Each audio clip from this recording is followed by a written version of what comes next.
Welcome, everybody, to the One Nation of Gamers Hearthstone circuit brought to you by Geico. This is feature tournament number 4 of 5 that are left to be going. I am Nathan, that's Admirable Zamora, and I'm joined today by Keaton Chalky Gill. Chalky, I am pretty darn excited for this 4th feature tournament. We got some good surprises going up, but how are you doing today?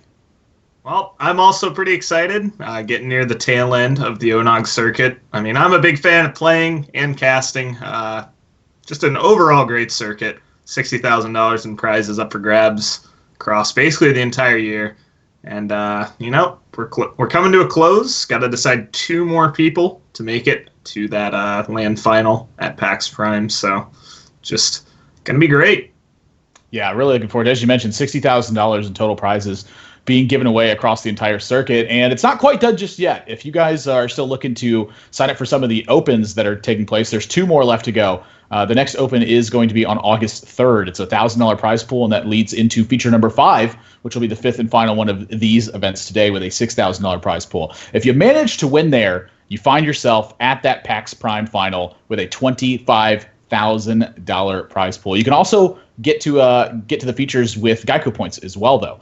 As some of the players have here today. All the points that you earn competing in these opens count towards that final point total. And so if you don't end up winning it, that's okay. You can just keep competing in them, and if you rack up enough points, you can get to it through that. It is only open to U.S. residents at 18 and plus only. So if you're there, you can head over to geico.onog.gg and sign up there for the open, as well as sign up to win a computer. That's there as well. And here we'll mention go ahead and mention the sponsors for this. Geico, of course, being the title sponsor for this. If you insure anything, there's a good chance Geico can save you some money on it. For me, for instance, I insure my beard. I need to get that done. Geico's a good place to head over for that. Chalky, do you insure anything? I just insure my top decks. So, sometimes I fly out to an event. Pretty rough stuff. Sometimes Nostrum draws double Tunnel Trog, double Totem Golem. And, for that, there's Geico. Sometimes life happens. It's definitely true. Video Game Voters Network, as well as a sponsor, they're a grassroots organization really encouraging gamers to get out there and vote in the 2016 election, as well as hosting the contests and giveaways and things like that. You can head over to videogamevoters.com to check out their website. And as the PC that we're giving away, the CyberPower PC Gamer Extreme 1000, where again you can enter to win at geico.onog.gg, and of course Razer as a sponsor for this as well. So, time to get into the players for this one. We're playing Group A today. It is GSL-style formatting, so players will be playing off in that to try to advance out of groups. And the first match that we have, it is none other than TJ Asimo Cutie Sanders. That may be a familiar name to some of you out there. And he's going to be taking on Prophecy in this one. And I can tell you what, I've known TJ for quite some time now. And this guy, he gets more interesting to me every single time we do an event together. I am so looking forward to seeing him actually play some Hearthstone, because that's about the one thing I haven't seen him do. Yeah, I mean, I know that TJ has been playing a lot of Hearthstone as of late. He's been grinding it out on ladder. I know a couple months ago, TJ kind of was talking to me and some other pro players and saying he wanted to get into the mindset of the pro player. Like, he wanted to know what he was talking about when he was casting. And so what he did is he's like, what better way? I'll grind ladder, I'll grind opens. And the first thing he said is like, man, this is awful. Like, it's just a bunch of grinding. Like, yeah, this is hard. And I'm like, yeah. So, I mean, he truly understands, like, the player side of things. And now he's even getting further into that by playing in tournaments. He'll be at Seat Story next week. He's playing in the Onog feature right now. So I think it'll be really interesting to see kind of him delving into not only being a caster, but being a player on the side, kind of flipping the traditional way most people go about it, which is playing first and then casting on the side. Yeah, and it's honestly, it kind of gives you a really interesting perspective. I started out playing, went over to casting, and now I'm kind of delving into both of them as well. Being able to just watch people play for that long and see all those events and being able to speak to them in person, it gives you such a unique perspective, and that's something I'm really looking forward to here. But Prophecy is going to be his opponent here, and is a freshman at University of Massachusetts Amherst, and a little bit of a gaming background here. Did play some World of Warcraft back in the Burning Crusade days as well. And favorite streamer is Day9. Now, something I do know about Day9 is he likes to play some of the crazier decks. Prophecy, I have not watched play in a tournament setting. Is this the kind of guy who's willing to bring those style of decks, or is he going to stick to more of the tried and true style? Well, I mean, just looking at the classes he's bringing, looks like he has Rogue, Shaman, Warlock, and Warrior. So 3 out of the 4 kind of being in that traditional big 4, which are Druid, Shaman, Warlock, and Warrior. We see those tremendously outweighing the other classes right now in the metagame. If you look at like major tournament results, DreamHack Valencia going on right now, 9 out of the 16 of the top 16 had those literal 4 classes. So, yeah, he's got 3 out of the 4 big classes, but he's also bringing Rogue. And, players that tend to favor Rogue tend to favor it no matter what. I've personally never seen Prophecy play, but I would say that's kind of the point of interest in his lineup. And the other decks, I'd expect to see more along the lines of just the standard meta decks. Yeah. Kind of touching on the Druid for a second. Druid is his 5th deck in here, and what we're going to be playing is we're playing a best of 5 format right now, where players submit 4 decks, and they have a ban heading into their matches. Once we advance to the round of 4 stage of this event, it becomes best of 7 single elimination, where that 5th deck ends up coming in. So you don't see Druid in Prophecy's lineup right now. Druid is his 5th deck that's chosen there. For TJ's side, we're looking at Druid, Mage, and Warlock and Shaman. And Prophecy has banned out TJ's Shaman, and TJ has banned out Prophecy's Warlock deck. This Mage deck from TJ, if there's something I know about him, it's that he does like to play a lot of secrets, and he loves Mana Worm. I would be shocked if this was anywhere close to a variation of Freeze Mage. Yeah, so looking at both players' bans, you kind of see 2 different strategies emerge. Of course, TJ looks to be banning Warlock. That's probably in fear of Zoo. That's a deck that you can definitely struggle against, and you can build your lineup with the Zoo ban in mind.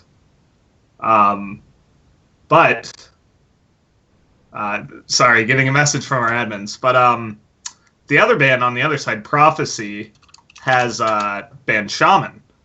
And Shaman is a ban where when you see Rogue in the lineup, it makes a lot of sense. When it's that aggro Shaman, that can really give you fits for your lineup. So when you ban Shaman, you can build your decks a lot more greedy. Not have to worry about dying to 4 mana 7/7s and ridiculous Tunnel Trogs, Doomhammer on 5. It takes a lot of variables out of how you can build your decks, and so does banning Zoo, of course. So I think we're going to see their decks kind of tailored to their ban strategies, and I wouldn't be surprised to see them continue these bans later on in their other matches. Yeah, I think those are some excellent points you make. I personally have always been a fan of banning Shaman, simply because I never feel like any of my decks beat it very well. I'm just kind of hoping that I have the right answers for their cards, or that they have one of the incredibly weak draws where they like Totem on turn 2. And not the Golem, we're talking just the hero power Totem. That's usually the one where I have a pretty good chance to win, I feel.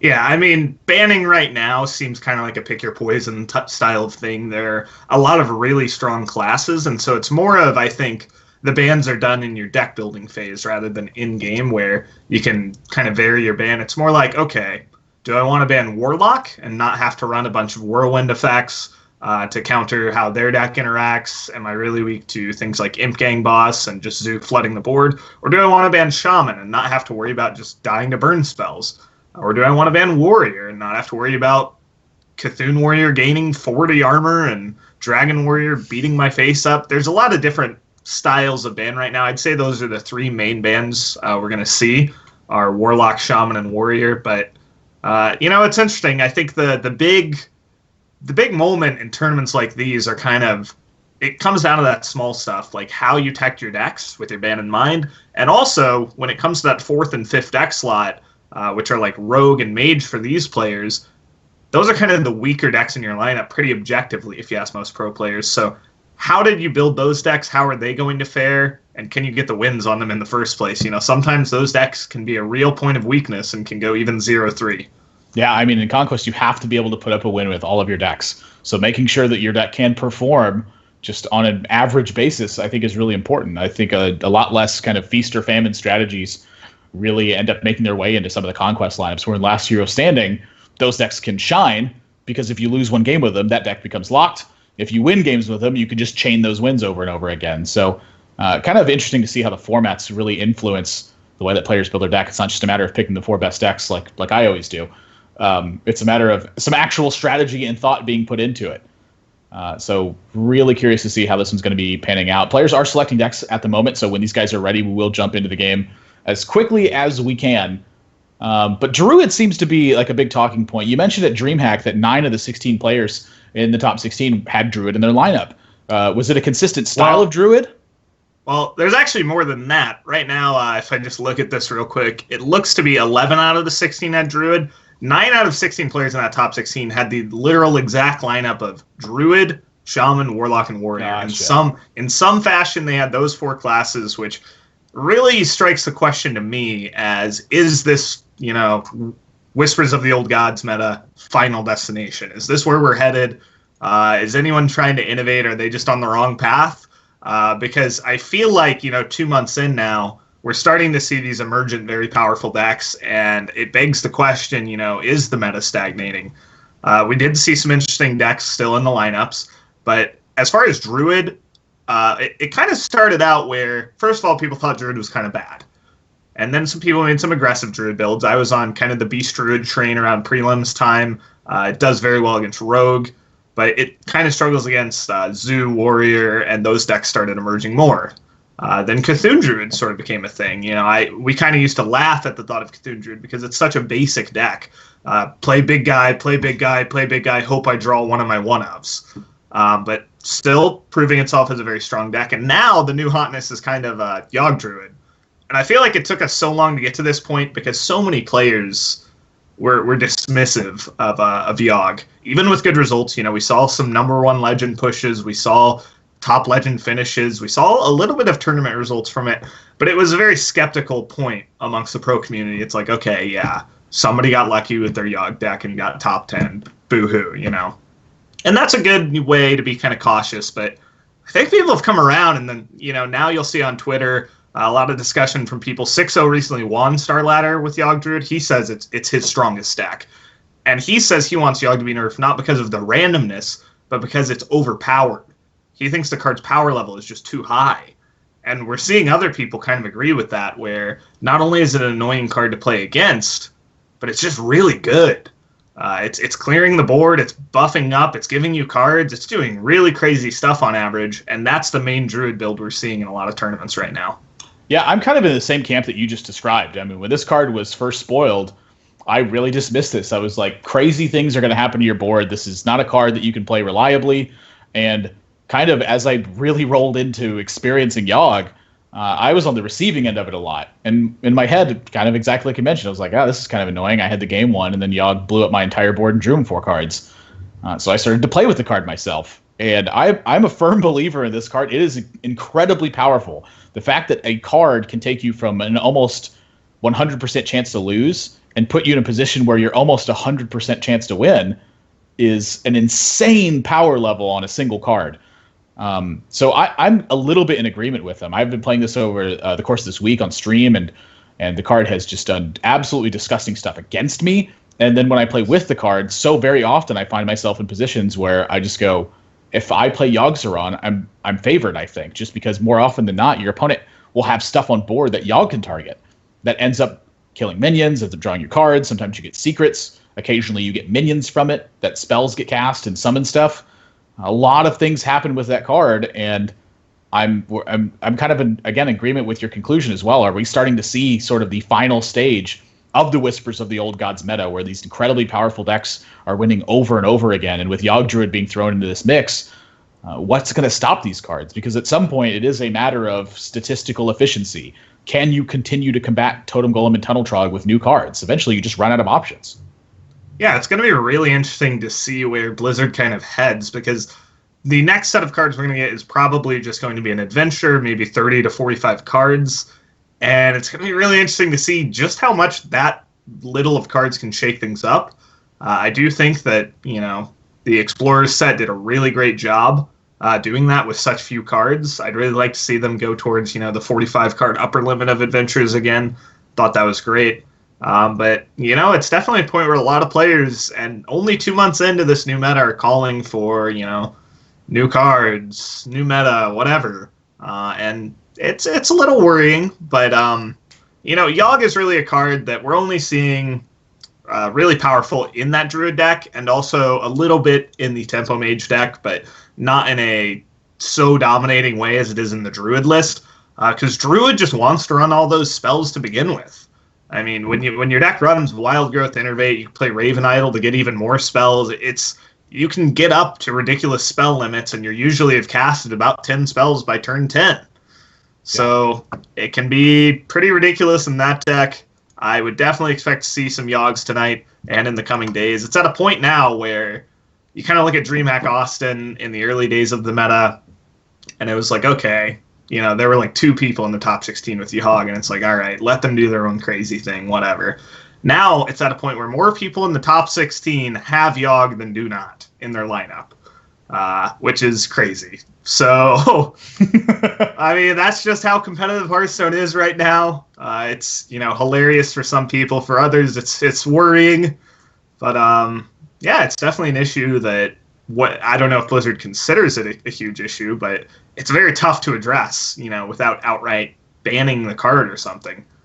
Yeah, I mean, that's the kind of the beauty of the digital, is that you can change the space. But yeah, I mean, incredibly powerful card, and it does evoke kind of those emotions at it. Either you love Yogg or you hate Yogg, but that's part of those emotions that I really like from playing Hearthstone, is that it does give me that feeling where it evokes a very strong emotion out of me. If games that don't do that, I just don't play them. Games that really get to the root of who I am are games that I love to play and love to watch. So we do have a bit of an issue going on with the players. They did have to restart their clients. Apparently there was a patch about 20 minutes ago that went into the Hearthstone client. So Chalky and I are just talking for the sake of doing so. We're waiting on players to get prepared and get in game and be ready to get underway. And that's kind of led down this Yogg-Saron path. It's kind of interesting also when you draw the parallel between DreamHack Austin and today, where the differences in the number of old gods has really changed, because N'Zoth was such a popular card at that particular tournament. And as players started to learn ways to take advantage of the N'Zoth's weaker turns, we got to the stage of, well, what's Yogg's weak turn? There kind of isn't one, because all of their spells deal with stuff, and spells typically are what you use to come back from behind anyway. So they're okay with just keeping parity the entire time and then slamming something that casts them 10 spells. Yeah, I mean, it's definitely a point now where I think 3 out of the 4 old gods definitely seeing a lot of play. Like you said, N'Zoth kind of dying down, which is a little surprising to people, but it's kind of found a home in Reno Lock now, surprisingly. That seems to be the place where I'm seeing it most. Now, Reno Lock, not a hugely popular deck in Conquest Hearthstone because it doesn't have that many powerful matchups, but with Warrior becoming more and more popular, Frozen finished #1 on ladder in North America with it last season, and a lot more people have picked up the deck since that happened. Yeah. Here we go. Looks like players are ready. We're going to get into game #1 between TJ Asimo Cutie Sanders, a caster very, very much frequents the One Nation of Gamers circuit here, and Prophecy. And look at TJ right there, rolling up the sleeves, ready to battle. Looks like he's coming with Zoo Warlock, and Prophecy has brought this Warrior deck, and I didn't really catch what he mulliganed away there. Yeah, it looked like just pitched the Draconid Crusher, and he kept a Ghoul and a Fiery War Axe, so very strong hand from him. He's got the 2 main tools of dealing with Zoo, but I wonder how great the Ravaging Ghoul is really going to be against this build of Zoo. And TJ Asimo Cutie Sanders picks up basically the perfect opener against Warrior. Young Priestess has somehow found its way back into Hearthstone competitive play, and God, if that is not a good spot to play it. Yeah, and this is so good to have on turn 1 here. The Voidwalker normally just gets eaten by this Fiery War Axe. Instead, it's living at 1 health, and the threat of the Young Priestess buffing the Voidwalker again so that it lives through Ravaging Ghoul could mean that this 1-mana card could single-handedly take the brunt of the Fiery War Axe, and that is not a good situation for Prophecy. The reason he kept this Ravaging Ghoul was to make sure that he could handle cards like Imp Boss alongside the Fiery War Axe, to make sure that he could take care of a wide board state from this. The Young Priestess, now effectively being a 1-mana 2/3, of course being spread out across minions, is incredibly powerful. So TJ playing this Dark Peddler, he really doesn't want this Young Priestess to land on that Dark Peddler. He needs it to go to that Voidwalker. Yeah, I mean, he definitely is aware of the threat of a Ravaging Ghoul. Of course, it's not necessarily there, but he will know that Prophecy did keep that card, and it's likely that Warriors are mulliganing for it, especially when they had the Axe already. So, yeah, I think he's going to want that 50-50 to go the other way, but of course doesn't want to forego his development this turn. And this is kind of a new, interesting build. Oh, man, rough stuff, and I don't see Prophecy going for anything other than Ravaging Ghoul here. Yeah, I'd be shocked if Ravaging Ghoul didn't hit the board here. But yeah, like you mentioned, the interesting build with the Young Priestess. A lot of times this is alongside cards like Wrathguard inside the build, kind of being a much more aggressive version of the Zoo deck, where they kind of push more damage than they do focus on trading necessarily. Wow. He's just not going to axe the 2/2. And that is surprising. Yeah, I mean, he could have a 3/3 just challenging whatever comes down. I really wonder what he sees himself axing.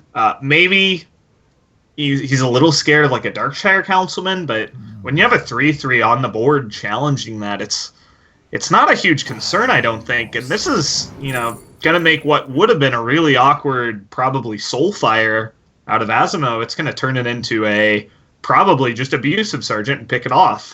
Could even take Stone Tusk Boar if you wanted to, but still could go for the Soulfire. Wouldn't develop much more into play and put a 2/2 in play instead of a 2/1, and then push a little bit of extra damage. I think he gets the discard he wants as well. Seeing that Gadget's in, I don't even know what that card's called. Jouster? Yep. Yeah, seeing that one hit the bin. That's a 1/2 very often against Dragon Warrior with this deck. So Frothing Berserker gonna be, but it hits here, and then will now choose to use Fiery War Axe. So did take a little bit of extra damage as a result of foregoing that, and is even gonna Blood to Ichor here to get a 2/2 on board. Has no way to kill the Dark Feather afterwards, and this is kind of exactly the turn TJ was looking for. Now he gets to play Imp Gang Boss, use Abusive Sergeant, get a Frothing Berserker out of this, no less.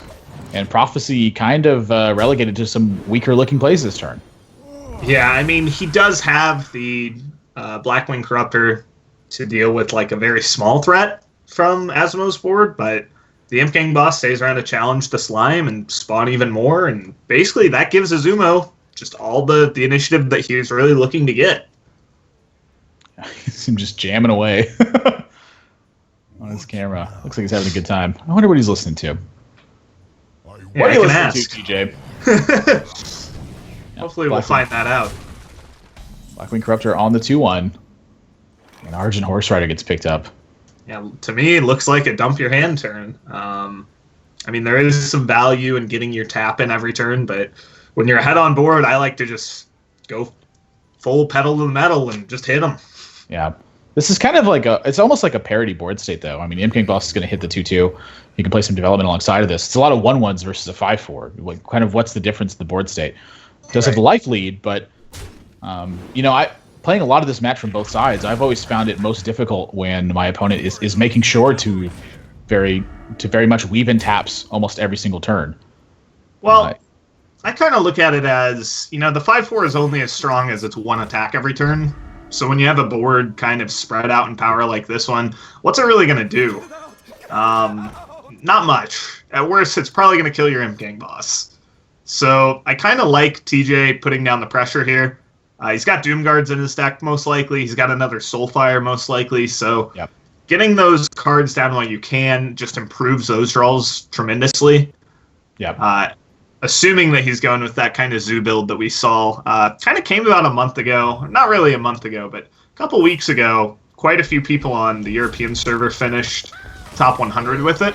I believe 5 people all kind of used this build.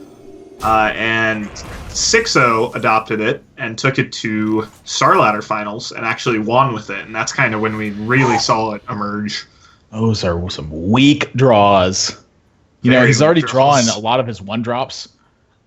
This is the point of the game where he wants to start seeing Defender of Argus, Dark Iron Dwarf, Doomguard, pretty much anything other than 2 more 1-drops this turn. Floats 3 mana, does not have a direct challenge on the Twilight Guardian, and Prophecy's rolling into a turn where he has Draconid Crusher and he has Fiery Orax. Now, Prophecy did choose to trade off the 1/1 there instead of pushing 5 damage to face.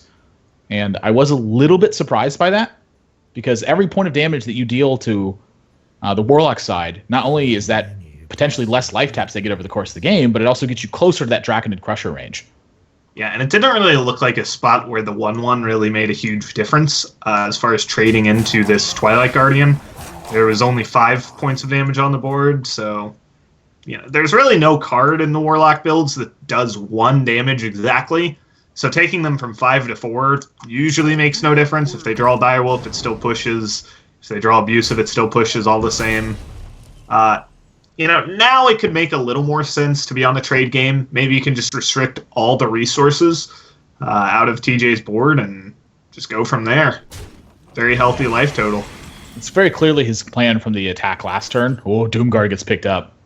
Yeah, Doomguard is huge here. One of the cards I think that actually just gets Azuma back into the game. Because otherwise, he was looking in a really poor spot this turn. Yeah, this was looking tough if he didn't draw that Doomguard. Trade there, leave a 5-4 behind. It's a trade on the Argent Horse Rider, pushes 2 damage to face. And now Prophecy, here's the deal. Trades would have looked like they're in TJ's favor had he not chosen to do this. But had he chosen to just attack with the Blackwing Corruptor 2 times in a row, TJ'd be at 14 right now. And then, we'd see a very clear game plan from Prophecy, which is kill him. Yeah. Stop trading, ignore all this. Hopefully I don't die, kill him. Whereas now, his hand says trade. TJ's life total says trade. And I don't know if that's good enough to get there, honestly. Yeah, Fairy Dragon's not the pickup he was looking for either. This was a turn where Ravaging Ghoul would have been extremely good to draw. Yeah, and I think from TJ's point of view, it's very much a case of, well, I saw the first Ravaging Ghoul. I am ignoring every single Ravaging Ghoul spot from here on out. Yeah, you could say he looks nervous, though. He's looking at it going, please don't have it. Oh, when he saw that Blood Ichor, I'm sure he was like, oh, no. Yeah. It's happening. Yeah.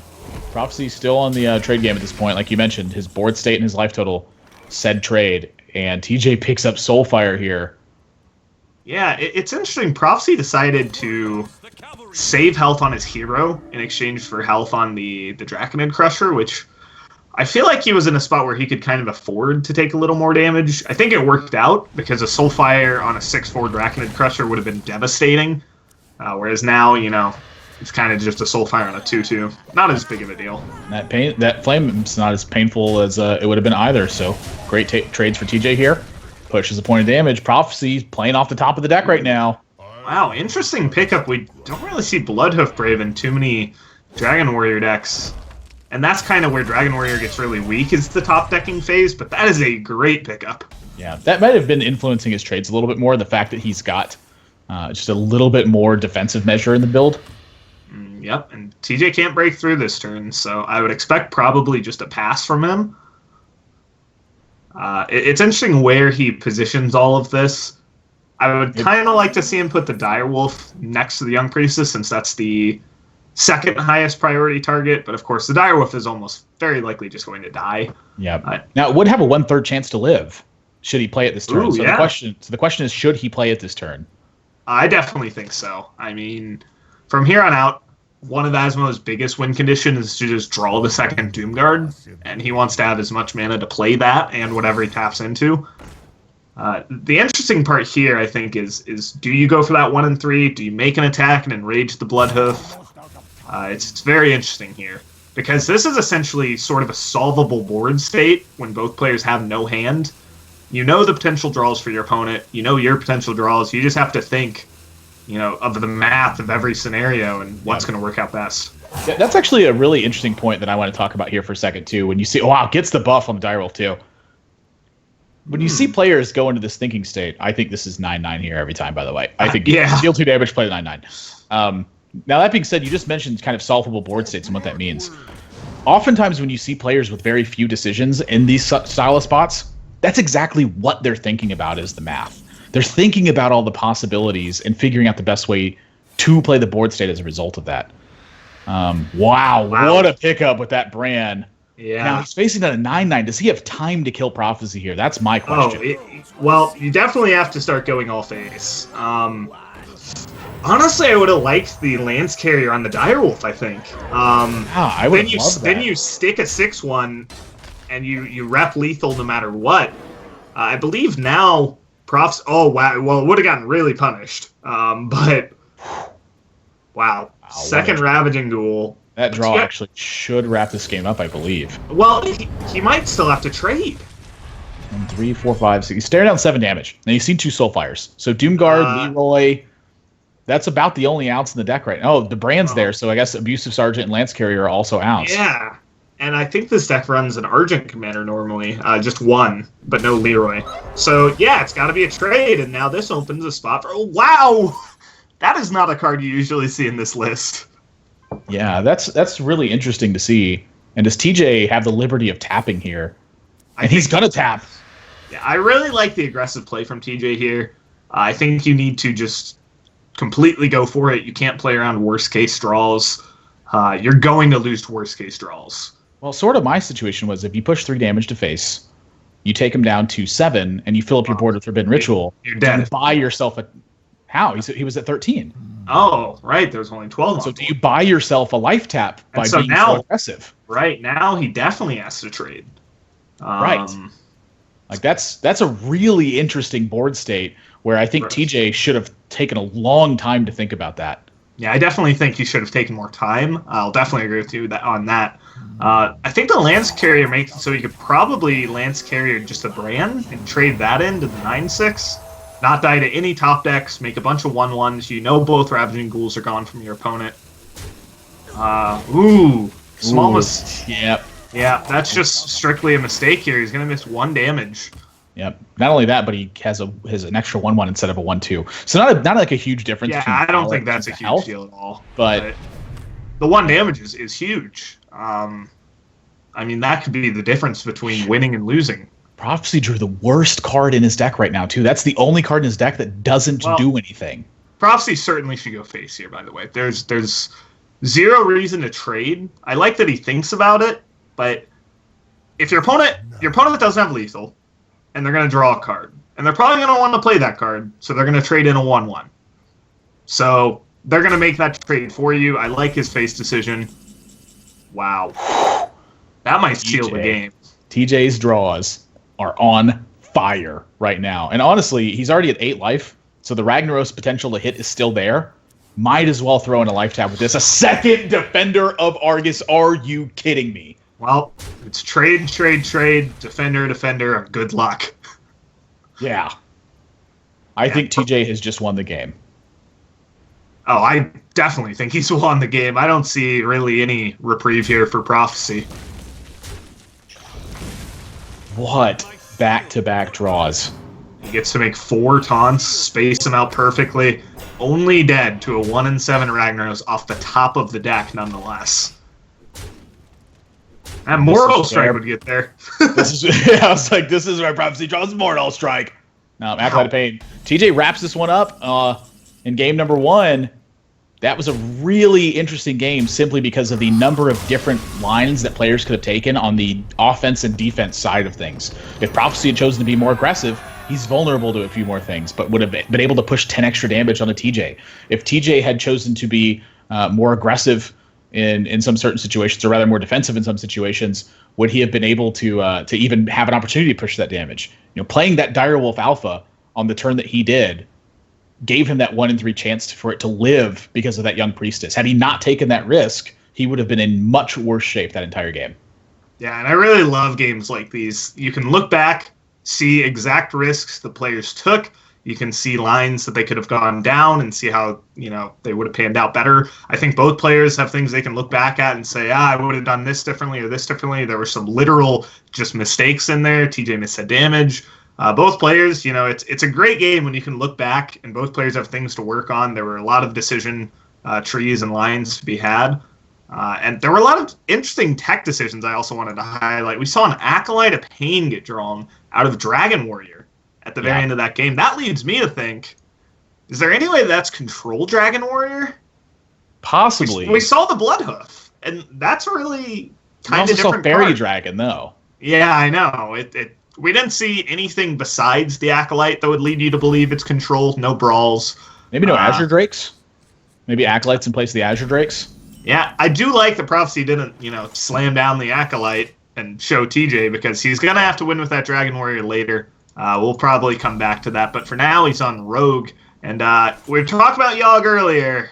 There he is. Yeah, here it is. TJ looks like he's going to go for this Power of the Wild. Do not accidentally click that give your minions +1/+1. I have done that before. It is a terrible feeling. Let's make himself a 3/2. We'll see if Prophecy wants to backstab this turn. kind of an interesting one because I can kind of see this going both ways. Like on one hand, he wants to coin the Violet Teacher and play backstab next turn. On the other side, he doesn't want to just take damage. Yeah, I mean, just taking 3, you don't necessarily know what Druid it is yet. I think against Yogg Druid, you might be okay taking 3. It's not a very aggressive deck, but there is a small chance it's just Beast Druid, and you could just be giving your opponent an opportunity to go Mark of Yashar and just murder you. Yeah. Yasiraj, Yashar, who knows how that works. Yeah. Who knows? Come on, Blizzard. Make some nicer sounding names.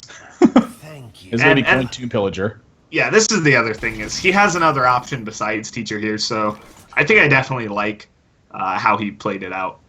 TJ draws a really interesting card here with that swipe. I feel like swipe is oftentimes, it's one of two ways versus Rogue. Number one, you use it, and it's really effective. Number two, you use it, they play Violet Teacher, and you go, if only I hadn't swiped.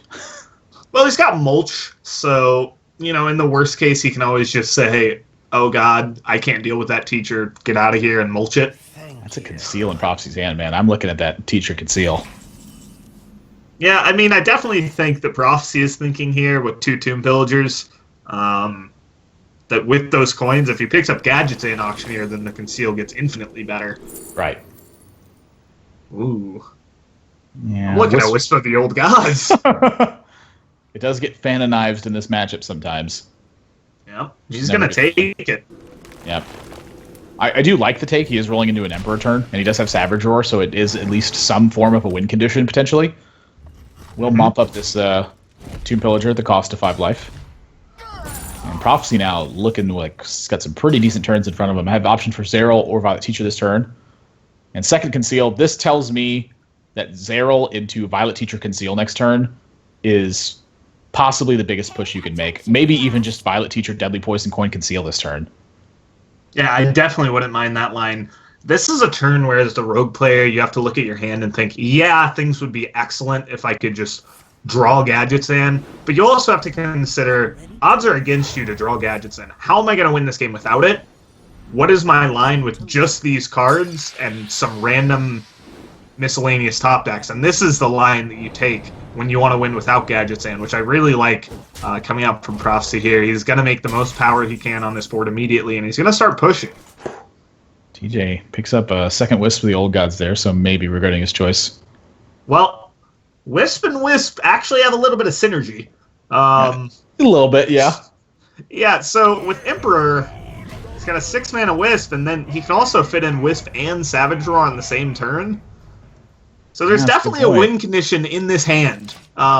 He has lethal if the Wisp were to stick somehow. Now, obviously, there's a very easy answer in Rogue, which is just Fan of Knives, and then there's also these 1/1s to worry about. So I don't think we're going to see anything like 7 Wisps sticking to the board, but that is the Shadow Step Toxin that Prophecy picks up here. Yep. Looking at that SI7 agent, potentially for some trade, but really considering the sap too. I mean, he's seen really nothing except for Emperor Thaurissan and Raven Idol this game. Just like kind of standard Druid spells. I wonder if he's thinking to himself that this is Yogg Druid, or if he's maybe smells something else on the horizon. Is going to go SI7 agent and tank the damage. Again, I think his life is a very big resource in this spot, so I like that he's taking the damage here. Yeah. The 1/1s actually present an opportunity to kill your opponent much, much faster. Yep, so 14 damage represented from Prophecy here, and not really much TJ can do about that outside of Mulch. This might be Mulch into Wild Growth and to hope that Yogg does something crazy. Ooh, yeah, that Wild Growth. I didn't even see that picked up off the top. I was thinking there'd just be no way he could get to Yogg this game, but you added Savage Roar, maybe? He's got a very obvious path to Yogg now, and yep. Well, I think if you're Prophecy, you kind of figure out what's going on with this play. Yeah. Buckle in, boys. TJ has got one hope to win this game, and it is the hope's end. And so Prophecy, unless he picks up a miracle here, which preparation is not at the moment, he's crashing in for at least 11 damage. So, interesting thing about Conceal, it makes it so that your minions can't be targeted by the Yogg spells. So, barring an exact area board clear, your things aren't getting removed. So, Oh, I didn't know that. it'll be interesting to see if he goes for that. If he goes for the removal of the single target removals with conceal. It also makes both players' faces more vulnerable because they suddenly become a 1 out of 3 chance instead of a 1 out of like 9. So I'd really like to see him go with this conceal here. Yeah, he's going with a conceal. And so TJ, here we go. It's not a big Yogg, but it's enough to get the job done sometimes. Yeah, swipe 1 turn late for him. There's no way. TJ makes the prayer hands, and here we go. The shades come on for TJ. Polymorph 4. Oops. Forbidden healing. No mana left. Prep? Nope, doesn't pick up the prep, but he picks up an ice block. Oh, he mulches his own guy, though. Yeah, so you look at the power of the conceal here. Oh, if he can hit his own face. Fling wave. Oh my gosh, it's a 50-50. This is so big right now. This is so big right now. Oh, Oh, no. disaster. Oh, jeez. And TJ stunned at what just happened. Shades come off. Yeah, I mean, no need for those anymore. That's the first time I've ever seen Yogg heal an opponent with Healing Wave. The first time I've ever seen it. Yeah, I've never seen it go to the hero.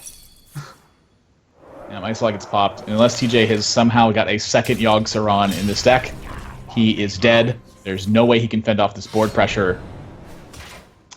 it was fun while it lasted, Yogg. But TJ's just going to be dead to board here. Well, he can actually, swipe and armor up with his hero powers. So, of course, that'll leave him dead to the Fire Bloom Toxin. Yeah, I mean, he doesn't have anything, but he's not dead, I guess. Just give your opponent a Toxin, give them a card off their deck, and the card they draw in addition to this, hope they haven't drawn a 2-damage Toxin, an Eviscerate, another SI7 agent, any charge, Minion. another poison. The list goes on.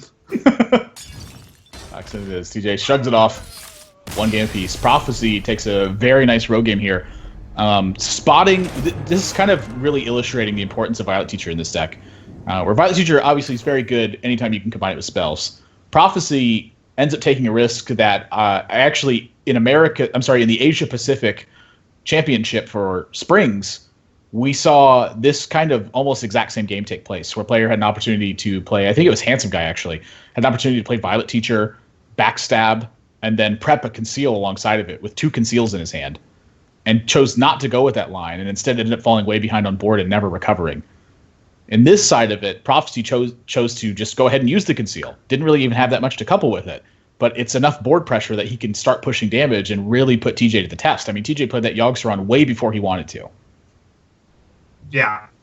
I mean, we definitely saw how awkward it made it for TJ having to Savage Roar face just to pump out one more spell out of Yogg there. And we're going to get another look into Prophecy's Dragon Warrior. Saw Deathwing in the mulligan, obviously got pitched away, but... Strike's still there. Yep. So Acolyte of Pain in addition to the Bloodhoof Brave in this Dragon Warrior build. TJ not too shabby of a hand in his own right. Yeah, kept 3 cards off the mulligan, so obviously very happy with how things panned out. And not a bad pickup off Raven Isle. I would assume he'll go for this Power of the Wild, seeing the Teacher in his hand. I would definitely say so as well. I mean, he's looking at rolling into Wild Growth, swiping maybe a Frolic Berserker, and then having that Teacher Coin Power of the Wild the turn afterwards. So TJ takes his time on a lot of these board states, though. Knows to think it out with something that him and I very much talk about in a lot of these spots. And Fairy Dragon, this means that TJ cannot Wrath. This is turn if he played Alex Straw as champion, would be open to that. And a second Power of the Wild gets drawn. If TJ draws an Innervate, wow, Prophecy may be in trouble. Yeah, maybe. You never know. There might be a revenge in here. Just got to get down to 12 first. It's not that big a deal. Yeah. Well, I think Prophecy is going to be looking to take TJ down to 12 before he gets anywhere near there. Yeah. I'm almost 100% positive this will be swiped this turn. Just needs to peel damage off the board. Yeah, no real reason to go with Violet Teacher here. No real reason to waste the coin on an Azure Drake. Gotta save the synergies for your Violet Teacher, especially against Warrior. There's going to be some good news here for TJ. The one thing you want to see Dragon Warriors do on turn 4 is attack you and then armor up. Ooh, and now he's got some options. He could ramp hard and make that huge double power the wild turn next turn. 8 power on board. You're going to pass that up and a 4/6 Violet Teacher. Oh, I'd be Mire Keepering for mana here every time. Really? Yeah. Wow. I'm surprised by that. I don't think TJ's going to do that. I think he's going to go for the Violet Teacher. Now, the other play is just Azure Drake, but yeah, honestly, like you said, he's going to go for that immediate power. Here's the deal. As soon as you said ramp up for mana, what's the worst that happens here? Oh, he's actually going for the greedy line here, which is just kill the 3/1, save those Power of the Wilds, and hope the teacher sticks. So here was the picture I wanted to paint. If you see your opponent do what they just did last turn in Dragon Warrior, it is like almost 100% positive they have either Execute or Blackwing Corruptor in their hand. Yeah. They didn't set Fiery War Axe. They didn't do anything. Gosh. Wow, TJ. Well, this turn is snap. Yeah. Well, there's a small point to be made for Mire Keeper Power of the Wild, but I really like Wild Growth Power of the Wild, Power of the Wild. I also don't mind playing Power of the Wild and finding a trade here sometimes on this Blackwing Corruptor as well. Like with Power of the Wild, run in the Violet Apprentice, and then use your hero power. I think both of those are very acceptable right now. This is just going to be a matter of whether or not TJ feels he's in a comfortable position or not. Yeah, I mean, I definitely like a trade in some regard because it plays around the Draconid Crusher coming down as a 9/9. You may just push face with the Savage in hand. I mean, you make 3/3s this turn. You connect for a lot and keep going. So he's going to go for the little bit of the hedge play, and the fact that this makes just as many minions, it means that the Power of the Wild that he holds back is just as powerful. Yeah, we'll chain the Violet Teacher as well. So it doesn't want Draconid Crusher to be a factor here, and suddenly this board state's looking really tricky for Prophecy. This is, with TJ's hand, it's actually 26 damage next turn, pushing all damage, but obviously we're not going to see that come out since it's not lethal. But like you said, Prophecy really has to worry about how to clean this up. This is his best answer here, is to just get rid of the 2/2s. It's not a bad one. No.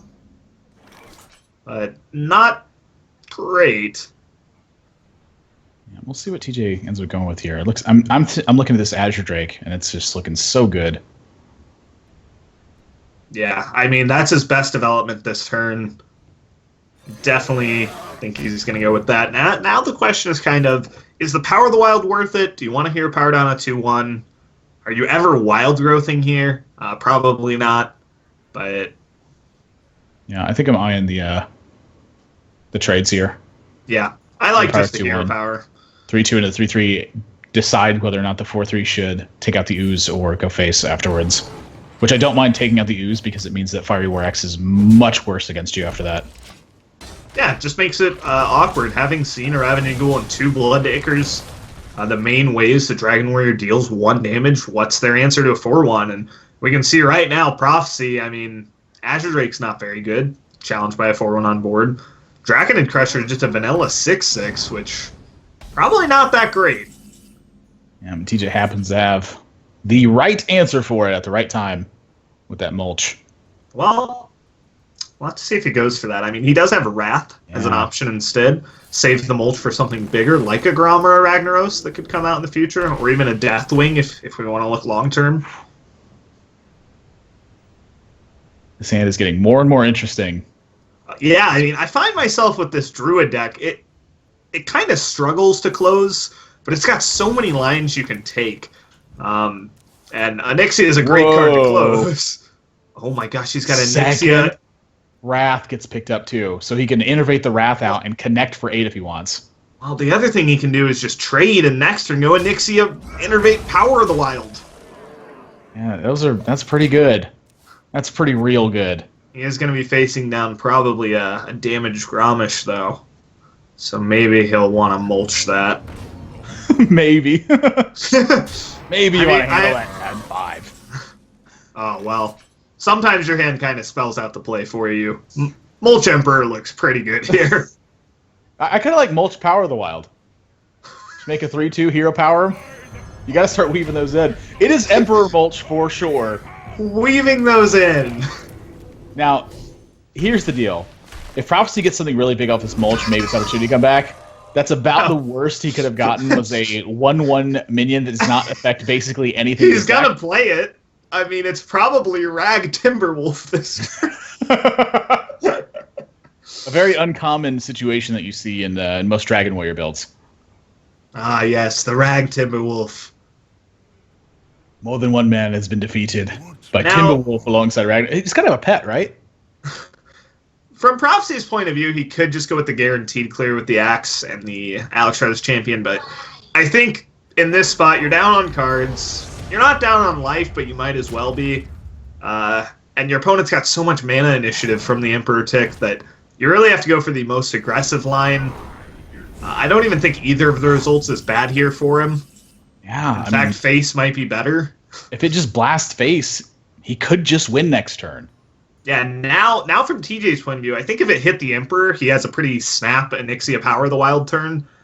Now it's interesting, you kind of think, well, he can still clear the Rag, I suppose, but you could still just be dead to a combination of cards that deals 10. Yeah, that's something he is going to have to think about. Yeah, it's probably going to be Wrath, trade-in, Onyxia Power of the Wild, and maybe an Innervate Hero Power on the Timberwolf. He would then die to a Korkron off the top, crazy as that sounds. Yeah, here we go. Says, I think my opponent's hand likely has an execute. Let's go wide on the board. How do you deal with it, Dragon Warrior? Prophecy on Korkron Elite to win the game. Yeah, and I think that's the only draw in his deck. That's not it. Yep, that is a Ravaging Ghoul. I wonder if Korkron Elites are in here. Maybe that's what the Bloodhoof Braves are taking the place of. That's actually interesting to note. I wonder if TJ's taking that into account as well, because he did have the Ancient War. And like you said, Execute is a big worry when you go with the Ancient War over Onyxia. The play TJ went with basically says, either kill me this turn with exactly Korkron Elite, Axe, Alexstrasza's champion, or GG. Yeah. Well, it's GG. Prophecy cannot live through this turn. This is too much power. Yeah. Now, he doesn't know Savage Horde's there, so, might as well play it out and go for it. But TJ going to take game number 3 here with that Savage Roar. Onyxia. Who said it was a bad card? Who said it was a bad card? I'm looking at you right now. Me. That's right, I'm looking at me about that. I said it was a bad card once upon a time. Doing work! Hey, You're in game it number kind of 3. was, to be fair. But now it's really found a home in this Druid deck, and even in some builds of Dragon Warrior. Kind of crazy how Standard shook things up, made some old ugly cards look pretty good now. Yeah, I mean, Karin kind of rotating back in the meta as well. We saw Karin take a major backseat post-Nax Ramus. I mean, the card was just nigh unplayable afterwards. Just there being so many better options available to those slots. But it's been popular in some decks. And again, Onyxia, that's one of those legendaries that's going to be there for a long time. See if people can couple things with that. But Yogg Druid getting the job done here. It is incredibly powerful. Didn't need Yogg-Saron in that game. Against Dragon Warrior, I'd say your game plan is typically more to stick a bunch of little guys to the board and then get big use out of them, like a Savage Roar or a Wisp of the Old Gods. So we're going to roll into game number 4 here. TJ is bringing Tempo Mage, which is exactly zero surprise to anyone who is familiar with TJ. And that hand is really good, but he needs to draw an Arcane Blast here really bad. Well, I think the first thing in his mind is, please no Fiery War Axe, and it's going to be a huge sigh of relief when there just isn't one. I could easily see TJ just running over this game with just brute force of small minions. Alexstrasza's champion can be present as well. I mean, both of those are very good. There is no dragon right now, so yeah, that's actually a good point. I didn't really count for that. So Slam, TJ has got to be happy about that one. Oh man, and wow, I think that's the best draw in the deck. Yeah, that actually is very much the best draw in the deck. This is the most frustrating board state to play against when none of your minions can break through some pesky little 0-2 taunts and 2 mana worms are just eating your lunch. 2 target dummies. They're so good. They are. They're free. All right, well that's a pretty good pickup though. I'm gonna deal with the first mana worm. Oh my gosh. I mean, you play it, and you probably just go face. I mean, you definitely just go face. I mean, that 3-1 trade is looking so easy right now. It's just free. It's free. But you have a bunch of target dummies. Use them. We're going to debate about this one.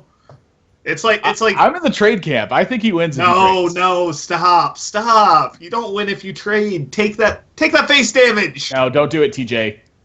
It's like don't dark listen side, to him. light side.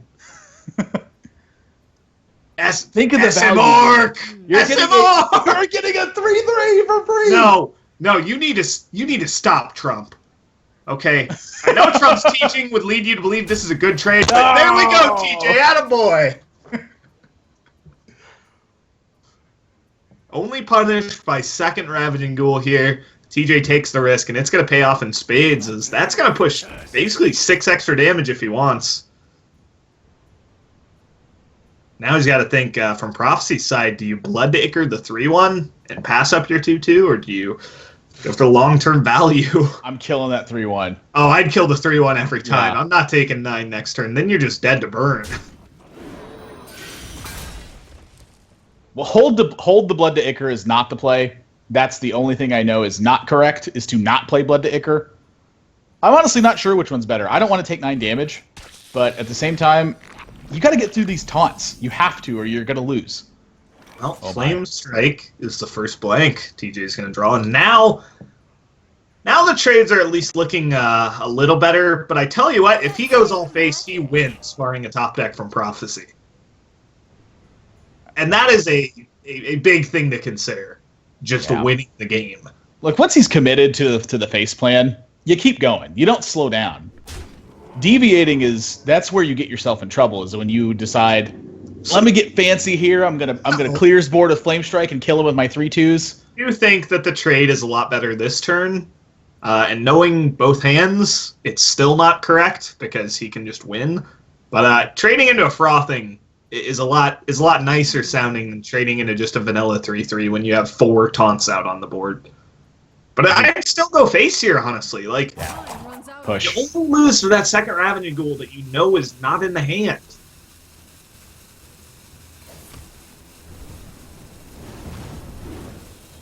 Trades the Mana Worm over the Sorcerer's Apprentice. I'm a bit surprised by that. Yeah, maybe looking to... Oh my gosh, it's still insane here. Yeah, that's pretty good. That is pretty good. TJ just grasps his head in both of his hands. Did he just see the game slip away by not trading away that first Ravaging Ghoul? Oh, stop. Jeez. Arcane Blast is a tad late. Yeah. If those draws are in the other order, by the way, TJ I think wins the game. I don't know. I mean, basically the difference would be Prophecy would be 3 life lower. I think that's still a winnable spot for him. And I don't really understand this trade from TJ, because I think your opponent makes that trade every time, regardless of whether you ping it or not. Maybe, I don't know, maybe thinking of Blackwing Corruptor, but speaking of bad calls, yeah, I think this game is slipping away. This game's over. Well, there's always just the burnout plan, but that's, against a warrior, that's kind of The burnout plan is currently leaving the dock, and TJ is still downtown eating. Like, he's not getting to the boat in time, especially not getting his cargo on board. Well, if he starts running now... Well, he's not. Yeah, he's still eating. I mean, that ping is like, no, let me finish. And Prophecy, he knows he can climb out of this burn range. And when TJ's held 2 cards here, I think it's wise of him to start doing this. Well, maybe he should have started running. I think it's probably just Archmage Antonidas go. Well, he's going to hold on to that Archmage, hope for some value later. He's used 3 of his 1-mana spells, though. Well, we haven't seen Arcane Missiles yet. Yeah, I didn't say he used that one. I said he's used 3 of his 1-mana spells. Yeah. That's about half of them. I'm just trying to say, there's plenty left. Yeah, 3. 3 out of 19. Not the greatest odds. That's all I'm saying. Oh, okay, you're right. You're right. All 3 hit face. We have a game plan. I mean, I think that's the play. He's going for this Flame Strike setup is what he's going for, I think. Really? Well, look at him thinking. He's trying to figure out any single way that he can win this game. Honestly, it might be Antonidas launch the Arcane Missile and hope that you draw burn afterwards, but he just used a Fireball. Yeah. Well, going for the the nice thing is, like, say you play Archmage and you missiles. Hopefully they hit face or they hit the Draconid. If your opponent just trades in their board, that's basically like Flame Striking their board, but... This is getting rough. Well, we might have to... Oh, man. This is weird. If he Flame Strikes, he's taking 5. Because he can ping off the Draconid Crusher. Leave the activation on that Bloodhoof Brave. Mm-hmm. And then go for the Archmage next turn with the missiles. Or if he draws another spell and his opponent develops.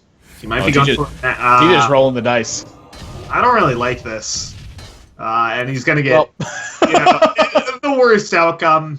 Perfect result. Dead. Oh, he is No, dead. he is definitely dead. That's a Blood to Ichor alongside Prophecy. Going to take game number 4 here and even this series up at 1 game apiece. It comes down to game number 5. TJ is going to be on Tempo Mage here.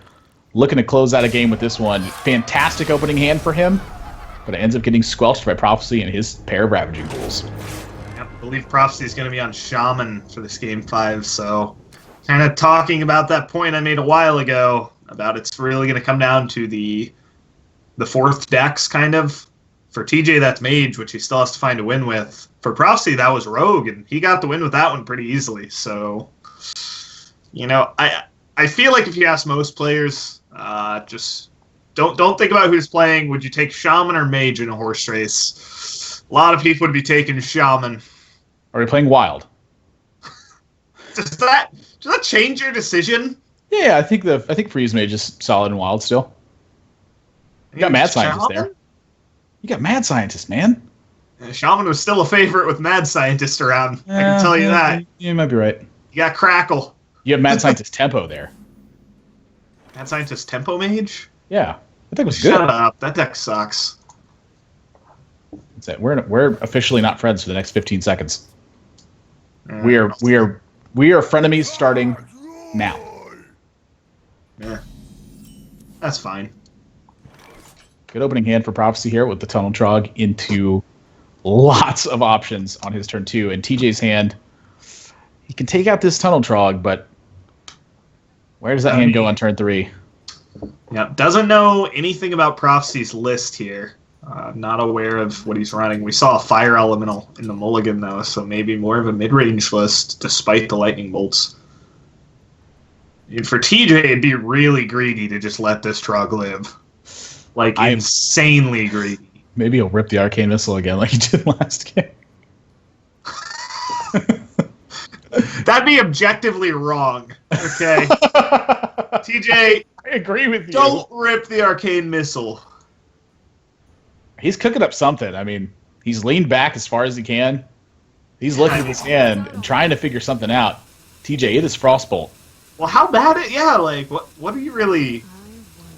I mean, I know Frostbolt's a great card and all, but... This is fancy play syndrome right here. Yeah, I definitely... Once you start roping a Frostbolt on a Trog, I think I'm expecting at that point to see just a ping. But, if this isn't a punish, I don't really know what is. TJ shake his head. Yep, you could have Frostbolted, but instead you're taking 3. And you probably are Frostbolting it. I think there's a real consideration for the Flamewaker here. Just Flamewaker go? So hear me out on this. So he plays Flamewaker. Prophecy's going to run in the wolves into it, and then you can Frostbolt ping and try to recover at that point. But Frostbolt I still think it's better. that's kind of the whole point I'm trying to get to here. Is it was good last turn. It's better this turn. All right. Well, Here he's trying to set up the Flamewaker Arcane Missiles the next turn to make sure he can kill the Tunnel Trog. So he wants less health minions on board. So he's trading that damage for extra chance on the Flamewaker success. yeah. Which I think is, reasonable at this point. This is where TJ plays Cult Sorcerer and Arcane Missiles instead. Alright, it's going to go with that Flamewaker. And here we go. MLG? Not bad. Not good. Hey, you know what? Prophecy doesn't really have a clean way to handle this Flamewaker, though. I just got a trade as far as I can see. No, this is going to go with the trade. I mean, considering that 1-3 could have been net a long time ago, I think that's a pretty good trade. Azure Drake's a nice draw here, too. Yeah. Definitely think that is, it's obviously the most mana-efficient play. He's cooking up something still, though. Can you imagine if he just bolted on turn 2? I don't want to hammer on it too much, but I agree with you. It's just fancy play syndrome. I think he looked down at his cards and thought, ooh, I'm going to get a sick Flamewaker off this game. And if you're going second and you're on the coin, I think there's some merit to that. But with the way the hands panned out, I just really didn't like him saving the Frostbolt. Look at TJ just gripping his head in his hands. He knows that this game is on the verge of slipping away right now. He's watching his Azure Drake get run over by a Flame Wreath Faceless and draws a second Water Elemental. Can he hold this off? Well, his answers are very awkward here. Because if you just go for Water Ellie thinking, okay, hopefully he trades a 7-3 in, and if he doesn't, then I can Flame Strike it, but there's a real chance your opponent just tins you, takes you to 12, and you're dead to burn, which is pretty much the case looking at Prophecy's hand. I'm not sure I see a way out of this unless Prophecy just decides to keep trading. No, well, that's kind of a way out. It's going to be Fireball and Hero Power, I believe. Well, this is a spot where I wouldn't be surprised if TJ just ripped the missiles, but I think he's been burned a little too many times on that. Second Lightning Storm, that's kind of a blank for Prophecy. He does have Doomhammer and double Lightning Bolt sitting in hand, though. Yep. So he's got 10 damage available at any time. Here's the Flame Strike. Well, no, there's the Arcane Blast. So we're going Arcane Blast into Water Ellie. Oh, okay. You get to develop a lot. You get to leave your opponent with a relatively weak board. Okay, I'm okay with this. Hold back the Flame Strike and kind of hope your opponent's answer to this is just developing. Oh, geez. Oh, that is a this is basically lethal from Pro. This is 19, isn't it? 10. Oh, Well, it isn't the mana he for can't do it everything. all, but he can put him to 3 and have a Lightning Bolt, which there's no counterplay to.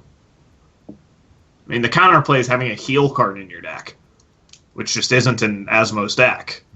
And there's no Yogg yet. It's only rolling into turn 8. So, I mean, if he spots this, it's essentially just game. I think that's what he's looking at right now, too. That Rockbiter has seized his turn in place, and he goes, okay, can I just win from here? I wonder. Well, the worst option for this would be disconnect.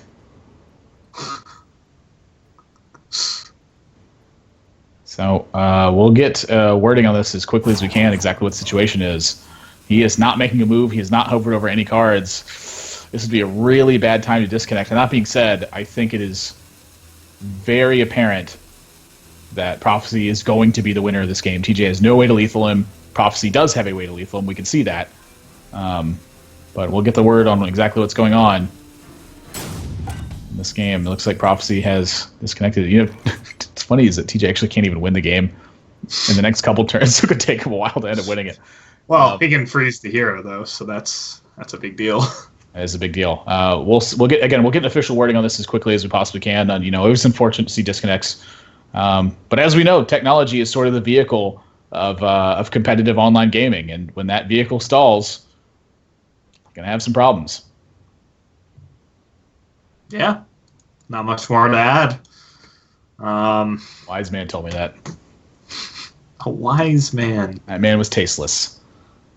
He's brilliant man in his own right. Maybe not where Hearthstone's concerned, but in basically everything else. So we're kind of at the mercy of a ruling at this point. TJ, again, I don't want to hammer it too hard, but not frostbolting that Tunnel Trog is just, as to put it in Chalky's words, it is objectively wrong. It is one of the reasons that Frostbolt is such a good card is because it can handle very effective early game threats like Tunnel Trog. And being able to see your opponent potentially misstep on turn 2, maybe just totem, that leads you into Flamewaker, and then the game's cracked wide open. When he doesn't choose to Frostbolt there, now all of the options are in Prophecy's court afterwards. I just really don't understand it much. I mean, because there's so much punish. If your opponent, like, Tuskars, you get to Frostbolt like the Tuskar, maybe. But if they coin Ferals like he did, you get punished. If they Totem Golem, you get punished. I mean, I guess with this play, you're hoping they just Totem. But that's, like, way too, out there. I don't know. I'd be interested to hear his thoughts on the matter. Obviously, something led him to do that, but... I was not going to call it objectively wrong at first, but I would tend to side with you on that one. That's pretty much just I liked your wording. Fancy play syndrome. When you spend a little too much time in the tank thinking about your plays, sometimes your brain comes up with some very obscure scenario where you're like, ooh, yeah, if I saved Frostbolt, that's really good. Oh, yeah. Ooh. Like, ooh. I don't know. It's, We had an LU to that. It's pretty good. But I agree. I think you just Frostbolt the Tunnel Trog. I think the game looks a lot better for him in that situation, even with the top bets going on. Looks like we have wording from admin at this point. TJ is going to be awarded the win. In the rulebook says any disconnect for any reason will result in a game loss, and so TJ is going to be awarded the win here. So really unfortunate for Prophecy in this spot to have that DC take place, but. The rules are the rules, and you live and you die by them. So TJ being given the default win here due to disconnect and ends up taking the series 3-2. Wait a minute, hang on.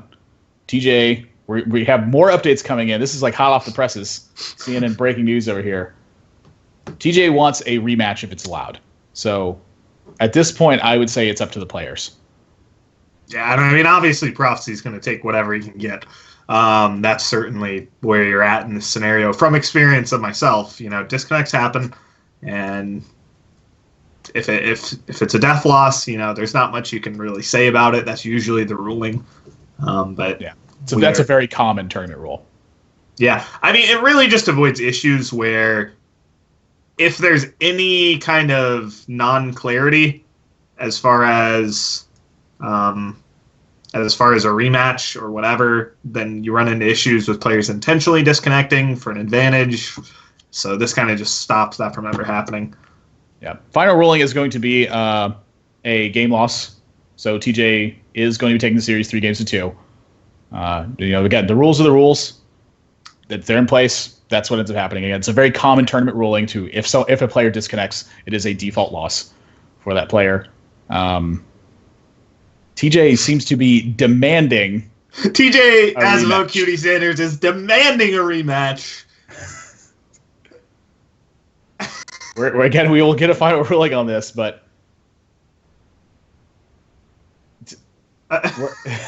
deliberation is in place right here. So again, we'll get our final ruling as quickly as we can. Who knows? TJ is trying to demand a rematch, but it's going through a process right now. We'll have this sorted out as quickly as possible. TJ, what's your take on this? What should the ruling be if a player disconnects?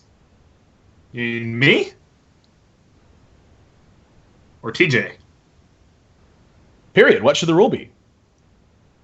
I definitely think I don't know. See, it's really interesting. Very interesting, because the death loss with no room to say no, let's have a rematch. I think you get into a spot where, from the community perspective, if you don't offer a rematch, you're kind of looked upon negatively, and you get into really weird spots where it's like, well, did you think you were favored? Do you think they were favored?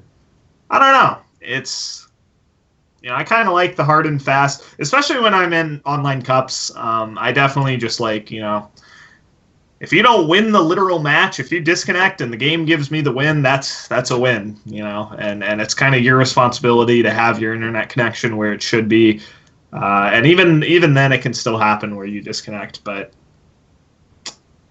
yeah, certainly a very gray area, and it kind of varies case by case, which is why having that sweeping rule of just it's a def win for your opponent is it's kind of easy to enforce. Essentially, you don't have to worry about the morality or the case by case issues. But we are going to have a rematch. It appears that is the final ruling.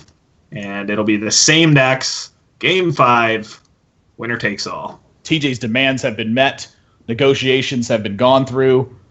Never be afraid to negotiate. That's sort of the outside of the world of Hearthstone lesson that's here. Negotiate as hard as you can because sometimes you get what you want. TJ gets his rematch, says he wants to win it like a man. Prophecy will be going back into the game as well. So replaying game number 5, TJ Asmo Cutie Sanders on Tempo Mage and Prophecy on Shaman. Do you think he frostbolts the Trog this game?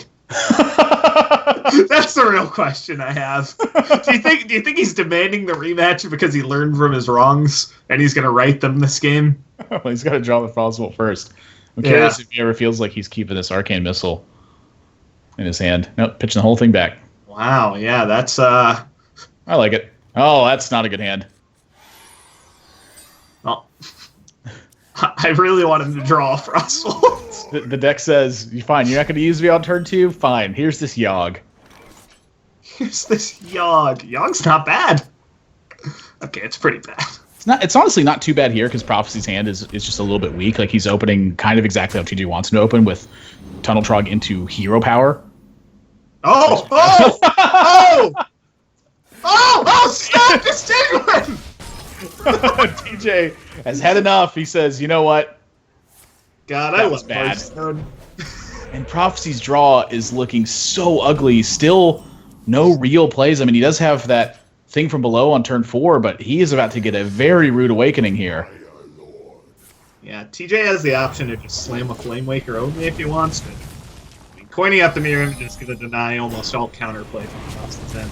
Yeah, nails both the totems as well. So Prophecy kind of relegated to this thing from below. If TJ draws any one-mana spell, this is looking so good. Honestly, I think I just played the other Flame Waker here. I would also tend to like that play. The only thing you have to worry about is Lightning Storm Yeah. off of Spell Power Totem, or maybe, like, in super rare cases, Blood Mage Lightning Storm. Yeah, sticking 2 Flame Wakers can be deadly on spot. And this is going to be Thunderbluff Valiant from Prophecy. He says, I need to get a board state, and I need to get it now. Oh, and the Fireball. Fireball, a great pickup here. I mean, doesn't have to use it, but leaving up a Thunderbluff feels really bad. He really needs to hit a juggle, though. Let's see if he nails it. He does get it, so it's going to be connection from that. Cold Sorcerer, take that out. Flamewaker attacks again. So, Prophecy still no way to handle the Flamewaker immediately, but does finally get a challenge on board with this Fire Elemental. Yeah, and since he has no other incidental damage in his hand, makes sense that he would just shoot the 0-2 taunt instead of the Flamewaker. TJ being awfully conservative with the second Flamewaker. I kind of like it in this spot. But Ooh, those were some bad ones. I mean, I think you Arcane Blast anyway, but he can still clutch it, or not. oh, is he trading this off or not? I wouldn't Yeah, be. I like the trade. I don't think not trading is too crazy, but What's that 2 damage really worth, though? 2 damage. Well, he does have a Yogg-Saron in hand, though, so I'm thinking his game plan is elsewhere right now. I think that's one of the reasons he held the Flamewaker so conservatively, is because the Yogg-Saron was in his hand. Looks I'm that. just saying, man, 2 damage. Ooh, nice Taunt Totem here for Prophecy. Protects that Tunnel Trog. Yep. TJ really probably digging for Flame Strike, essentially. Falling behind once again. Yep, Alec here locked out of this turn due to Overload. But Azure Drake Lightning Bolt's pretty darn good. Yeah, I mean, leading into an Alec here next turn if he wants to. Jeez. Flame Strike's still a great pickup, though. Yeah. Obviously going to take trade with Tunnel Trog. Does he want to trade off the Flame Wreath Faceless? Will choose a trade. I'm really surprised at how defensively Prophecy is played. Yeah, that is 7 damage you're missing out on. TJ, I mean, when my opponent's traded this way, here's the deal. Prophecy's going to know Flame Strike's not here this turn, and so that's probably going to be where he turns the corner and starts pushing that damage, but I think the Faceless Summoner is the play here. Well, for TJ, with this kind of hand, it's literally all about getting to that Yogg. So what this play is going to do, it's not going to kill anything ever, and it's challenged directly by the board. You're obviously going to hope there's no Hex, but set you up for the Flamewaker Fireball next turn, where hopefully you can kind of clean up, get to that Yogg, get extra spells in before the Yogg, which is really important as well. So definitely can appreciate this play. Yep. Is trading in the Flame Wreath Faceless. Obviously don't want to leave Archmage around. Connects for 6. Ooh, that's a very nice draw for TJ. Yeah, I don't know if you do it. You obviously evaluate real quick after this, after these 2 Flamewaker shots. He's leading right into the Yogg. Yeah, but that's a 9-1. Oh, he's gonna go for the gold. I like it. I kind of like it too. I mean, it's actually not challenged on board either. Except by the 6-3 and the 9-1. Wow. Nice juggles for TJ. As an Alec here, potential to be stuck, though, for Prophecy. His hand is so good. Well, Thunderbolt's real good. Yeah, it's just, I mean, defensive play, again, has kind of put him in this almost awkward spot where he just continues to trade over and over again. He's going to run into a Yogg. So TJ is going to be able to have chance number 2 at the Yogg. His first one did not go very well. Nope. And Prophecy, he's playing this thing from below, I imagine. Yeah, and I think he's even going to kill off the Flamewaker. Yep. Wise decision, I think. Flame Strike, I think, might lead TJ in a different direction, but... Oh, and there it is. Doesn't play the thing from below here. And so... which ends up being a great choice in hindsight. It ends up working out really well. So, we'll have to wait another day for Yogg. I can almost guarantee it's going to happen, though. Eventually. So, thing from below. Totem Golem. Alec here. Connect for 9. Maybe not Alec here. Oh, he's going for the hero power. Wants the value out of the Thunderbluff Valiant. And that's Feral Spirit to it. So here we go. Yogg Saron. I guess another Flame Strike would work too. But you know, this locks him out of the Allocator next turn. So if Yogg does well, I mean, assuming that's what TJ ends up playing. Look at the board. I mean, you're either taking 14 or you're Yogging. He's saying more than 14. Well, he can clear up until there's 14 left. Yeah, that's true. Yeah, you So here we go. TJ's shades are back on. Mark of the Wild onto opponent's minion. Dark Bargain? Dark Bargain, not bad. Not good, though. Yeah, that's not a good Gets rid of his result. hand, which is essentially the opposite of what you want. This is bad. This is really bad. Okay, this is getting worse. Sap is awful. Holy Fire, your own face. Oh my gosh. This is horrifying. Oh no, Yogg. This is Yogg, essentially... what are you doing? Okay. Well, that's not even close to good enough. Well, he's not dead. Is he not? Are we... It looks pretty dead to me. Well, Lightning Storm may have something to say about it too. There is a lot at stake here. TJ has to draw another Flame Strike. Does he? TJ has to draw another Yogg, man. Oh, he's doing the smart trades too. I thought he was going to push face damage. I guess he is such a far lead that how does he lose? Oh, no, he is pushing face. Yeah, push face with the other 9. That's really smart. Nope. That's not enough. Well, the band of Mana Worms is going to come down. Thanks, Thistletea. You know, for all you guys out there that are sick of seeing Yogg just sweep in and win a game that was otherwise lost, this is the game for you. Yeah. Yogg sucks. Well, Prophecy's just going to win this one on the back of Alec here. Yeah, well played to Prophecy in this one. Does take on the series. TJ demands his rematch and fights it like a real man. Prophecy going to be the winner of this match, 3-2. Sort of a back and forth roller coaster of emotions. Rolling into this fifth game, and you can see Prophecy, the relief on his face to finally win. Very defensive play that we saw from him throughout this series. That's going to be an interesting factor to look out for in his future matches as well. Will he continue to play very defensively? You know, given what we've seen so far, that is the trend he seems to follow. Choke out their opponent's options and have your superior options be the tiebreaker in that one. Now, I would like to add, as illustrated last game, sometimes you learn from your mistakes, and as soon as the next game, you're willing to correct them. So I think we definitely saw some imperfect games there from both sides over the course of the match.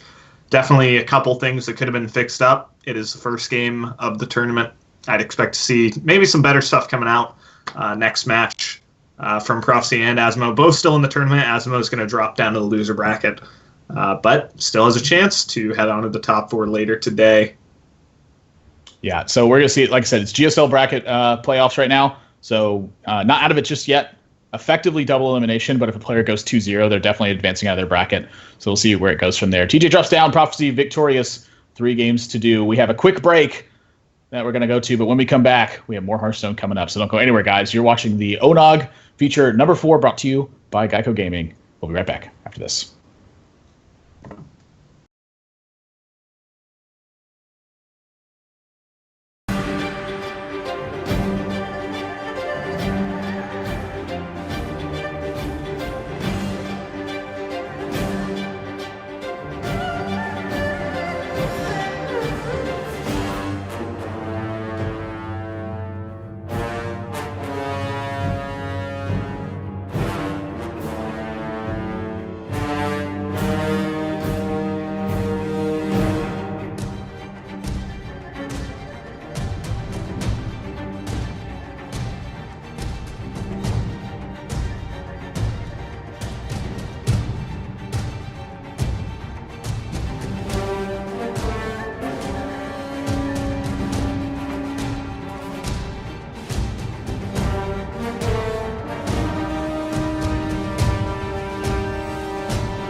Welcome back to the One Nation of Gamers Circuit 2016, brought to you by Geico. I am Nathan, that's Admiral Zamora, joined by Keaton, Chonky Gill. We just saw TJ Asimo QT Sanders fall 2-3 versus Prophecy. Prophecy played very defensive throughout the course of the series.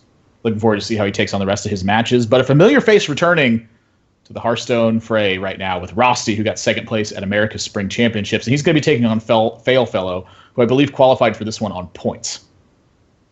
Failfellow actually won Open number 7. Oh. He had quite a lot of points. I think he would have qualified on points, but he just won anyway. Yeah, sorry. So, think of someone else. Someone else has qualified on points. This Prophecy actually qualified on points. Prophecy, that's what it was. Yeah, both of them have roughly the same points, 17 and 19 respectively, so pretty close in that regard. But yeah, Failfellow, familiar face, saw him way back in Open number 3, where he lost in the finals, so finally kind of broke through this time, won the Open, made it out here, and against him, like you said, is going to be Rosty, who we recently saw at the America's Spring Championship, took second place home there.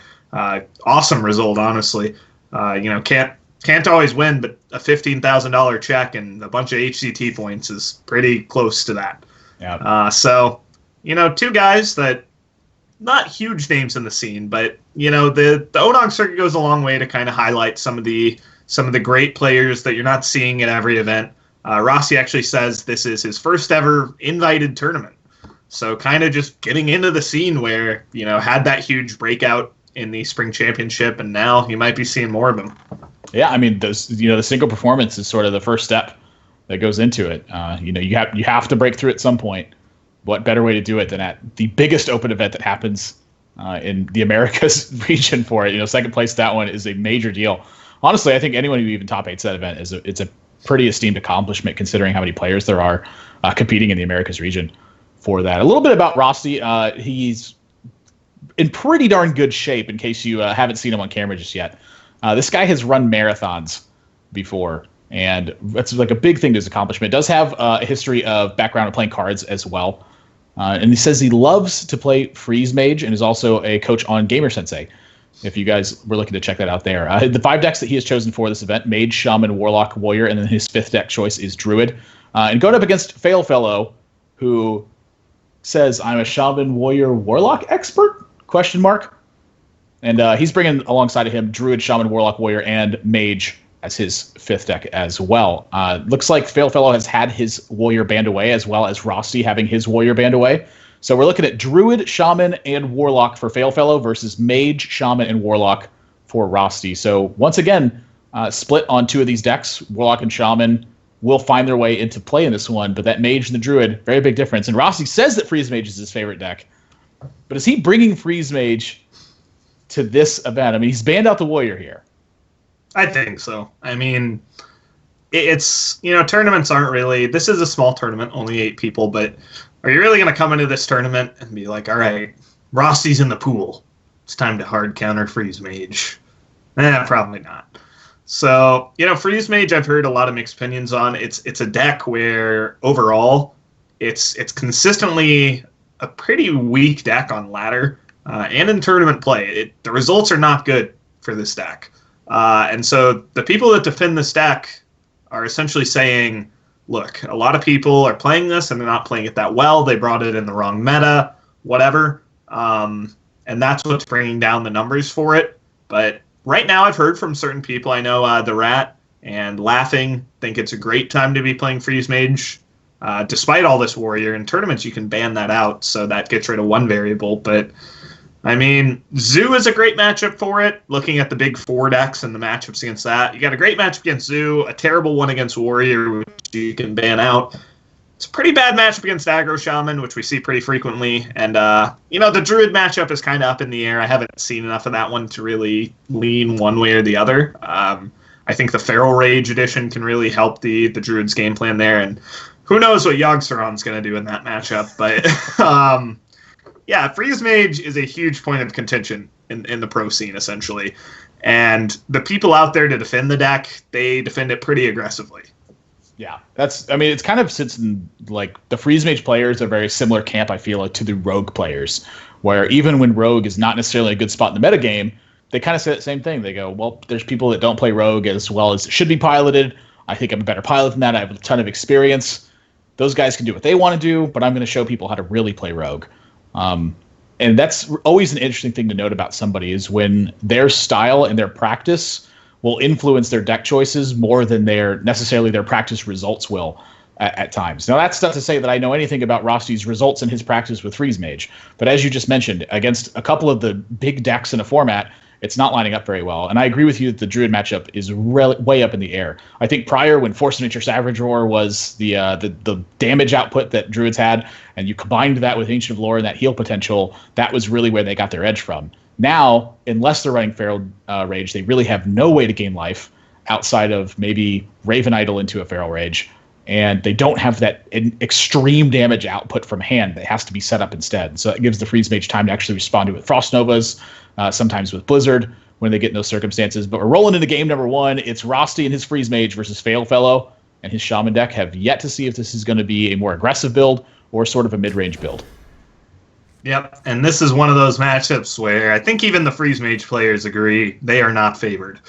Aggro Shaman, it's got the points of burn, it's got the early minions, it's going to force a lot of action, but I know that Doomsayer is certainly going to be a card you're looking to have in these early turns to contest the Shaman's board. There's usually not an answer from the Shaman side. They don't really run Earth Shock anymore.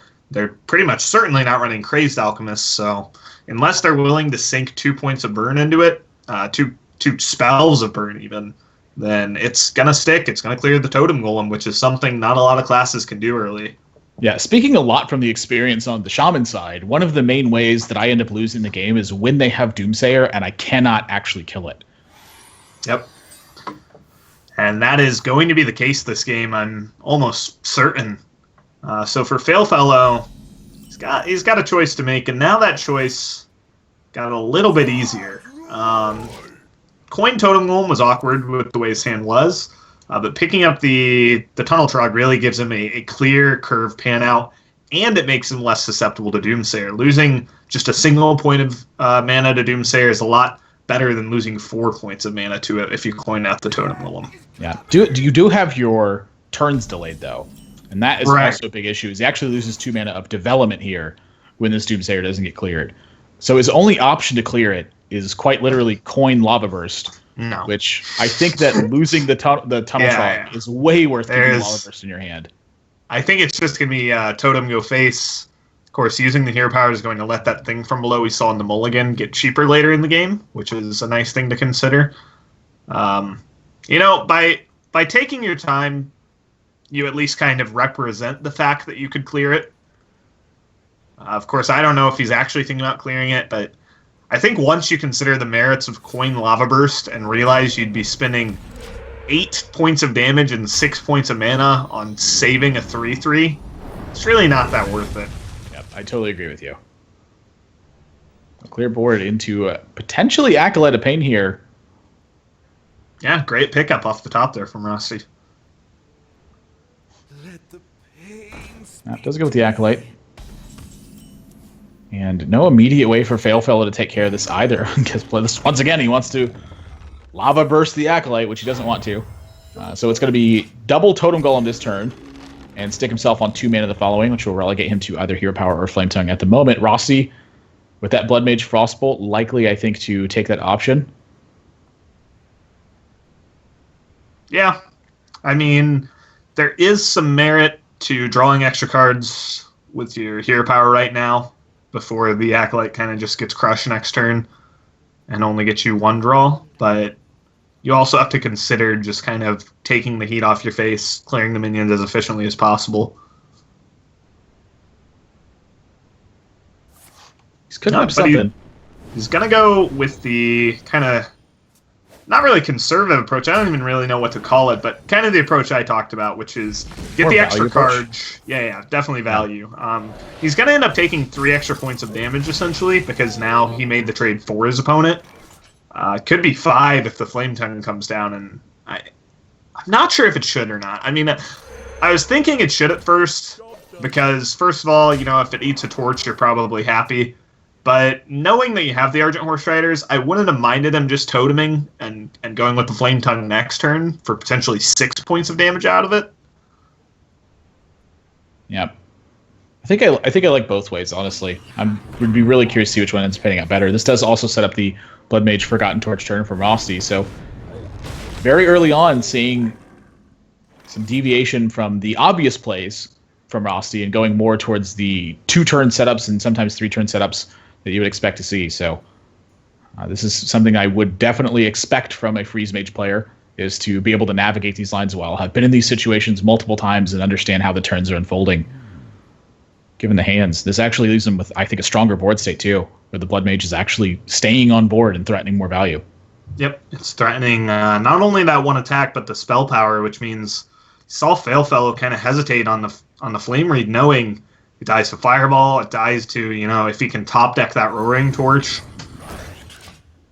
The light protects me. I think Flame Wreath is pretty darn strong here.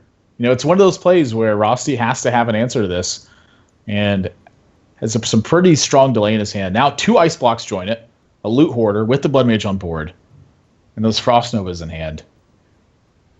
I think really curious. The Ice Blocks sort of lead you down a path where 2 Ice Blocks enables you to go with the Burn plan a lot more than, if you had no Ice Blocks. And he doesn't have any board clear, so if he wants to go with kind of a stall plan into hopefully a big Flame Strike eventually, he's going to have to draw into that. Now, he could go for that. I think the way you go for that is probably Frost Nova Loot Hoarder. You kind of hope to pick up Blizzard. You hope to pick up Flame Strike eventually. But another plan he can go for is to just sort of start planning the Ice Block, freezing the board, looking to just chip and burn damage. And just use the 2 Ice Blocks to kill Failfellow before he can kill him.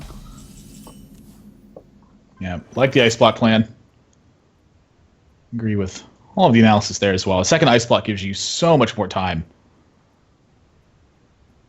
And so fitting in those extra damage turn after turn, that can make a big difference. Yep. I mean, at this point, wouldn't be surprised to see second Frost Nova use next turn. And just kind of ignore the board again. Chip in that extra damage, but a lot's going to depend on Rossi's next draws. I wonder if Failfellow has ever considered trading here. I mean, I wouldn't. It does kind of preserve the Flame Tongue Totem, but he's rolling right into Flame Strike territory. Well, the That's Flame the other Tongue thing, too. Totem isn't that valuable here. I don't think past this turn it's really not doing much. Takes out the Loot Hoarder that also protects the Flame Wreath Faceless from Flame Strike as well. Yeah, that is definitely a consideration, I would think. Looks like he's going to Rock Biter it down. Maybe he takes out both. That's his play. Takes out the Blood Mage. That still protects from Flame Strike on the Flame Wreath. Yep. I like pushing the 4 though, for sure. Yeah, I definitely agree that pushing the damage is important. He has to get going at some point. I mean, he's got 7 more points from hand, but what he's got on board is basically all of his cards right now.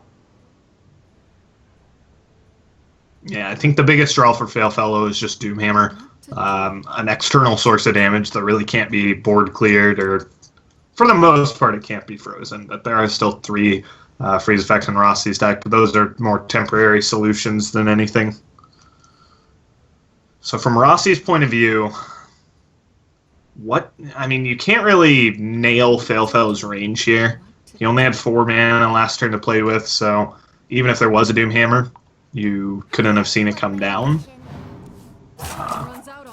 Pyroblast, again, kind of signals that your win condition is going to be that burn plan, but how do you get there is the big question. Is it by playing a secret this turn and saving the Nova? Do you just throw out your second Nova to soak 10? I mean, 10's a lot. 10 is a lot. I mean, that is close to the top end of how much you can expect to realistically heal off a Frost Nova. Failfellow just continues to draw Divine Shield minions for his board. Yep. It's kind of like exactly what he wants to, is like little annoying stuff. Like if he's not going to draw the heavy hitters like Doomhammer, the little annoying stuff is what's going to end up being best here. I mean, that includes the Taunt Totem. The Ardent Squire might be one of his worst draws, I'd say, but who knows? Maybe you're right. Maybe that one extra chip damage gets him there. Adds up. I actually don't know if it makes a difference here. I didn't calculate anything. I have not found a turn timer for kills yet. Well, I think the board state is complex enough that you can't really develop a turn timer quite yet. The interesting thing, though, is, okay, so now, again, another trade opportunity presents itself. Right now, there's 13 points on the board. So if he goes face, that puts him to 18. If none of your things die, 18 or 13 plus 5 is 18. So you want to talk about a turn timer, that's a kill or a block pop if none of this board is dealt with. Which most likely something will be, but just a small consideration for trading and not trading. Gotta start somewhere. And that starts with forcing your opponent to have the right cards. Yep, so down both Frost Novas. If he trades the Loot Hoarder into the Taunt Totem, that means no extra draw this turn, which means he's working with what he has. And then I would expect the play to just be Ice Block, Ice Barrier, probably maybe ping a 2-1 and kill it. Maybe start pinging face and racing. I don't know. There's a lot to consider here for Rosti. Only has 19 points of burn in his hand, and he can push 2 damage this turn if he wants to squeeze in a ping. So that leaves you about 7 short, which is a fireball or a torch. So I definitely wouldn't mind him going face, and it looks like that's what he's doing. Yep. I really like this, honestly. I don't think killing an Argent Horse Rider really changes anything. Yeah, I totally agree with you, too. And the other big part of this is that the second Ice Block, again, kind of showing the game plan that it can lead Rosti down, knowing that he has that second turn to defend himself, means that if he draws a burn spell, he can end the game. It's incredibly important right now. Yeah, I mean, the one thing that trading out that Argent Horse Rider does is protects you from, say, Lava Burst Lightning Bolt being a block pop this turn, whereas now it's not. He did not draw any burn, but yeah, I think that 2 extra damage that he pushed is actually very important, since it puts him in range of drawing a Fireball or a Roaring Torch just for lethal damage. Fellow debating whether or not Feral Spirits or Totem is going to be right here, I think, as well as the trade. Feral Spirits, I agree. Yeah, Feral Spirits is definitely the play here. The Totem not very relevant. And so, for Rosti, it's pretty much down to, I mean, you got the 19 in your hand, and then you're just looking for a Fireball or a Torch, so I think it's just probably Torch face, Novice in here to try and draw it. What to do? Probably Fireball face, and, you know, you've got, what, 3 draws, if I counted right? Here's the first one. So Blizzard wouldn't be a bad pickup either, and now Frostbolt. Yeah. Does that so also activate Ice Lance? No. I mean, it's really interesting to go with the mirror image here. I suppose that means the Ice Lance is coming out on the 7/7, obviously. So he's going to hope he doesn't get popped this turn. And as far as we can see, there's only 9 damage from Failfellow's side once he pushes through these taunts. Potential 10 if he rolls a Spell Power Totem, so looking for 4 damage off the top. Use of Sergeant is not enough, and that's, you know, Rossi's going to get more draws to find that. You know, he's got 3 outs in his deck now. He's got Fireball, and he's got 2 Roaring Torches in there. Yeah. Plus, only 4. Blizzard can buy more time, too. Yeah, that's So another consideration. There's more draws in his deck that can actually just buy him more time as well. So he's put himself, I think, in about the best spot he could come up with. The other thing is now he can just Pyroblast next turn, which gives him an extra draw. Because before, he wasn't able to Pyroblast because he was getting popped, which means he had to draw exactly the 6 damage that turn and go Ice Block, 7 damage to face, and then Pyro for the game. Now he can do that in the reverse order, which means 1 more draw he can block and then hope to draw into. little time. Interesting to see the totem roll instead of the abusive here. Again, I don't think it matters too much, I don't think it matters much either, but if at all. it's honestly a little better against like a board clear or an Alexstrasza to heal yourself or something like that. So Rossi on a 6 damage, draw the win, and that is pretty much it. That is another out in his deck. That is an Alexstrasza, Fireball in hand. He'd be able to play Ice Block and Fireball next turn, unless Failfellow can manage to find an Eater of Secrets somewhere in that deck. He is not coming away with a win in this first game. Yep. So pretty much going to seal it.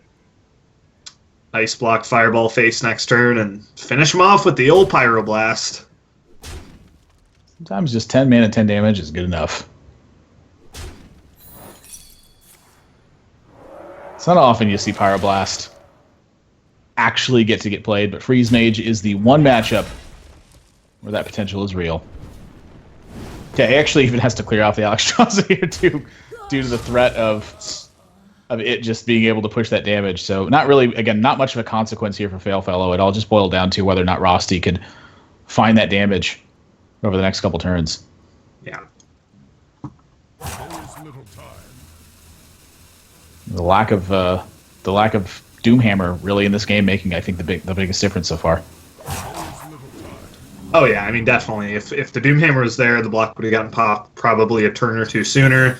Would have changed the entire dynamic of the game. Rossi would have had to draw exactly Fireball or Roaring Torch on that exact one turn, which he didn't. So would have turned the other way entirely. But there's really no outs here for Failfellow in his deck. I would imagine nothing to heal him out of range. No Eater of Secrets.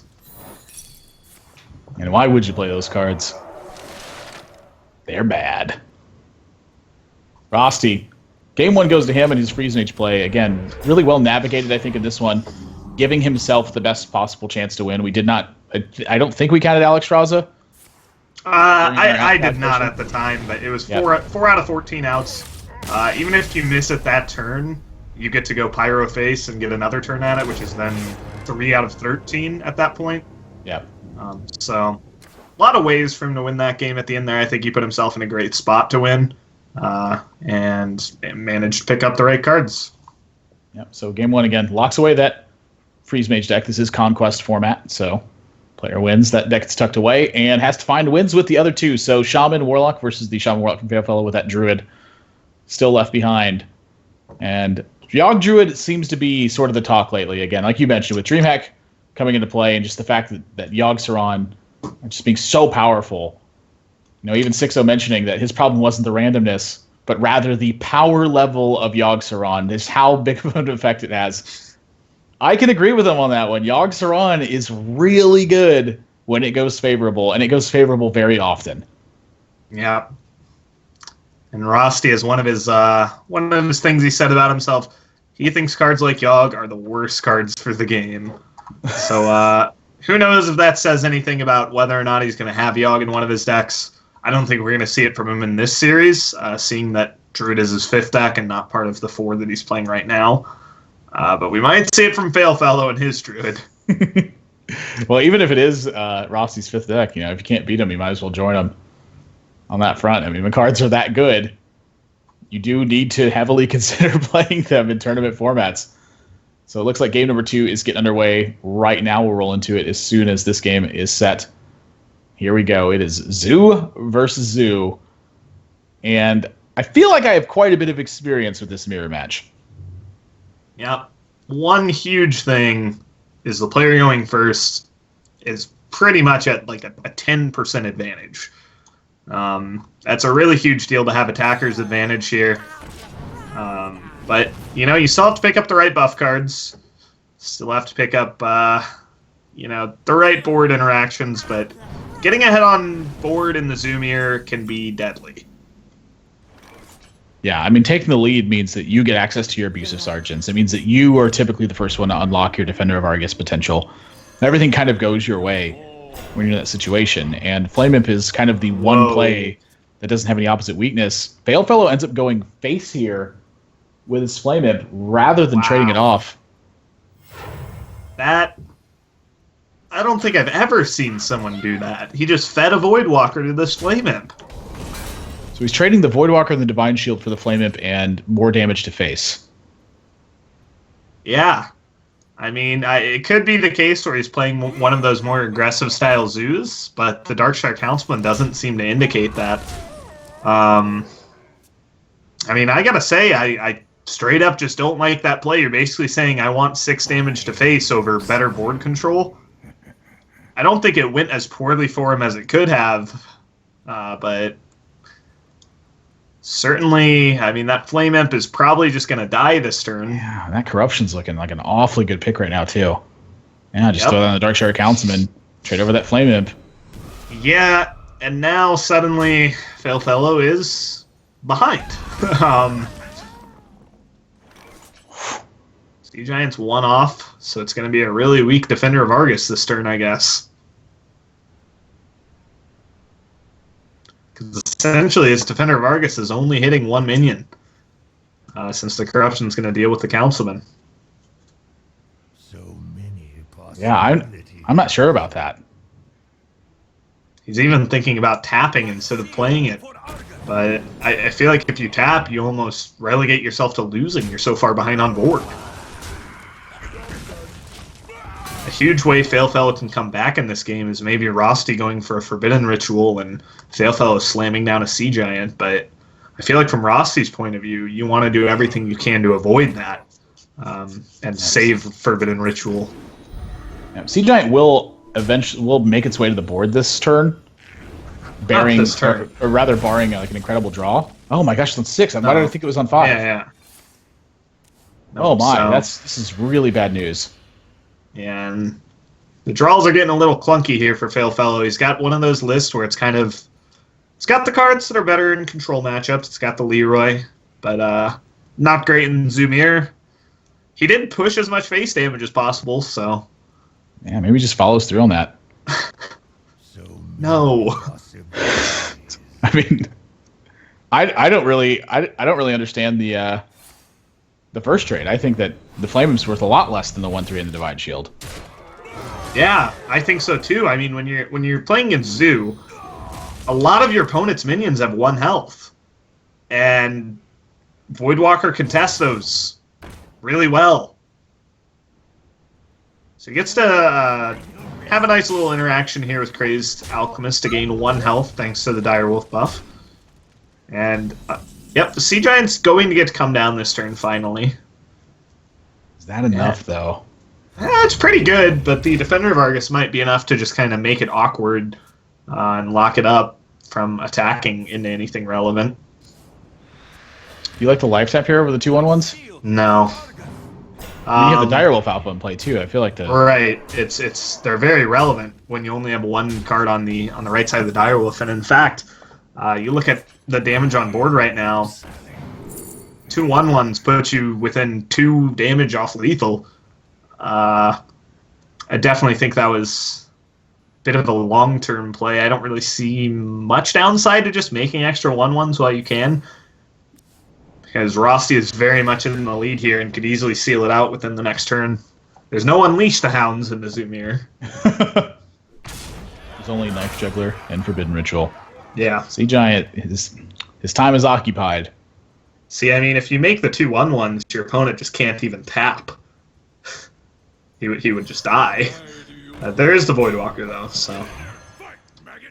This exact situation is why Sea Giant was not on Kalthazad's approved card list. And that next Ram's expansion. And that's a throwback. Rosti's still going to deliberate over his plays here. Looks pretty clean cut to me. Yeah, I mean, He's you got probably great just want to trades. trade out as much as possible. You just want to not die to any really fringe possibilities like Soulfire your taunt, Leroy PO, all face. That's only 18 and he's at 19, so even that wouldn't get there. But something similar to that, you know.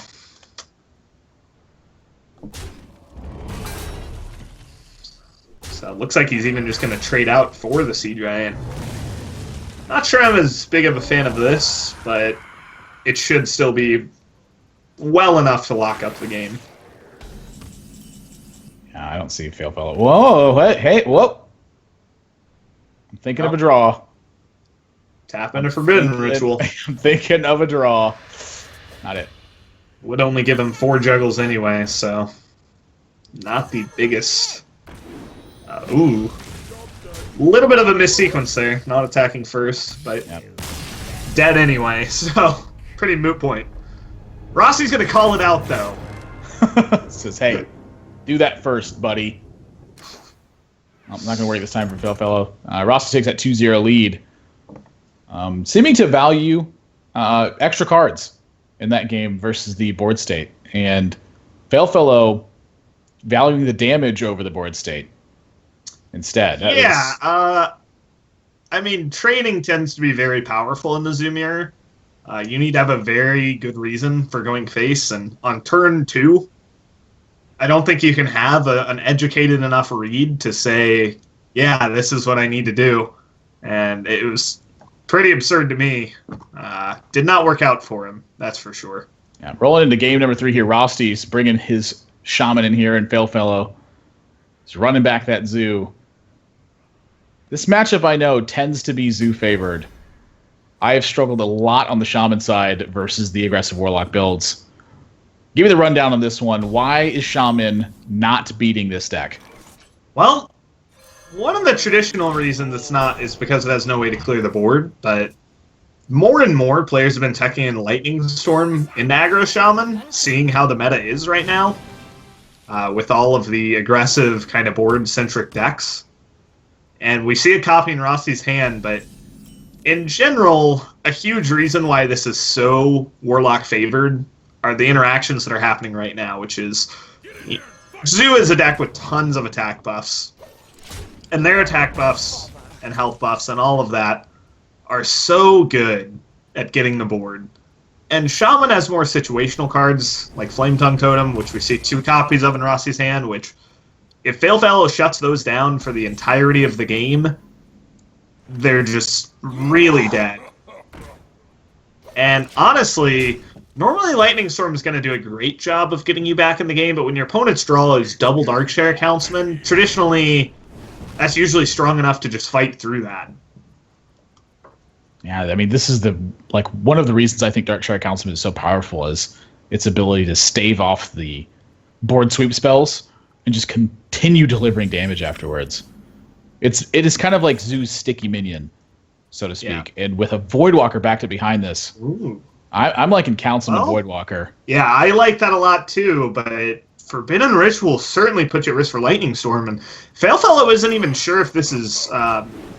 I mean, he kind of is sure it's aggro because he saw the Finley, but if he would have gone for that Ritual, could have easily seen himself get really punished by a high roll Lightning Storm, which is still just going to be the play here for Rosti. Yeah, needs to be able to take out this Darkshire Councilman. Lightning Storm, very rare it's this important. Double high roll. Wow, takes out the Voidwalker as well, and Fail Fellow just hand to the forehead.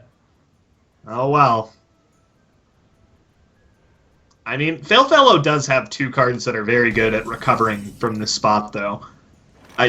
This is not a spot where I'm disappointed in the fact that I can Ritual for 5 and go face for 7. When you're at 29 and your opponent's already used their Storm, you're still ahead on board, and, you know, everything's kind of just still looking up for Fail Fellow here. Yeah, I mean, at 29, that's the other thing to mention, too, is that the Shaman is playing defense in this matchup, and it's a deck that's meant to be the aggressor. So when they're put on that back foot and they have to answer over and over again, it means that life total's not dwindling away. And that means more life taps for you as the game goes on. And the more you life tap, the more likely you are to find that damage at the end of the game. Yeah, I mean, when I don't have to life tap for the first 5 turns against aggro Shaman, and they have to Storm, and I'm ahead on board, it's a pretty good place to be. Yeah, you're feeling all right. Yep. So, Doomhammer is a likely play out from Rossi, so it's interesting to see how Fail Fellow can really navigate around that. I have to see if he leaves up these taunts or if he trades in the 2/2 Icky Tentacle. All face. Icky Tentacle is dealing some icky damage. And 5/7. Those are not good draws when you have pitched away your hero power. Yeah, it's got to be Probably Doomhammer and also coin out the Fire Blast this turn. Failfellow doesn't quite have lethal setup, but I mean, with a second Forbidden Ritual to load, feeling pretty good. At this point, from Failfellow's spot, I'd really just be considering, how do I die? And that is just game. Yeah, that is enough damage to deliver 12 points from hand and 2 on board.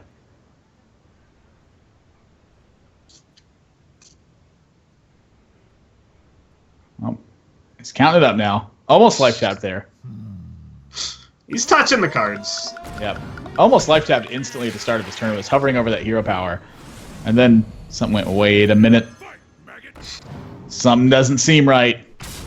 Nothing's right. Leroy's dealing 12 points of damage. Rosti drops his first game. Failfellow on the board now. Working on that comeback. Trying to make sure he can take out this Shaman build. Step number 1 is complete. That's usually the matchup where I would say Failfellow is definitely favored. Has to win that Shaman Mirror still, and the Druid deck yet to come into play just yet, so we don't know exactly what it is. I think there's 2 very strong Druid builds out there right now with both Cthulhu Druid and the Yogg-Saron. More token-oriented builds of it. Failfellow strikes me as a Cthulhu Druid player, though. That's just... Yeah, does he? Yeah, that's my read. Okay. He wants that consistency. Doesn't want to risk the Yogg. Doesn't want to risk the Yogg. That's my call. Alright, I'll write that down. We'll come back to that. You can take that one to the bank.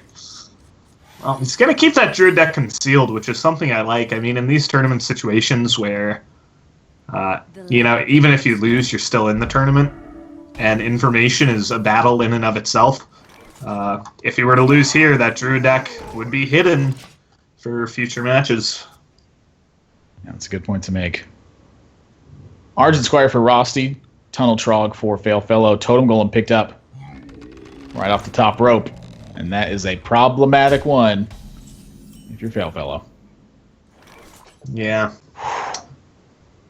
Very awkward answers from his hand. Might just be coin Tuskar. Hey, if you don't have a Totem Golem, let's go ahead and try to make one. Certainly a way out. Did you bring some There we go. Manaside Totem, not looking bad either. Oh, jeez. Oh my gosh. Look at Rosti's face. Like, whoa. Oh, does draw a Lightning Storm here. So maybe... Yeah, but it's still just brutal here. It's pretty brutal. I'm not going to lie. So interesting hero power choices here. These all are pretty viable, I think, and they all lead you down different paths. I think Lesser Heal tends to be my favorite out of these normally. It's gonna, if you feel like you're going to stick on board, it lets you heal up your Totem Golems, heal up your Flame Reef Faceless. Fire Blast is kind of the pick if you feel like you're going to be behind on board. And Steady Shot is a pick if you're looking at this board state and thinking, I just got to kill him. Yep, goes to the Fire Blast.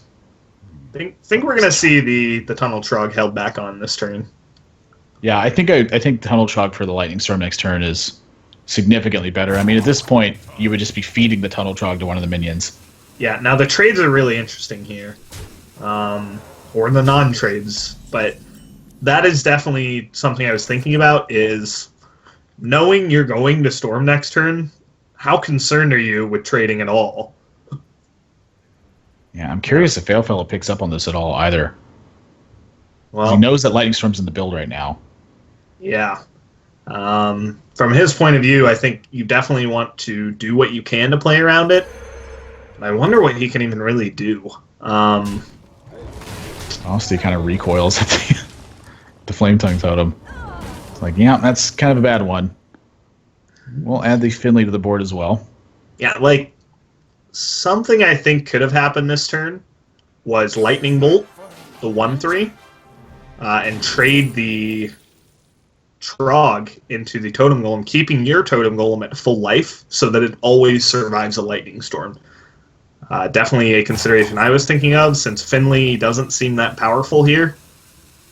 Out of his options, again, I really like the Lesser Heal, which is what he chooses to go with. So, At two least we big know that rolls here. At least we know that Chalky doesn't think that Priest hero power is the problem with the class. Yeah, I mean, if you transpose all those Shaman cards into Priest, I think they'd be great. Expert analysis from Keaton Chalky Gill. Lightning Bolt take out the Tunnel Trog here. That does delay the Doomhammer by a turn. Mm-hmm. So here we go. Priest hero power versus Mage hero power. Rossi also delayed from Doomhammer this turn. Yeah, And that's a weak action, sort of. we're going to get into a grind out this game. Yep. This game is going to come down to who can draw Ooh. huge threats. Yep, and Veilfellow, I think that he is realizing this, and I think Oh. Rossi is realizing Well. it as well. That is one of the big threats. Don't worry, loves. The Yep, this Argent Horse Rider does stick to the board. Currently, that Mage hero power does make a difference in the grind out battles.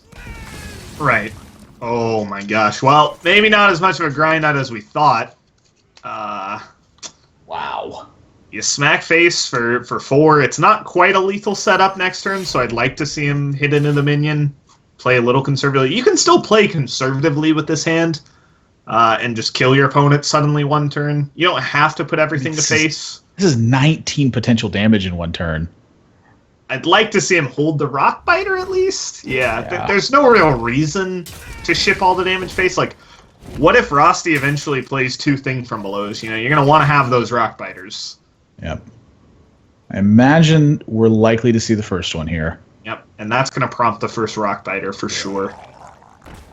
I could always Lightning Bolt it, but I don't think there's a great reason to do that. Because No, I it's think still the same Lightning amount of Bolt Lightning Bolt's a little more flexible in the future. Yep. Feral Spirit's a pretty nice pickup as well. Just anything to make sure that you can stick something to the board. And Feral Spirit's it's one of the best cards, I think, in the mirror match for making that happen. Is he going with the Lightning Bolt here? I thought No. it looked like he Lightning Bolted from him. I was Yeah, like, I know. whoa. I was kind of weirded out too. Well, it's not going to be lethal quite yet from Failfellow, but Oh, at 14. I mean, he needs a single point of damage. yeah, he is just one off. Only we had- If only we had that Well, he hero didn't- power. He didn't have any hero power choices that dealt damage. Here we go. It's 10 to the dome right now. Yeah, I like it. I like it now. You get in that damage right now, and you say, "Look, taunts are GG." Yeah, or double Rock Biter Lava Burst, which Rossi does not have, nor is he close to at the moment. Does have the taunts though. It is getting into an interesting spot though, where if Failfellow doesn't pick up the lethal, where do we go from there? Yeah, I mean he's only got 2 charges left on the Doomhammer. It's been used up at this point, and he's facing down a lot of damage. I mean that's 4, 5, A 6, lot 7, of 9, 11, damage. 11 plus 7. I mean this is lethal next turn from Failfellow here. I'm He's sorry, from got the- Rossi he's here. got the priest hero power. So right now it's going to be it's only 19 out of Rossi with all things considered from his current hand and hero power, and Failfellow will at worst be at 20. Should Rossi have not traded? Oh wow, that's a really important consideration. I don't think he should have. I didn't even think about that until I started counting. That would be the difference between lethal next turn and having to top deck lethal next turn. Because it's 7 on board, Yeah, 11. You count the Doomhammer, that's 11. Lava Burst for 16. Buff the Tom Trug, that's 18. And then the Air Power is 19. Always little time. And now for Failfellow, you got to think, okay.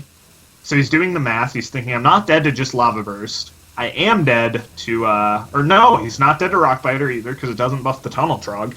So that's only 6, whereas Lava Burst is 7. Yeah. Rossi needs 8 points of damage out of hand. And that's good enough because of the That's Tunnel enough. Trog buff. Yep. Who said Overload was a drawback? It's a buff when you got Tunnel Trog. And that's the Buff. series. Yep. Rossi taking it 3 games to 1. A lot of draws in his deck won him the game this turn. I mean, we're looking at any 3 cost or less Overload card, any point of damage, including Flame Tongue, Abusive Sergeant, Oh, Argent and Horse Rider. actually, any Overload card would have won him the game. Doomhammer, Flame Wreath, because he wouldn't have had the hero power then. Gotcha. Yeah, you're right. Exact. So definitely a lot of draws for Rosti there. Still, though, you got to think, what was the reason for trading when you've got the taunts up? Maybe you bust through them somehow, and it's really Closing important to Lightning trade that Storm. one damage. There's definitely considerations both ways. A lot of interesting stuff in that game. But Rossi takes the match 3-1 pretty convincingly. And I believe up next we'll probably have the winners match, or I don't know. It's either winners or losers. Winners next. Yep. So we'll have Prophecy taking on Rosti, and yeah, should be a great match. Yeah, we'll see where they go after this. Like Chalky said, winners match coming up right after this. Failful not out of it yet. He will face TJ in the lower side of this GSL group style bracket coming up after our match afterwards as well. So don't go anywhere, guys. We still have more Hearthstone planned for you today. So stay tuned. We'll be right back after this.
Welcome back to the One Nation of Gamers Circuit 2016. I am Nathan, that's Avril Zamora, and joining me today is Keaton Chalky Gill. 2 matches in the books now. It seems like Shaman continues to be one of the most powerful decks in the format, and to exactly 0 people's surprise. Chalky, how you feeling after these first two series?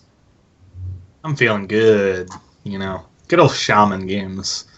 But, not all is Shaman in the competitive format. I don't know where we'd be if it was a one-deck format. Who knows? Maybe it would be all Shaman. But, we got 4-deck format here today, so there's definitely some interesting strategy. It's Conquest, so Shaman can't just rule the day and win every game. But up next, we're going to have Rosti and Prophecy. So, I don't know. Do we have the bans on screen already? Yeah, so Rosti is coming with Shaman, Warlock, Warrior, and Mage. And Prophecy has chosen to ban Rosti's Mage. And on Prophecy side, we have Rogue, Shaman, Warlock, and Warrior. Rosti has chosen to ban Prophecy's Warrior. So Rosti, we've seen him go in line with his bans so far. Wants to take out the Warrior deck because he is playing Freeze Mage. And Prophecy, I think, knowing that his Warrior was very likely to get banned here, took out Rosti's Freeze Mage. But not only that, but Freeze Mage is also kind of lining up well versus his lineup in general, with the Rogue and with the Zoo in there. Yeah, this is kind of where you get into a little bit deeper into bans. This kind of happened with me at DreamHack Austin, where when you know your opponent's going to ban your Warrior, banning their Freeze Mage suddenly gets a lot better. And then you kind of look at it the other way. Maybe from Rossi's point of view, if you know they're going to ban your Freeze, do you ever not ban their Warrior? Maybe, maybe not. It'd be interesting to see if these guys ever had a rematch later in the tournament, whether the bans would change or not. But I really like the ban from Prophecy. He's got Rogue, he's got Zoo. You're going to want that Freeze Mage out of there. Just goodbye. Do not let that through.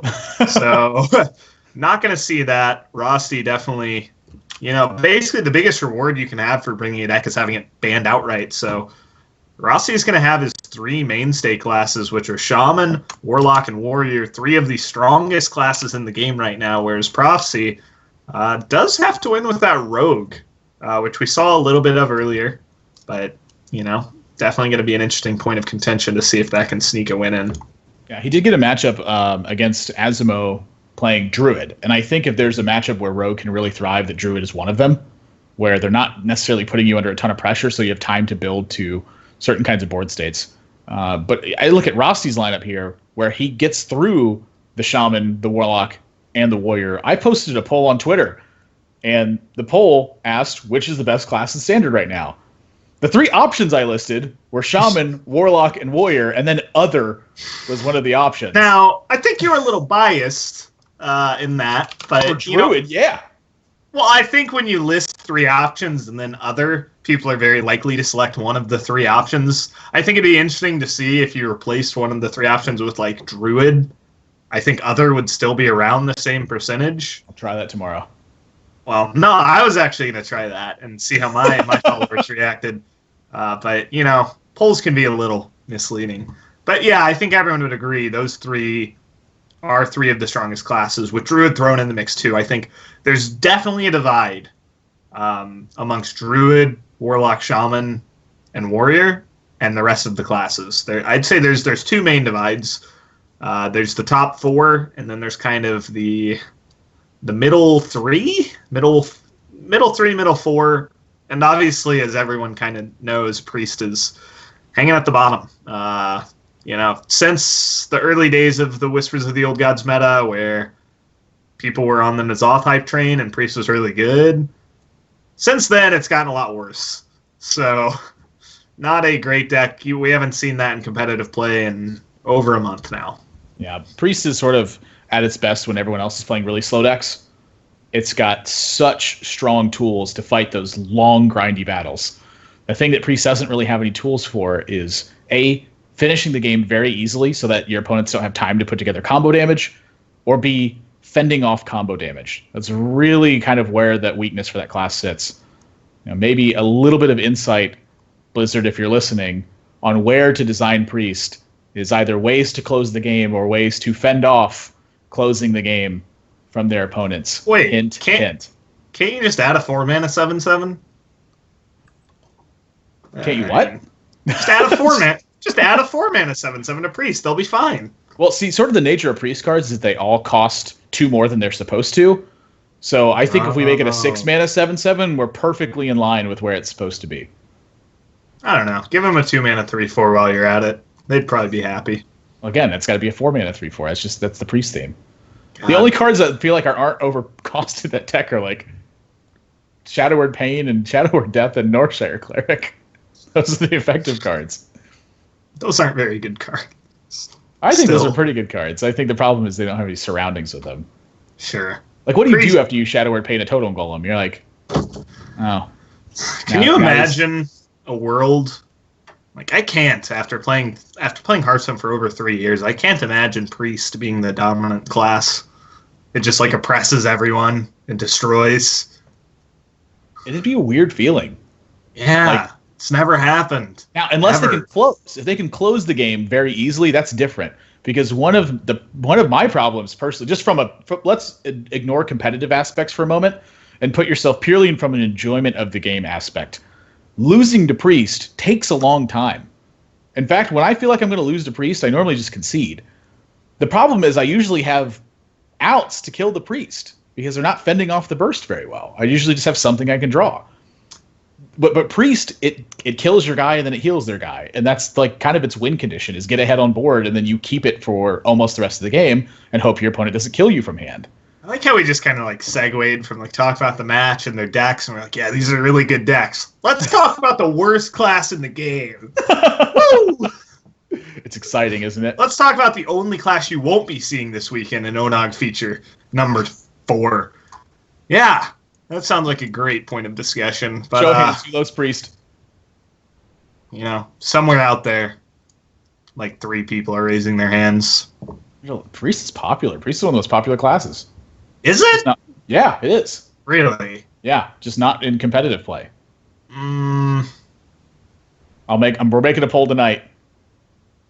you can't make that many options, though. It'll just be Priest and other. I got to Reddit. Because here's the We thing. already now- discussed this. if Priest now Priest gets and more other. than 1/9 of the votes, boom. It wins. Yep. Sort Boom. of. We could make a threshold for it. No. Yeah, one of the players is restarting their client right now. Chucky and I are not just talking about Priest for the sake of doing so. Obviously, we would never do that. Priest cannot quick shot or kill command their opponent, nor can it play a turn 1 Flame Imp. We're waiting for the players to get into their client and be ready to play after this. We did have a little bit of issue with that. Apologies for that. We'll get that fixed as quickly as possible. All I'm saying is the solution is to just make Priest an aggro class. Just make him Shadow Priest. I'm okay with that. I would be too. I think it'd be hilarious. I just want to mind blast people. You know, what happens when Priest is suddenly the aggro deck? Got him. Honestly, some of the aggro decks would have a pretty tough time with that too. Because when you're trying to race Priest that... hero power is good. Yeah, it is. Like again, the Priest hero power is not the problem with the class. It is the cards that it has access to. Rolling into game number 1, Rosty's bringing Dragon Warrior. Prophecy's got that zoo list, and not really a lot of tech choices from these two, except for Prophecy's Dragon Warrior list. We saw a lot of interesting choices in that one. Yeah. So starting out with Zoo, I feel like these early turns pretty much going to play themselves for Prophecy here. 1/1 drop, time to play it. But no answers from Rosty is certainly interesting. Yep. I don't mind using the Blood to Ichor here just to get something on board to contest this. This has kind of changed my mind a lot about this card in this matchup, where the only turn 1 play that Blood to Ichor is actually weak to is turn 1 Possess Villager. Yeah. Now, there's a little bit of merit to trading here. Definitely kind of plays around everything, gets you in the safest spot, which in that scenario as Zoo, you kind of have to think, is my hand strong enough that I want to take the safe route, or is it weak enough that I need to go for best case scenario and push this 3? He thinks that, you know, Imp Gang Boss into Dark Iron Dwarf into Doomguard's pretty strong, and I would tend to agree with him. Now, Kor'kron Elite will answer this Imp King boss, and that 3/2 Fairy Dragon will likely take out that 1/1, I'd say. Yeah. Definitely like those trades coming out from him. It's going to punish Prophecy a little bit for going face with the Flame Imp last turn, as now he can't take out both minions, Ooh, Dark Pillar is interesting. barring a Mortal Coil. Yeah, we're fishing for that Elven Archer / Mortal Coil. Maybe Stone Tusk Boar. Yeah, well, Possessed Villager, not a bad, you know, third pick. You know, he's not going to go first round in the NBA draft, but You'll snatch him up later. You need him on your team. He's gonna take his talents at South Beach.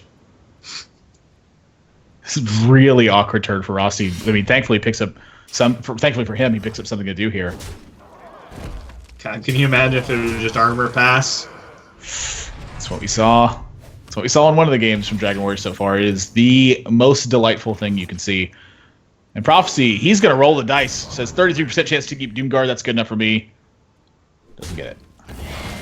But does have a Doomguard. Positive thinking. And once again, kind of awkward turns here for Rosti. Yeah, I definitely think I just like shooting the 1/1 here. If your opponent trades in the Doomguard, you just shoot the Doomguard next turn with the Blackwing Corruptor. If they don't trade, you get to shoot it and execute it.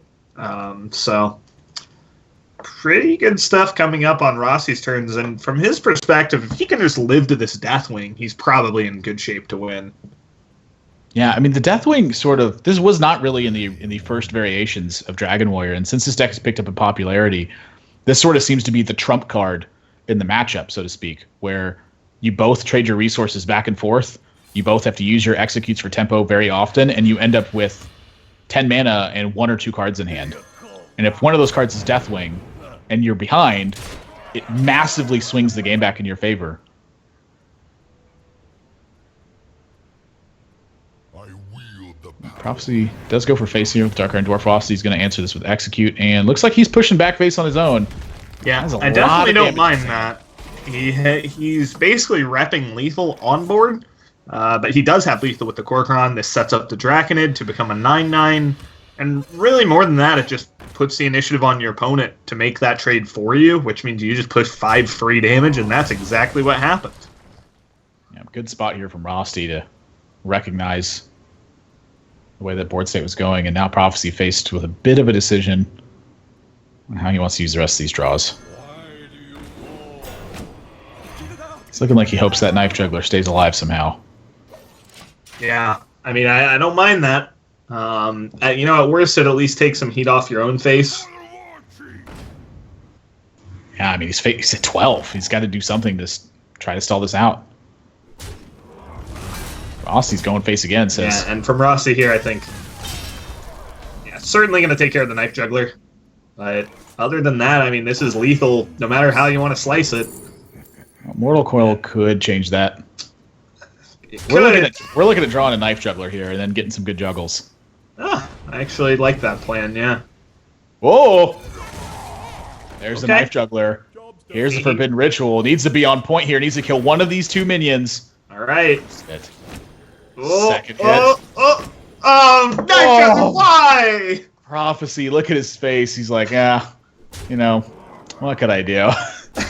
Knife Juggler, please. Rosti locks up the game. Did end up drawing a chance to win, even if one of those minions had been picked off as well. So Prophecy pretty, gets a little bit of luck there with the Knife Juggler on the draw anyway. And then everything just crumbles to pieces afterwards. But I do kind of want to draw an illustration here with the way that Prophecy had played his first Dragon Warrior series that we saw, where he had played very defensively. He was very concerned with fighting for the board position over and over again. And where we see Rosti, he immediately started pushing face damage. Now, granted, the board state was much more in Rosti's favor here than it was in Prophecy's game, but really illustrating the importance of delivering damage to the Zoo deck. If you take away life taps and you put them to pressure tests, you cut off their time. And when you give the Zoo deck enough time, they will find ways to kill you. Yeah, I do think the context in both games were vastly different. But I definitely agree with your analysis a little bit. But interesting to note in this last game, we saw Doomguard 1 come out, and Doomguard 1 discarded Doomguard 2. So when you're in the spot of the Dragon Warrior player and thinking, okay, I'm at 15, how do I want to trade or face? And both Doomguards are gone, it's a lot easier to pull the trigger and say, yeah, face. Yeah. So knowing that both of the cards that really punish you are out of the way, that let Rosti be a lot more aggressive. But I do agree that as the Dragon Warrior against Zoo, you need to go face a lot. You need to put the trades on them a lot of the time. Hope they don't have a card that makes it ridiculously efficient, which in the case where when your opponent has only a 4/4 on board, what do they have? Like, they can draw Soulfire to kill your 5/4, and then, Oh, well, punished. But, kind of knowing the likelihood of Soulfire being in a Doomguard list, as well as having seen one Dark Peddler, you think, okay, if he has Soulfire, whatever, that's fine. I'm not going to play the worst case. I'm going to push this 5, and that 5 was exactly what Rossi needed to push that game to end up with exact lethal. Yeah, big difference in that one. So Rossi now with Shaman and Warlock. Prophecy going to have to find a win with that Rogue versus one of those two classes. And now this may just be me talking here, but both of those seem like bad matchups for Rogue. I would say, Zoo and Dragon Warrior are probably about equal for the Rogue to try and get a win with. Shaman versus Rogue, assuming it's aggro Shaman, which last match we saw Rossi is indeed playing aggro Shaman, it's kind of the nightmare matchup. That was what Prophecy banned last match. And this match, he couldn't. He had to ban the Freeze Mage. It was even more powerful against his lineup. So definitely in the back of Prophecy's mind. He's going to have to get a little lucky with that Rogue, most likely. But first things first, he's going to have to take down this Zoo Mirror. Yeah. Do you see a Soulfire in Rossi's build? Yep, so it's going to be interesting to see the other cards in the build. There's a lot of different ways it can go.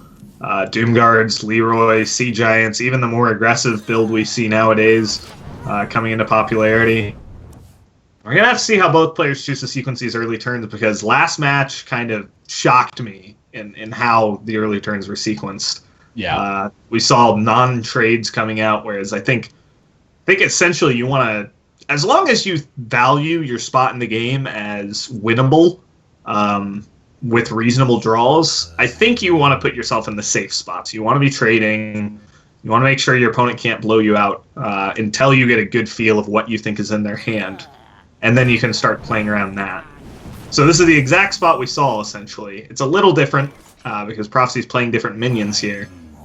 So I think going face here has a small amount more of merit because you're not feeding a Voidwalker to your opponent's Flame Imp.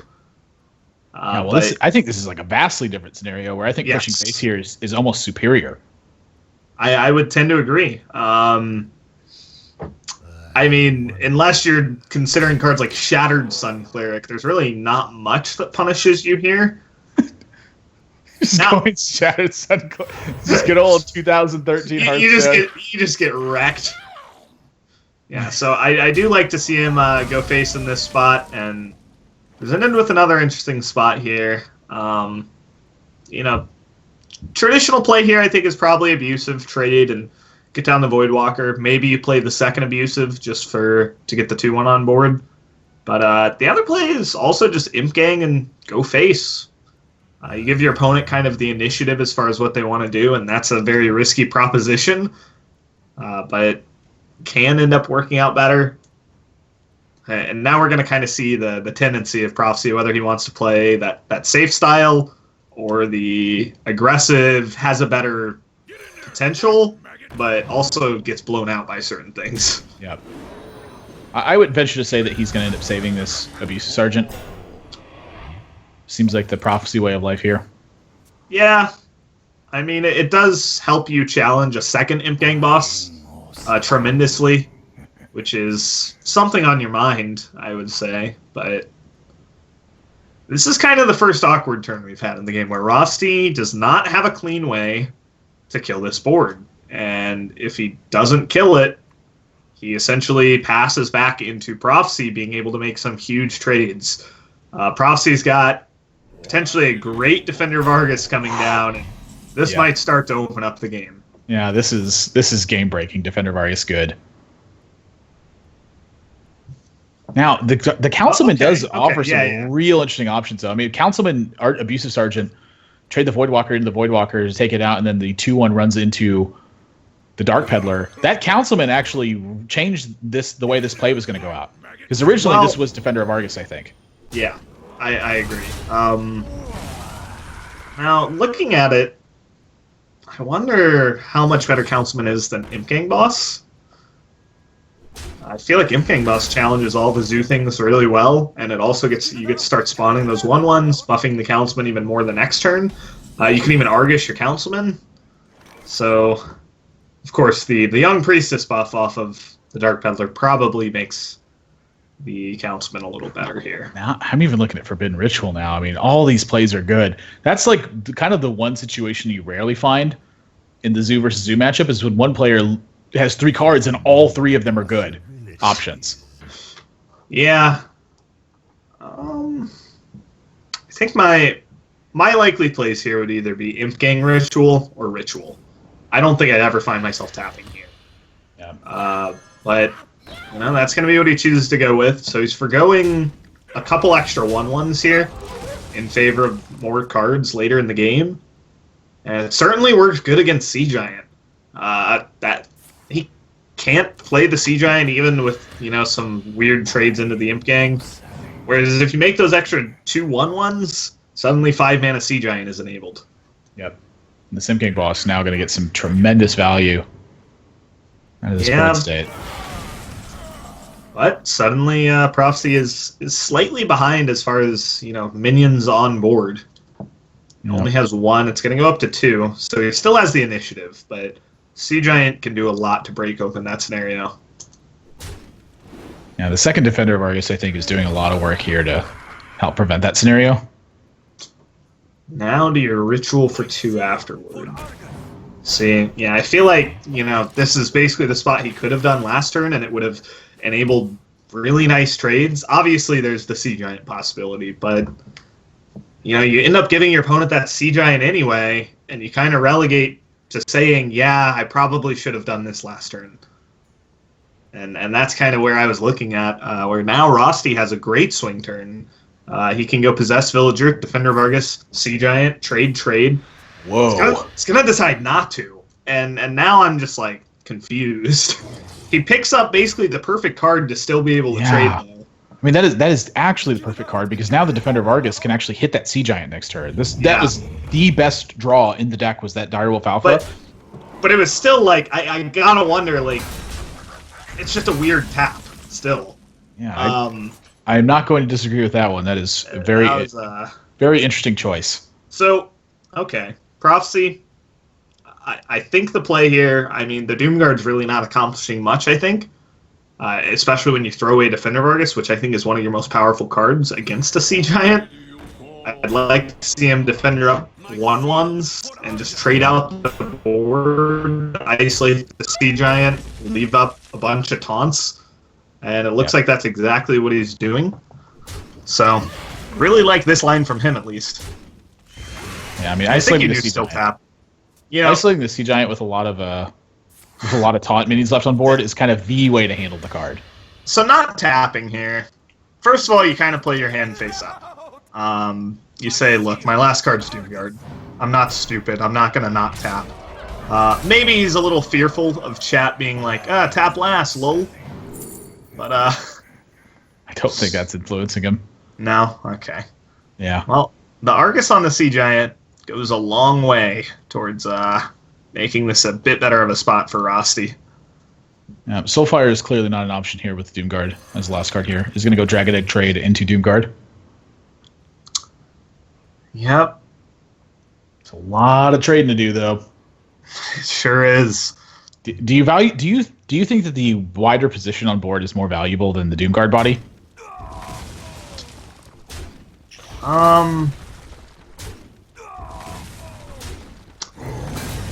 Honestly, I kind of think so. I feel like this board state isn't quite where you want it. Like, your opponent gets a value trade into your 2/2. You're out of Arguses, so you can't, like, Argus your Dragon Egg. Well, some weird knife jugglers here. Yeah, that Dragon Egg is... I kind of like just PO maybe Gormok. Kill off the Doomguard, leave yourself with a pretty good board state, barring a power overwhelming. The thing about it, one of the reasons I like this so much is because Rosti's got 2 copies of Forbidden Ritual, and he's drawing 2 cards. Yeah, exactly. So the double knife juggler. I want to go back to the non-life tap. Because first of all, not only does it play your hand face up, but you limit your options. Even if you discard a card, you're basically paying 2 life to say, I at least want to see 1 more card before I Doomguard, and have an option of what I play. And because he didn't do that, he had to do such awkward trades. Maybe his next card would have been good enough that he decides, okay, I'm not going to Doomguard, I'm going to forgo it again. Because I feel like holding off on Doomguard is pretty good. And... Oh, jeez. Yeah. Well, he's gonna opt not to get one extra little icky tentacle, which I don't really like. But juggles. Yeah, I know. It's just 2 less juggles. Like that's very significant. That's a lot. Oh, the knife jugglers are missing. Yeah, like those 2 juggles were huge. For 8, 9. Prophecy's 2 damage. Oh my gosh. Well, we're in a really weird spot now. Oh my gosh. Oh my. I don't know about that one. I mean, look. I don't want to hammer players for stuff, but you have 70 seconds to think through your turn. 70 seconds. Life tapping is just not that valuable in the Zoom here. I'll just say it. Like, that's my opinion. Players can disagree. I've played a lot of games of Zoo, and life tapping is not worth more than 2 knife juggles and a 1/1 in this situation. Like, I'll just outright say it. It's free. That's different. Sure, but like I think both players this game have tapped in a spot where it was arguably superior to not tap. I think there was some merit to Prophecies where you can consider the Sea Giant and disabling it, but well, Prophecy's still in a really bad spot though. Yeah, I mean that's the thing about it is his reload afterward. The Soulfire was a good draw, knife or draw. But you look at what Prophecy drew last turn, and the fact that he had a draw to win the game for 2 damage, that's pretty insane from the spot Rosti was given with double Knife Juggler Forbidden Ritual. Yeah. To still have a chance to lose. Sergeant. Pretty much any gas from Rosti's deck would have won in the game at that point. Ends up turning it back around despite being way behind on board early on. The double Knife Juggler Forbidden Ritual, even though the juggles didn't connect the way he wanted them to, still just enough on board to bring him back. And again, that kind of ties into that life tap scenario where just having the extra stuff on board with the extra juggles gives you more damage and chance to be in a better board state. I mean, the board state's what won him that turn, not the life taps. Right. And you know, it's kind of an illustration of how important just having stuff on the board is. Like a bunch of 1/1s are really good in that Zoo matchup. Mm-hmm. And I think another consideration was that turn you mentioned, do you trade in the Doomguard into a 9/9? It feels bad, but just leaving behind more minions challenges other minions really well. Because the very next turn, Rosti was able to power overwhelming to kill the Doomguard. You can't power overwhelming to kill 4 1/1s. That's just not something that works. And there's nothing in the Zoo deck that really kills wide board states except exactly Knife Juggler Forbidden Ritual. Now, granted, power overwhelming will kill a bunch of 1/1s if the minion you power overwhelming is anomalous. But that doesn't happen very often. So we're going into Shaman versus Zoo here. Rosti's on match point. Prophecy looking to get a point on board here. I'd like to think you had like a bet with someone that you just couldn't fit the word anomalous into a cast. You're like, you know what? I'm going to say anomalous next cast. Yep. Like, no, you won't. Artosis owes me $20 now. Bad bet. Never bet against Nathan That's Admirable Zamora. I wouldn't say never. I do a lot of dumb stuff too. Yeah, you do. I was really up against Reckle and coin flips though. Oh, jeez. That was a really nice day. Awkward turn for Rosti here. Do you take out this Flame Imp? Or do you not? I mean, you strand a Flame Tongue Totem by doing this. Well, the dream here is you just rip Argent Horus Rider from your deck, and you punish what is a likely Coin Imp Gang boss here. I wonder if Prophecy ever thinks he has the Argent Horus Rider because of that and goes with maybe a more timid onto the board play with like Juggler, Coin, Argent Squire. It looks like exactly what he's going to do. Yep. Rosti, meanwhile, has one of those draws where you kind of look at it and you go, man, come on, it's a good card, but right now, 2 of them. Well, playing 1 health minion And fortunately for him, only one juggle's coming out. He's going to maximize the chance it hits anything. He could have traded off the Flame Tongue first, but I guess he wants to guarantee the Searing Totem dies. So I like the sequencing. Yeah, I like it a lot better too to go with the secured damage here. Yeah, you got to make sure your opponent can't kill off your Night Juggler on board. It's just such a powerful card. I think Power Overwhelming is totally reasonable here. Yep, you can start with a tap, see if there's anything else that you can really get to. But PO your Juggler, trade in Imp Gang Boss into a 1/1 seems pretty good. Yeah, the Juggler I think has done its job at this point. You don't necessarily need it to stick around. You just need extra stuff at this point. Prophecy's going to recognize that. His job's not over. He gets some more juggles. Oh, well, he should probably trade first, unless he wants to preserve the health and not spawn a 1/1. He gets to push damage this way. So it's not worse, necessarily, but it does leave him with a weaker board state. So it's really how much you weigh board versus damage. Yeah, in this matchup, I would tend to say that damage is incredibly important. Mm-hmm. It is a race at the end of the day. The Shaman will clock you very early on. And so because of that, you have to find a way to kill your opponent, or else you're constantly in the trade battle where over and over and over again you're just trading, and eventually Doomhammer ends up killing you. So I kind of like that he's chosen to go with to opt for the damage here. Well, we see that again in this turn's play, which is just Flame Imp, Dark Iron Dwarf, most damage on board, let's go. Rosty relegated to 4 mana. Doesn't really affect him too much. I mean, is the Flame Wreath just the play here?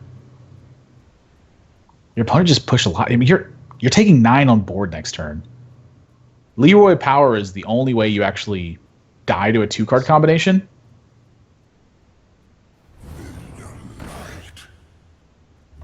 Trade over the Flame Imp too, so...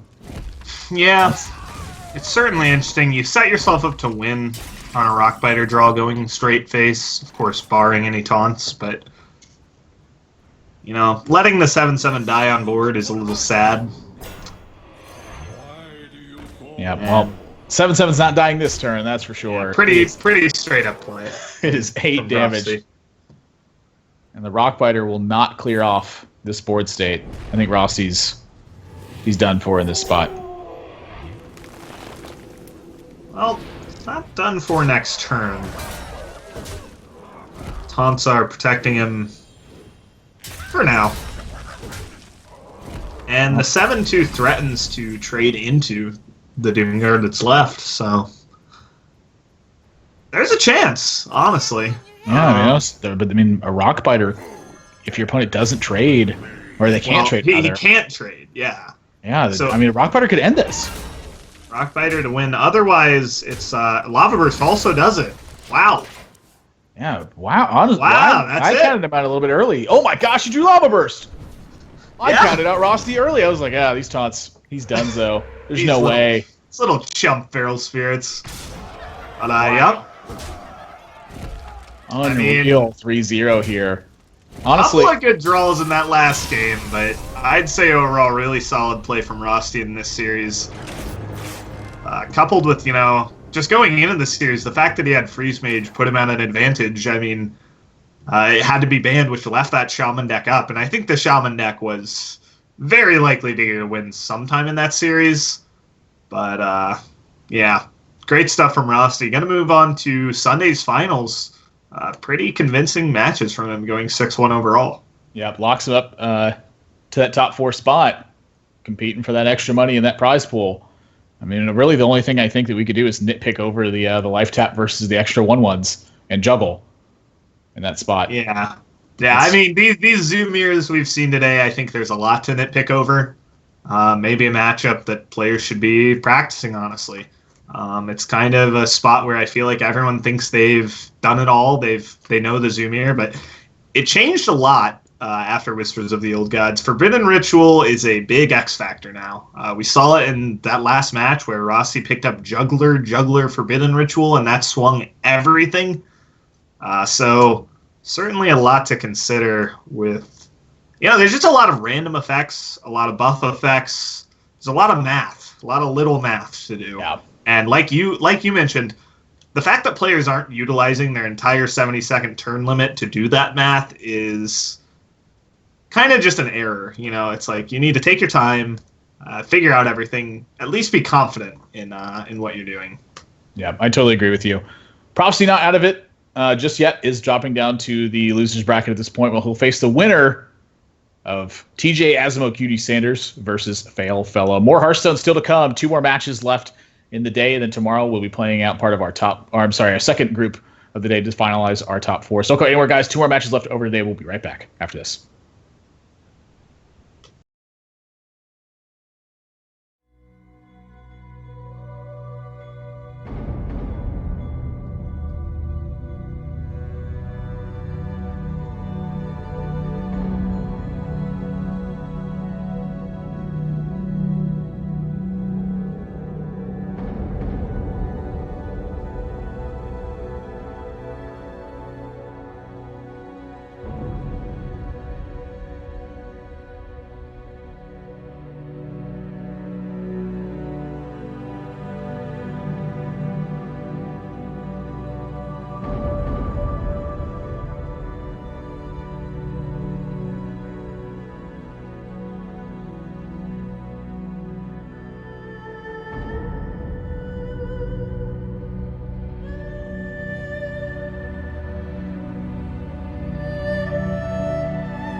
Welcome back to the One Nation of Gamers 2016 Hearthstone Circuit, brought to you by Geico Gaming. I am Nathan, that's Admiral Zamora, and as we move into our first matches in the losers bracket, I'll be joined by Keaton, Chalky Gill. And Chalky, it seems like that we've been really seeing a lot of the Zoo Mirror played very differently on all sides of the board.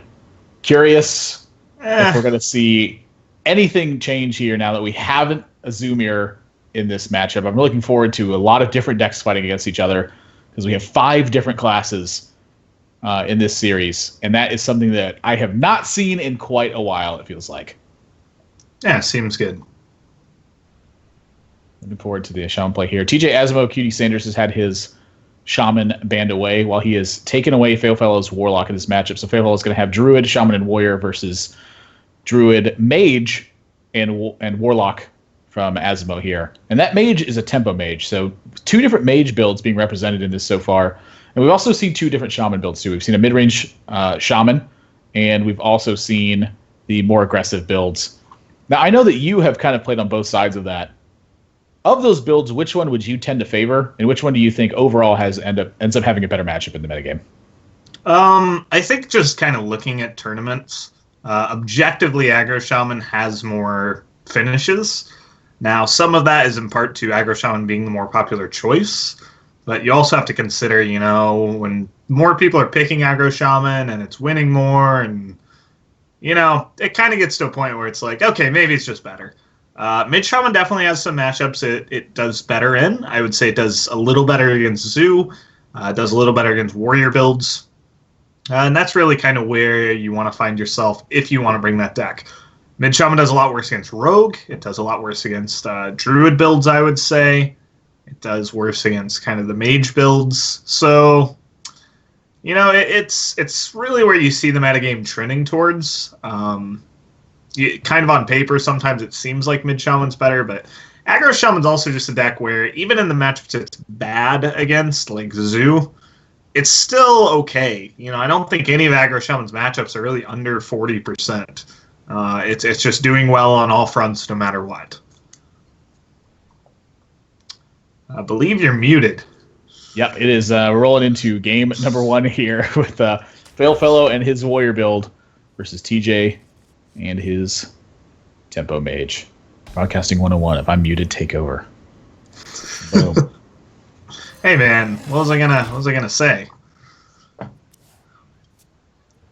But yeah, gonna be Warrior.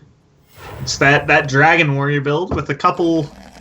Actually, we haven't seen much out of Failfellow's Dragon Warrior, but it was banned in the last series, so haven't seen any of it.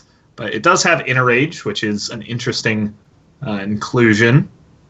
Whereas Asimo playing the Tempo Mage that we have seen. Yeah, really curious about the Inner Rage. I mean, obviously it's a great way to activate Grom and kind of surprise kill some people. But for the most part, I feel like this card is not really cutting, it's not really cutting the slack here. I can see that over Blood to Ichor, this is a free way to answer 1 health stuff. Well, I don't think it's over Blood to Ichor. I think it's in addition to. I think Blood to Ichor is super powerful, and I would expect that to be in his build. I've seen some builds. It tends to be just 1 Inner Rage from what I've seen. And I mean, it definitely works as a way to activate your Gromish. I've seen it over Slam in some builds, but yeah, it's certainly interesting. Yeah, but you can see why Fairy Dragon is so good in some of these matchups too. I mean, Mage has to answer this with either minion pressure or with juggles from a Flamewaker. And now the Frothing Berserker stuck to board.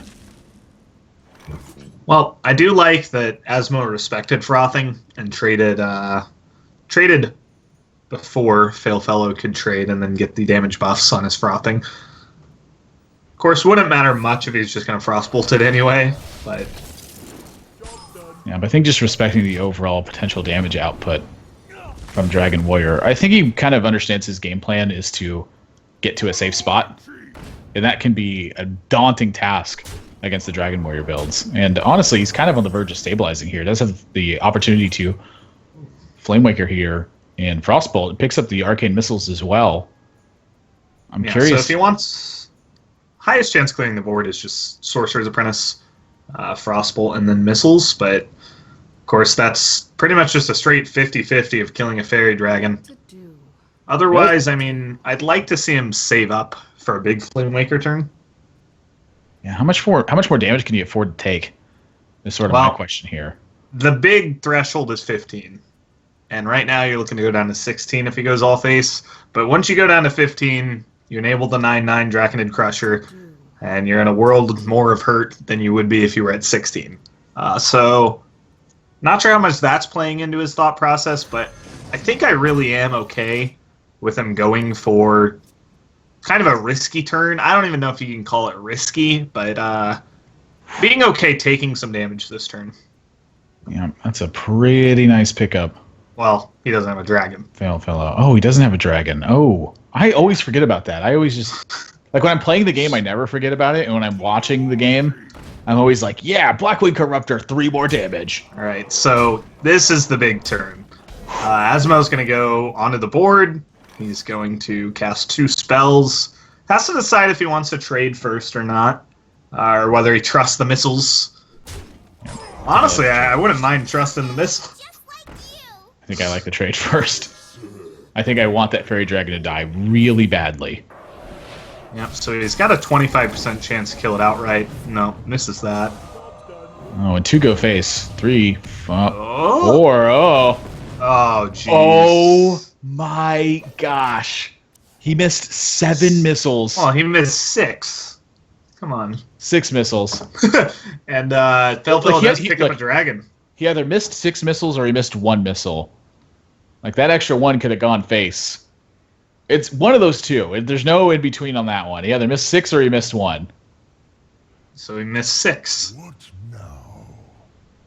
I think He was obviously trying to kill the fairy dragon. Oh, no. Not important.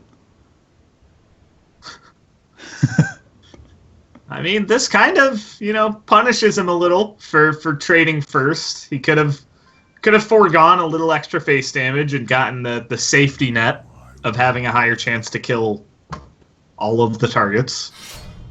Sometimes you get a little too confident in that Flame Waker. Look, missing 6 missiles is pretty ridiculous. A little too confident. Well, suddenly the game plan changes to Yogg. Just never a good feeling. We are a lot of turns away from that. And if you remember Asimo's Yogg's, they've been really bad. Like, really bad. Awful.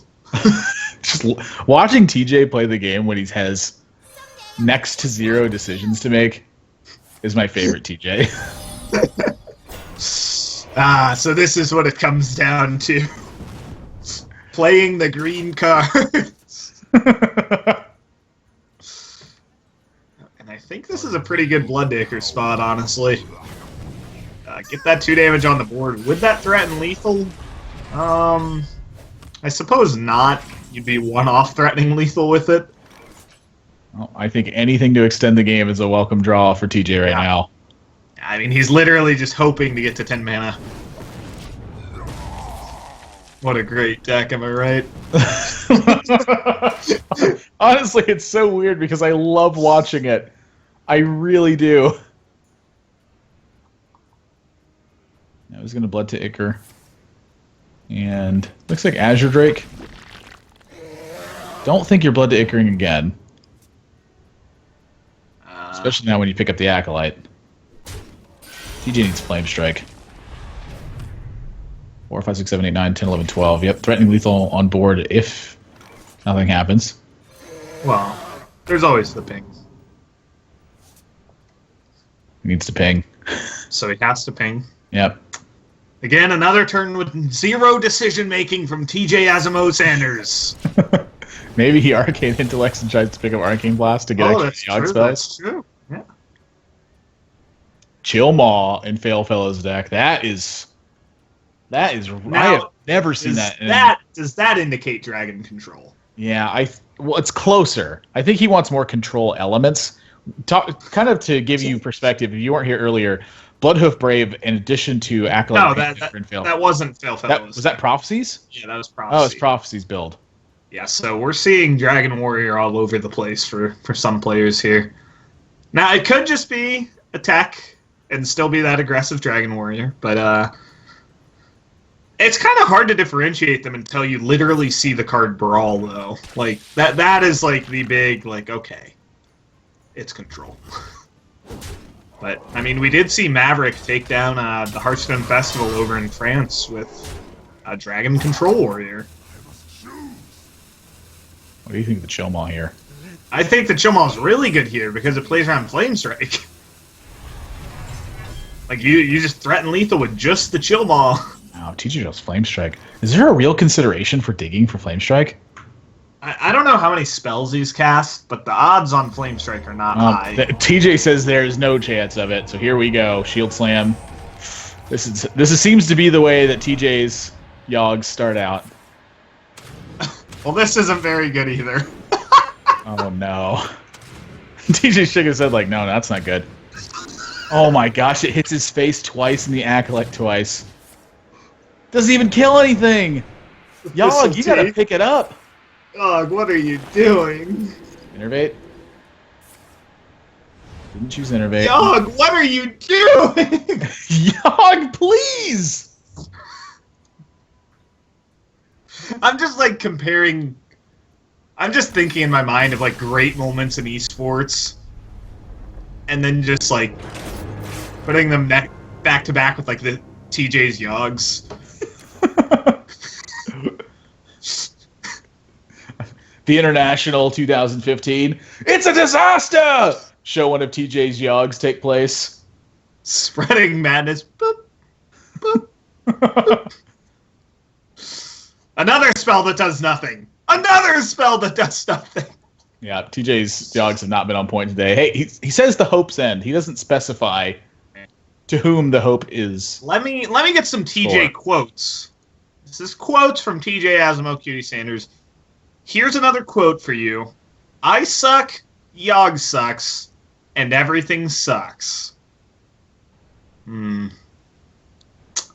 going to respectfully disagree with TJ on 2/3 of that statement. I'm going to let the viewers decide which third of the statement I do agree with. We're rolling into game number 2 here. Failfillo is bringing Druid. That's a Savage Combatant and a Starfall in his hand. What is that deck?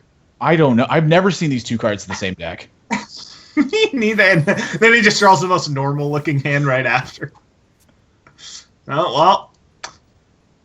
We're going to have to see if one player's Yogs can be good. God. Make it stop! Make it stop! No, it's beautiful! Why is Hearthstone the way it is? Oh, it's lovely, you know, isn't it? Sometimes you just look at the board state you're casting and you just think, this is my life now.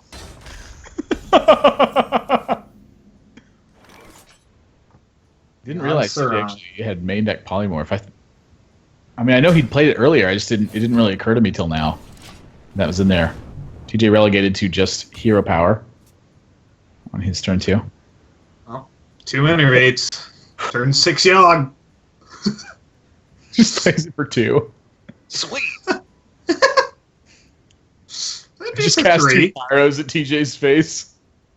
No, it's 3 spells. You Living Roots, that's the first one. Pyro to face. Innervate. Pyro to face. Innervate. Pyro to face. Perfect.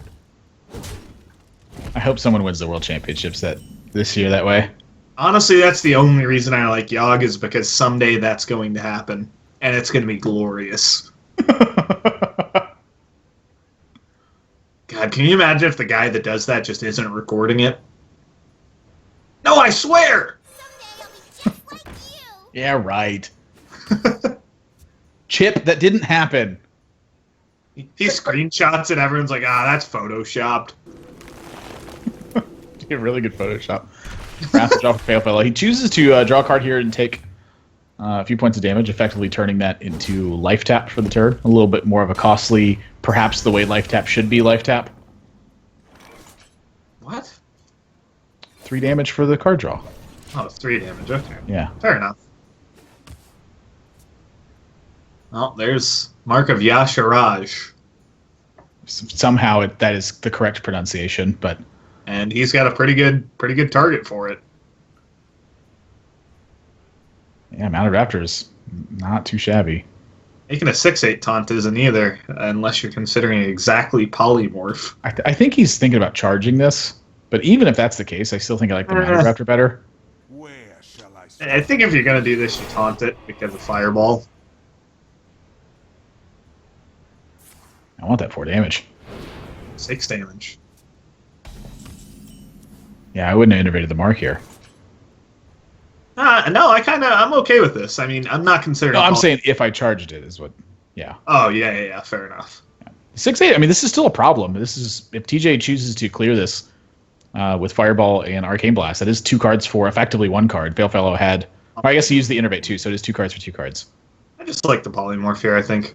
I mean, what's your opponent going to play that's bigger than a 6/8? Obviously, you can't really put a read on what deck he's going to be. So maybe you think like Ancient War is coming later, but Well, the mark pretty much spells Beast Druid, right? yeah, I agree. Like that was just in his deck.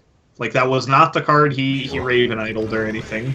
Yeah. Well, speaking of Raven Idol, Fanduel's going to join the party for that. There's your Ancient Lore for you. Oh my. Well, you got a decision here. Failfellow scratches his head like, do I? I think you do. That's a 12/12, man. That's big. I mean, You can play that and have it die to your Yogg-Saron afterwards. whew. What if your Yogg gets you dragons in your hands somehow? Is that even possible? Yeah, it's got to be possible. time waits for no one? Standard? I think so. I don't know. I don't think so. Yeah, it definitely is possible, but Well, if you have come on, Dragon man, in your there's deck, yeah. hundreds of spells. No, it can create a dragon. I mean, there's at least forbidden shaping. You could mulch your opponent. You could mulch a minion and then Mind Vision the dragon. Exactly. Yeah. Exactly. Wow. There's tons of ways. there's like 2 ways. The most fringe one possible. Come on, there's got to be more. Someone else think it out. Fireball, nice draw for TJ. It lets him answer that Fangel, but Fangel's damage has already kind of been done here. And Failfellow has no shortage of gas at the moment. Have you ever taken Savagery off the second Raven Idol when you have Bite in your hand? It's actually pretty good. I was going for a minion. Whoa. And Questing Adventurer is not horrible. It's kind of interesting, actually. Well, that's the pick. That definitely prompts an answer, I would say. When your Okay, opponent Raven Idol's a minion and takes a questing adventure, you should probably be afraid of what their hand is. That's 2 polymorphs in TJ's deck, by the way. Yeah, that's really interesting, I think. Makes me think using the first one would have been even better. Well, he's certainly juicing up that Yogg. And one of those polymorphs might connect onto a Deathwing Dragon Lord. Especially now that happened. I would not be surprised to see Innervate 12-12. I mean, you got to go Iterate 12/12 here, right? Yeah, Every it's the best play. Wow, this is actually not going to work out because for some reason TJ has 2 polymorphs in his deck. So Failfellow, I mean, he's got to feel like, he's like, I got the game locked. Like, this one's Wacky! done. Well, you're always a little worried about like Yogg-Saron, but I mean, Sure. this is like just in his deck. That's just a card to cast. The facial reaction from Failfellow says it all. What? He just like makes a funny, okay, I guess sort of face. Okay, What I happens? guess is like the best way to describe it. You're like, well, I think I can still win, but why? Savage Combatant going to answer the Mana Worm very nicely, and TJ does have an opportunity to turn 9 Yogg here, but I don't think he's anywhere close to that. I mean, this is the first time we've seen him have Yogg get to the late game and not be under like immense pressure. Like he's under a lot of pressure right now, but he's got ways to kind of fend this off and really take his time. When you top deck Faceless Summoner, I think that kind of spells out for you. No, I can wait a little bit, but And the other thing is, like, now you can go Arcane Missiles Coin Yogg.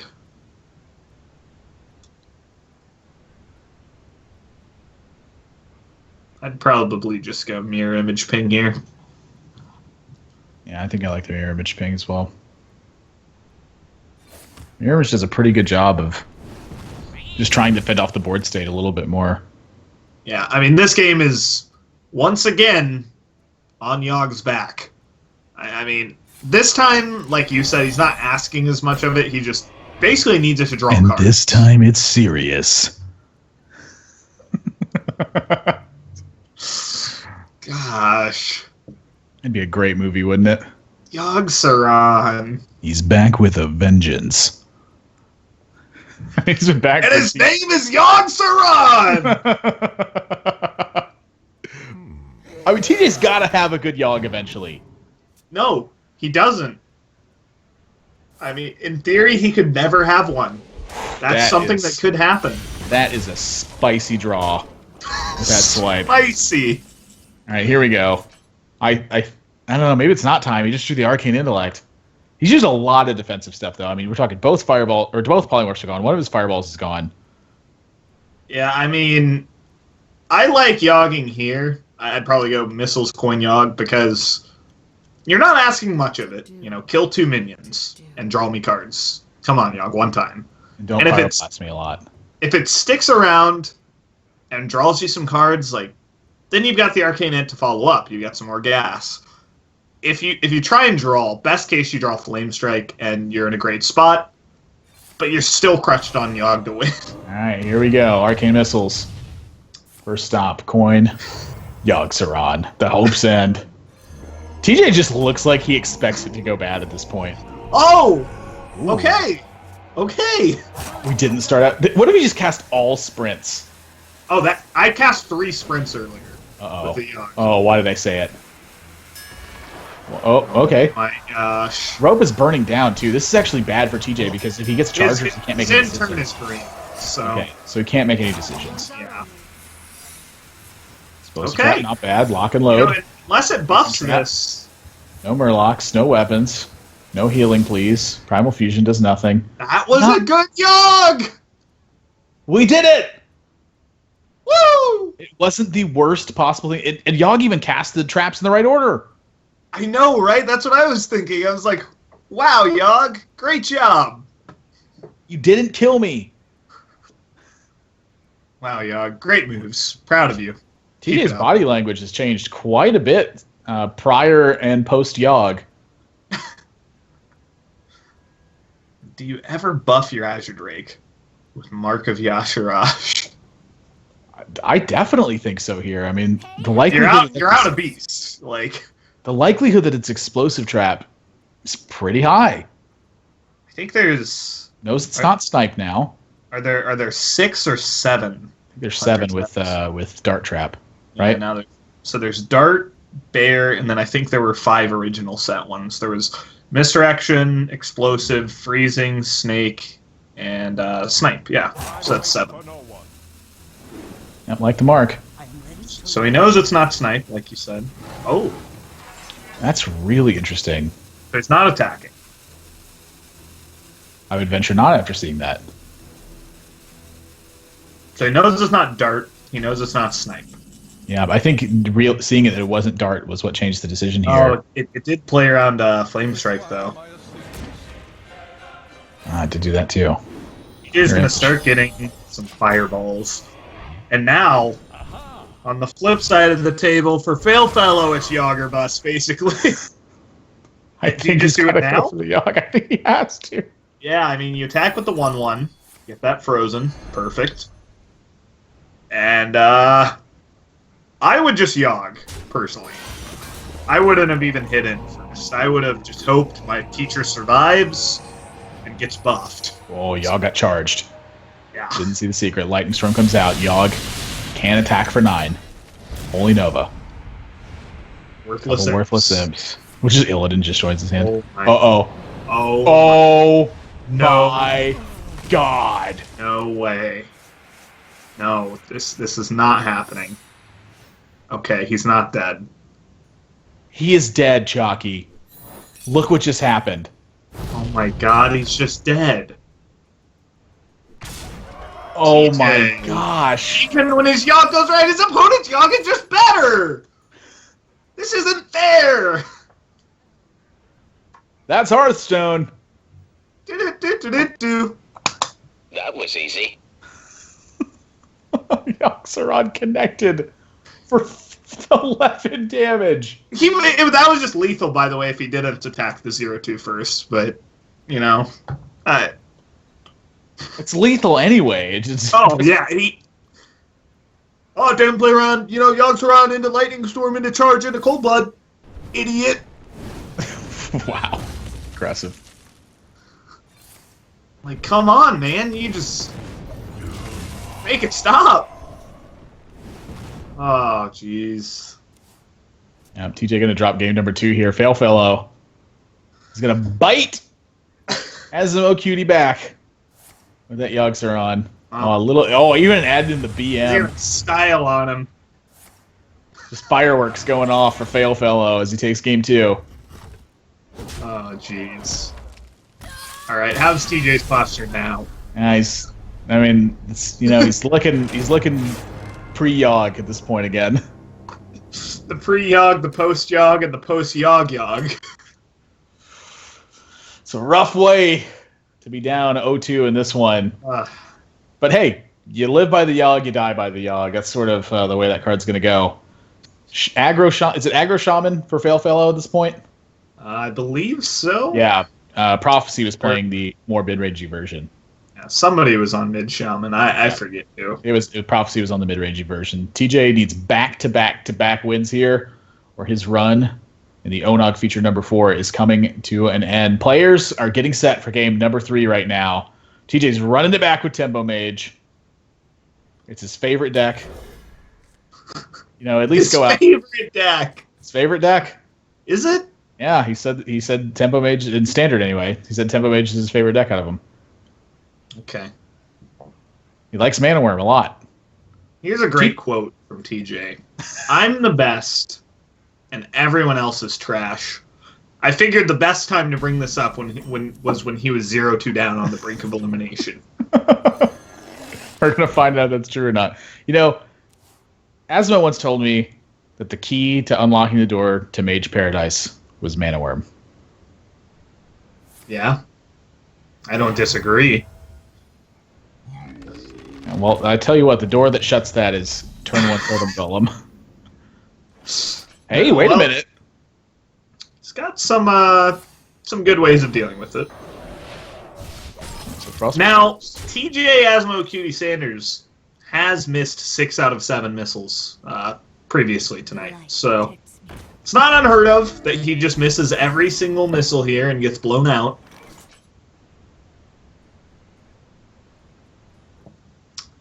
Oh, he's going for it too. Oh, wait, hang on. You can, there's a lot of ways to do this. Missiles first, go for the ping. Cold Sorcerer missiles, Mana Worm missiles, maybe blast at the end. An extra power on your Mana Worm is not worth. Does it? Oh my gosh! And TJ Asmo Cutie Sanders back at it again with the awful missiles. Forced to trade the Mana Worm over the Arson Squire. Bring some finish. And Fail fellow. Okay, the animation. They just updated this, and every time I don't see a totem animation, I'm like, Getting the PTSD. No. That's a really good draw for TJ though. And Sorcerer's Not bad. Would you rather have the Mana Worm, or would you rather have the Sorcerer's Apprentice? I guess the Sorcerer's Apprentice is always a 3/2. Well, you can play them both. Well, I was thinking the Cold Sorcerer is coming down. Oh.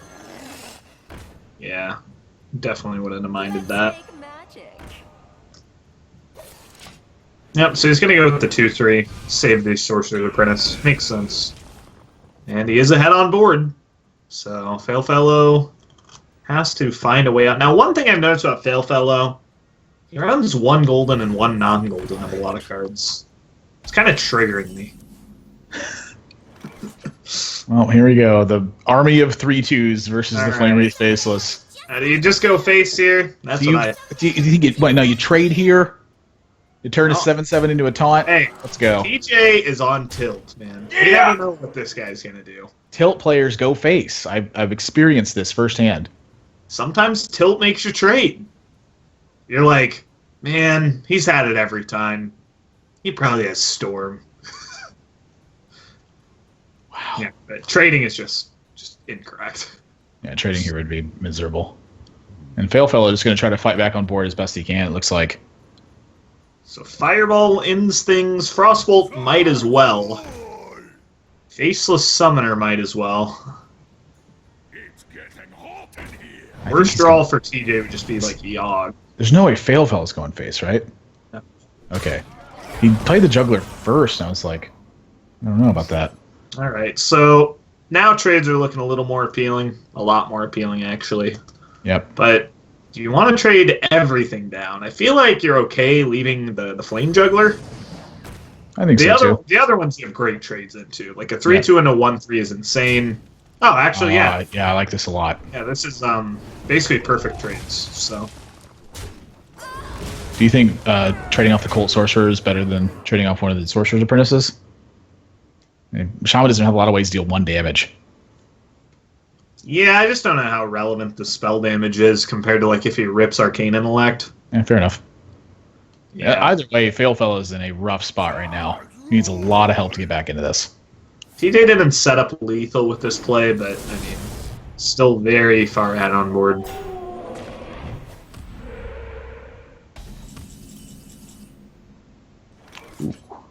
So, can deal maximum of 10 this turn.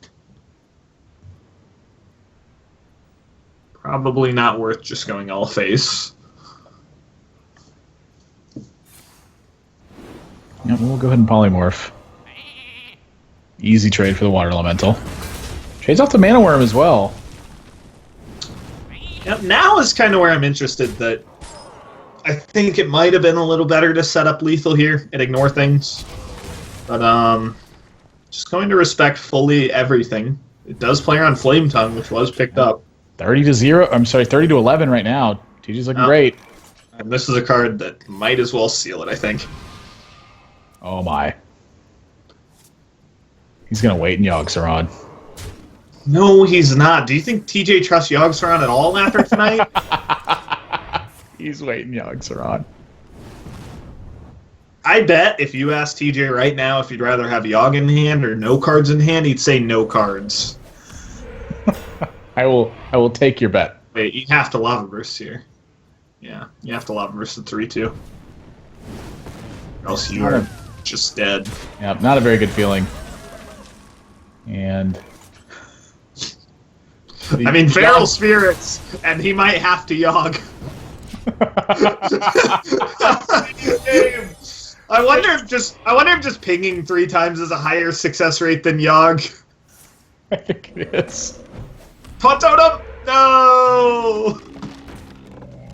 TJ God, finally getting a win in this series. 2 games to 1 now. Right. Throws his hands up in relief, like finally it happened. I didn't have to rely on Yogg. Well, TJ, you didn't have to put him in your deck to begin with either, so think about that one for a moment. I don't know if he's going to find a spot in after this weekend. I'm loving it. Keep him in, TJ. I'm enjoying the show. Druid and Warlock left for TJ. I know that his Druid has got Yogg-Saron in it.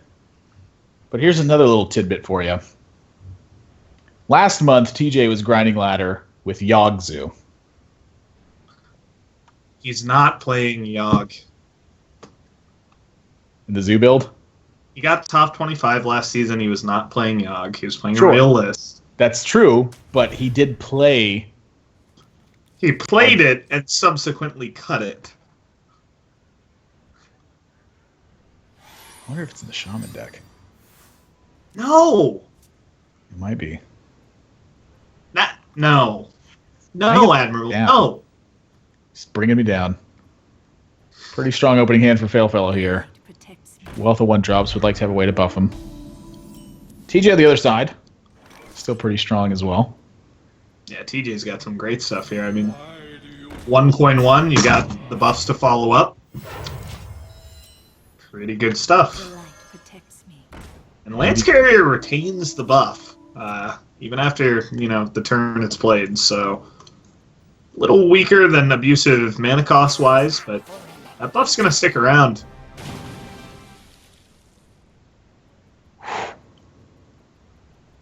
Normally you're looking at that steady shot and you go, awesome. When your opponent opens like this, not as awesome. Probably have to take Dagger Mastery in this case, just to be able to clean up the board. Oh, I think the Tunnel Trog's going to run into some resistance. Yeah, I don't know about this Tunnel Trog. Like the Argent Squire. Here we go. Now, does the Lance Carrier hit the Voidwalker? Well, the thing you have to consider is if you put it on the Voidwalker, your opponent can just kill it with the Dagger Mastery and one of their minions, probably the Argent Squire. Whereas if you tuck the buff behind the Voidwalker, on board they don't actually have a way to get through. But this does make it challenge the Finley. Of course, that's probably not going to be a trade we see happen, so I don't know. I sort of liked it on the Argent Squire. Job's done. Then if your opponent has like Lightning Bolt, you're not really happy. But then again, if they had Lightning Bolt, wouldn't they have Lightning Bolted last turn? There's a lot of merit to both, I think. Yeah, Dagger Up is the first play here. Like you said, pretty easy stuff to trade in that Argent Squire. Effectively get 3 health out of the Divine Shield. The light protects me. It's been a long fight for the early game, and Imp Gang Boss may be sort of the way to swing that one. Yeah.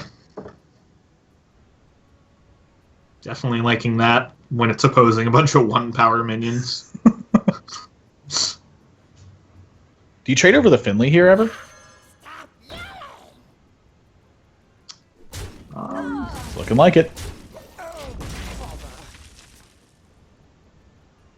Yeah, it's interesting. I wonder if the Finley was worth more than the Divine Shielded Argent Squire.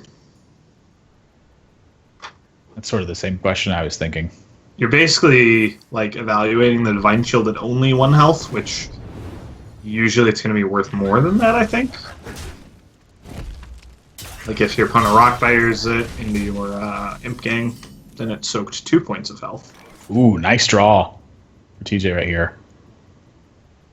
Yeah, gotta believe that's going to be the play.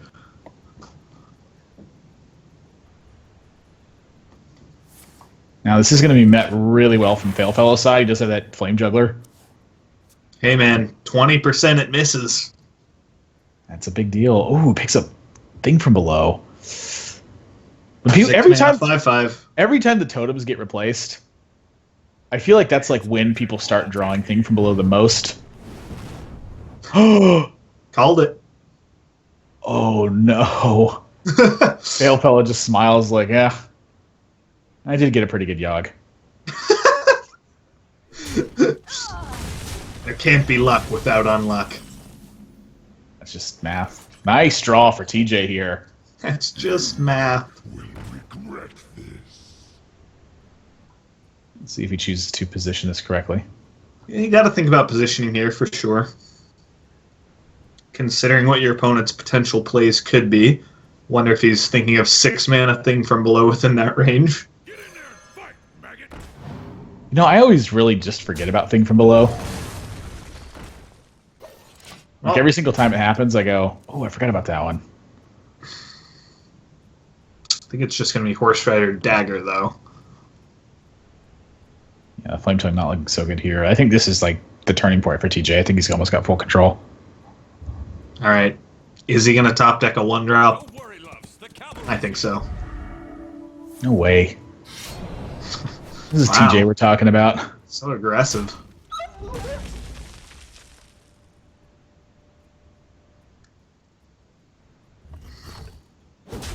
Now, I'm just going to pick off the Beast Sergeant here. Did consider whether or not TJ was going to be... You were right. Not only was I right, but I said this is TJ we're talking about here. So the other Doomguard just makes perfect sense. He went with the top deck one. Ooh, top deck Doomguard. 9 points of damage on board for TJ. Ooh, Okay. Lightning Bolt's a pretty solid answer to Wrathguard. 5/5 kind of gets in the way. Hey, dude, dagger the 5s. No way. He's just dead if that happens. Come on, man. It's just a prank. And Priestess. Not bad, not good. Just anything to add pressure. It is 3 damage right now. I mean, this is representing lethal on board right now. Well, no. Oh, no, 11 damage. Sorry, my apologies.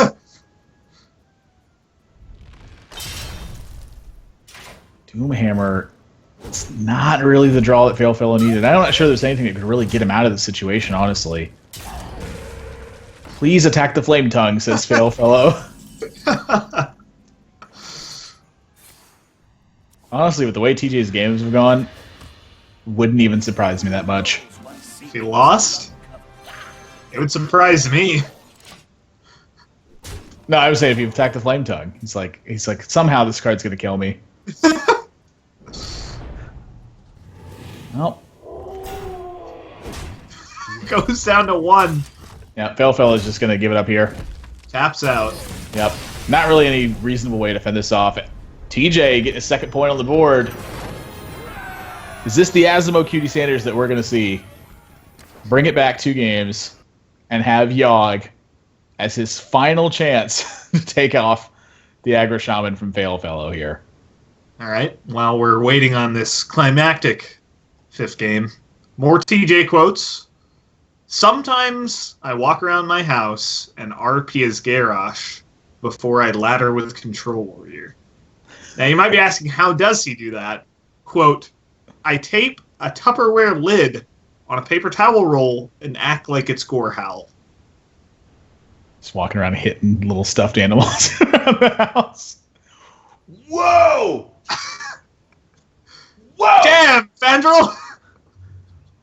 That hand is disgusting. What do you even do with this? Like, Keep! you keep everything. Yes, of course. You go turn 1 Vandal and then turn 2 Mire Keeper. Your opponent's not beat. If you have done that, you have won. TJ, if you mulligan any of these cards, yeah, boy. He shrugs it off, goes, hey, why not? Yeah, why not, TJ? Why not? Seems good. All right. Don't get fancy. Looks like a pretty clear turn 1 Fandral to me. I'm not seeing much resistance besides double Abusive Sergeant and double Abusive Sergeant only. It's like Rockbiter, Lightning Bolt. Anything else you're happy with, then you just Wild Growth. Did he make a mistake here? What is he doing? Why did he use Innervates instead of using the coin? Oh no! TJ! TJ! Not like this! This had to be a misclick. This 100% had to be a misclick. Something I did notice is with the new patch, when you innervate, it shifts your cards over fairly wildly. Oh man, I that think is a big deal. That is a huge deal. He just lost the game because of that, almost. Okay, well, Roots definitely helps. But yeah, I mean, that's the difference between just being irrecoverably ahead and, you know, making it a game. Like, TJ had won this game if he had turn 2 Mire Keeper here, I think. Oh, man. Now he's got to coin the Wild Growth instead. Or maybe Hero Power it down. Uh-oh. This is another mistake. Why is this a mistake? He took 1 damage on his Fandral. He could have just put the Fandral into the totem. Oh, yep. You're right. That's probably not going to matter much. But, Yeah, I mean, Lava Burst was gonna happening. Lava Burst anyway. But TJ getting a little giddy with this god draw. Well, I mean, if there's one way that this could have gone wrong, it was quite literally misclicking the second innervate. He's just not nearly as far ahead now. Oh, something else to note is that it is 4 a.m. where TJ is at the moment. Oh, yeah, he's in Germany, I think. Yeah, that's an interesting thing to note actually too. So that misclick, I mean, not going to justify it. The misclick was a travesty. Like you don't, that's not the play to make. But Yep. Decision here. Mana Crystal or a 2/2, I think. 2-2. 2/2 is certainly better. Unless you foresee a wisp of the old gods off the top of your deck. Now here's the thing: the draw from TJ was still so good, and his open was still so strong that I think he's still at an advantage here, even despite the amount of cards that Failfellow still has. I'm just so sad. I'm not. It means we might get to see Yogg. You know that Yogg doesn't punish these kinds of plays. Yogg benefits these. You know exactly the kinds of players I'm talking about. When your opponent uses Innervate instead of Coin, Yogg has their back. Just Yogg things. I think drawing the card first here is a little sometimes better. I don't really know. This is I think swipe. he's drafting for 3. Well, I think he's looking for swipe. Yeah. Well, that's pretty good. Force of Nature's not bad either, though. Well. I'd just take the swipe. And if you're Force of Naturing, you're not doing it this turn. Why not? Because I think it's fine this turn. you leave up 8 power of your opponents, you get blown out by Lightning Storm. I think I'm okay with it. You're going to lose the Lightning Storm anyway with this board state. No, you're not. You swipe, so. you trade in, you have a 2/2 and a 1/1. How do you lose the Lightning Storm? Go ahead, storm it. I don't know. This is I think Force of Nature's the pick. Time waits for no one. I mean, the swipe does 5 damage. This also makes Yeah. Power of the Wild, Wisps of the Old Gods, and Savage Roar look a lot better. Yeah, I mean, I'm just looking at swipe does 5 damage. These treants at best do 6. Like you're going for a best case +1 swing. I think TT's looking for the top deck. I mean, that's definitely a thing. I wonder. But I'd I'd be a lot going. of good draws now. I'd be going safe case. The 7/7 has to come down. That is the play. The 2/3s are tempting, but I don't know. I mean, I guess the 2/3s and Flame Tongue let you push a lot, but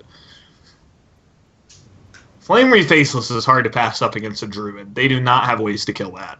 Yeah, Outside of mulch. just raw minion combat, and maybe they play Mulch. Yeah. I tell you what, if he's gonna do this, that's another thing. Is what this represents is Wisp of the Old Gods, even though he doesn't have it. Yeah, that's a big Failed factor. I mean, it's very clear that he is. I honestly, I honestly think this is even kind of a smart play from Failfellow. Like he's nowhere near the amount of damage he needs to kill TJ. Yeah, but his hand is awful. Yeah, that's another point too. I was just about to segue into that too. His hand is so bad that maybe it needs to. Maybe you just need to Quick do that. it. Yeah. So Power of the Wild's looking pretty good. yeah. I mean, I think TJ's got good enough cards to end this game, as long as he doesn't misclick them anymore. And he misclicks the 2/2 and the 3/3 and the Flame Wreath Faceless. Doomhammer, not a bad one. Yep.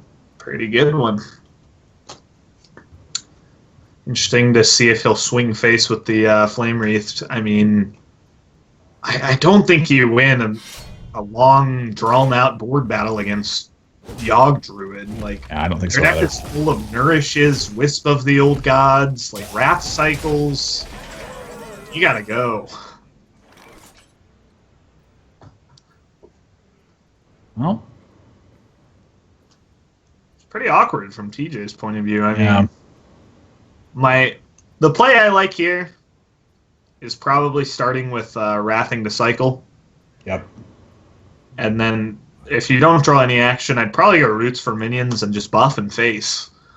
That's a bold call, Cotton. I mean, Yeah, you're gonna die to like rock biter. That's just a world you have to live in, you know, against aggro shaman. Now that Doomhammer's equipped, essentially it's a race. For no one. And TJ's it's how cooking you- up his possibilities. Oh, something's got to give right now. I think he's going for the 1-1's play.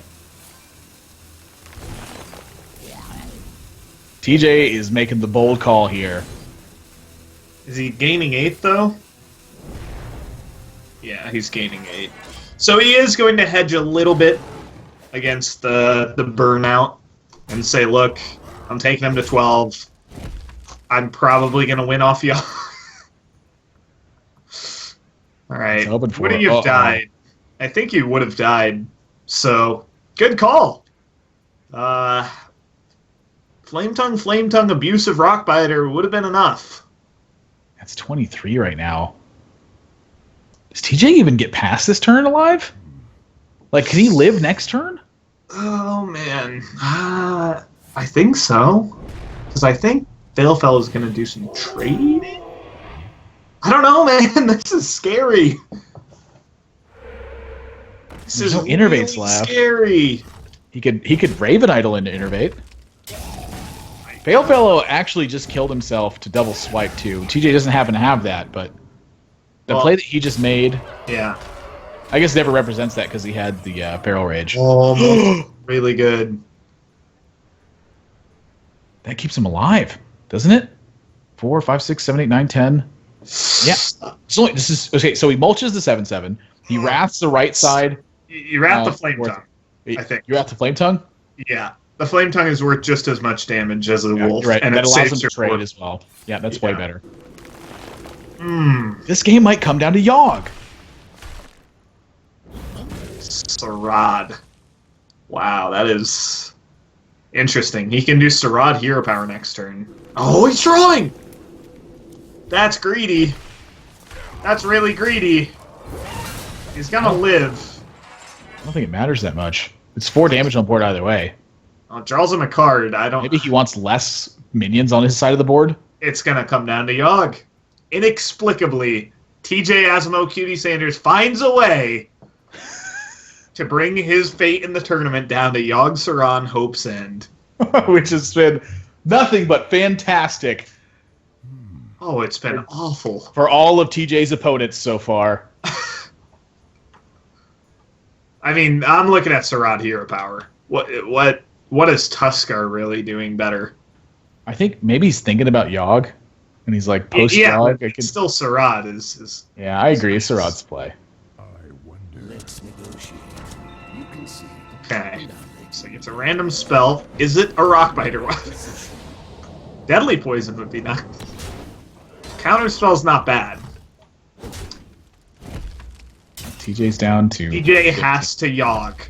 period. This is great. God, I love Hearthstone. Why? TJ just throws his hands like, well, listen, Yogg. We've had some rough times here. Yogg give me Saron something? comes out- I think the game ended. Doom is the first card. TJ picks up 5 draws, clears the board. That is nuts. Nothing. Discover. And yeah. Nothing. Spellbender, Forbidden Healing.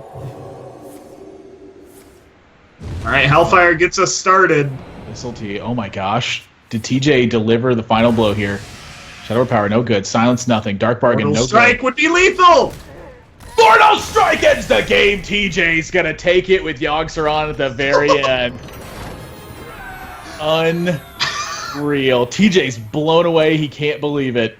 Yogg Saron finally comes through in the clutch What? for TJ and buys him another match to try to fight his way to the final day. What even is Hearthstone right now? It's beautiful. It's all about nuance, precision. Whoa! That's Hearthstone. I mean, what is more to say about that? Could TJ have really done anything to put himself in better positions to win in these games? Yes. Yes. Is it not? Well, I'm talking about aside from the innervate. The Okay. innervate is clearly a blunder. Like with this, that is no longer a discussion. Right. The innervate's a blunder. Period. It's not. Yes. There is no possible way on any planet that using the innervate prior to the coin is superior in that spot. There's literally no justification for it. Woo. Chalky's blown away, and so am I, and so should you. We got one more match here tonight to find out who's going to our top 4. Don't go anywhere, guys. We got one more match coming up right after this.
Guys, welcome back to the One Nation of Gamers Hearthstone Circuit feature number 4 here today. Our last match is coming up with TJ Asimo Cutie Sanders fighting for his life, but Prophecy is doing exactly the same. I am Nathan, that's Admiral Zamora, joined by Keaton Chalky Gill. Chalky, can TJ's Yogg bring it through in the clutch? No. I'm going to make a bold statement. No. After what we've seen today, I don't think it's really that bold of a call, personally. But did come through the final game. I mean, maybe he's turned a new leaf. Maybe he's realized that those who are summoning him are, in fact, on his side and wants to do bold things for him. Prophecy is coming equipped with Rogue, Shaman, Warrior, and Warlock in this build. And his Warrior build is a Dragon Warrior, but we did see copies of Acolyte of Pain and Bloodhoof Brave. On TJ Asimo Cutie Sanders' side, it is Druid, which is a Yogg token Druid, Tempo Mage, Warlock, and Shaman on his side of the board. Before we jump into analysis for this match, we do want to take this time to thanking the sponsors who make this event possible. Of course, the Geico is the title sponsor of this whole circuit, making everything go on. $60,000 in total prize pools that are being given out, which is across 10 open events, 5 of the feature events, and the grand finals that's happening at PAX Prime. You still have an opportunity to qualify for one of the feature events and subsequently that PAX Prime event. The next Open that's taking place is on August 3rd, and you can visit geico.onog.gg to sign up for that, where you can also sign up to enter to win a CyberPower PC Gamer Extreme 1000. You can do all that there. You can get a free quote from Geico. I promise you, if you insure anything in your life, there's a chance that Geico can save your money. For instance, Chalky, he mentioned earlier, insured his top decks. I insured my beard. Plenty of stuff going on that side of it. We also want to thank the Video Game Voters Network, a grassroots network of gamers who want to encourage other gamers to get out there and vote in the 2016 election. They also do a lot of contests and giveaways for video games, passes to E3, stuff like that, and just generally support the esports community. So if you want to visit their website, videogamevoters.com is the website for that. And we also want to thank Razer for being a part of this as well. And so as we roll into this last match now, bans are in. TJ has had his Shaman banned away. He has banned away Prophecy's Warlock deck. Rogue has been in Prophecy's lineup every single time. I haven't really been able to see it play more than one game so far, though. I mean, he won the first game he played very decisively. Yeah. And in his last match, he got 3-0'd by Rossi. I don't know about the Rogue build. I mean, the Rogue is really where I'm seeing the struggle. I feel like the one matchup that he has good on TJ's side is the Druid. Say that Druid gets a win versus either the Shaman or the Warrior. That ends up being in a bad spot for him. Yeah, for sure. I definitely think Rogue, the first time we saw these two players match up, got a win against Druid, got it fairly easily, and yeah, that was just that. Could easily be different this time. We're really going to have to see if Rogue ends up being a weak point for him. And then on TJ's side, I think the weak point last time was obviously the Mage. And the Mage didn't easily get a win. And it hasn't in any of his series. He's currently 1-5 with this Mage deck, I think. Might be 1-4, I'm not sure. If he lost with it all 3 times against Prophecy. No, he didn't. So it's 1-4. But certainly his weakest deck. I think he'd even admit that. This brings us to my favorite portion of the match, which is more TJ Asmo Cutie Sanders quotes. So, in regards to last match, TJ says, double innervate greater than coin. And then he says, just say I misclicked even though I derped and miscounted. I don't think I was supposed to tell you that second part, but we're going to start this match off. Unfortunately for Azumo, it's that same matchup we saw in the first match, Druid versus Rogue, and this is pretty tough for Druid, honestly. In a deck based around making a bunch of tokens and buffing them, Fan of Knives can definitely provide some pitfalls, and there's really no answers to Gadgetzan Auctioneer Conceal. Yeah. Now, that being said, TJ does have a pretty significant opening hand versus this. The problem I see with this is potentially the Questing Adventurer. If he doesn't actually pick up a way to handle that card outright, that's something I feel like could get really out of control in this one. And Prophecy has now picked up a preparation to go along with it. So TJ's draw, it's very good, but he has to handle Questing Adventurer, Backstab, Prep, Sap, potentially. Yeah, and that's all going to start with him counting numbers correctly. Yes, with Wild Growthing on turn 2 instead of trying to coin it out after getting it from Raven Idol. Blood Mage is going to be the play for Prophecy in the meantime.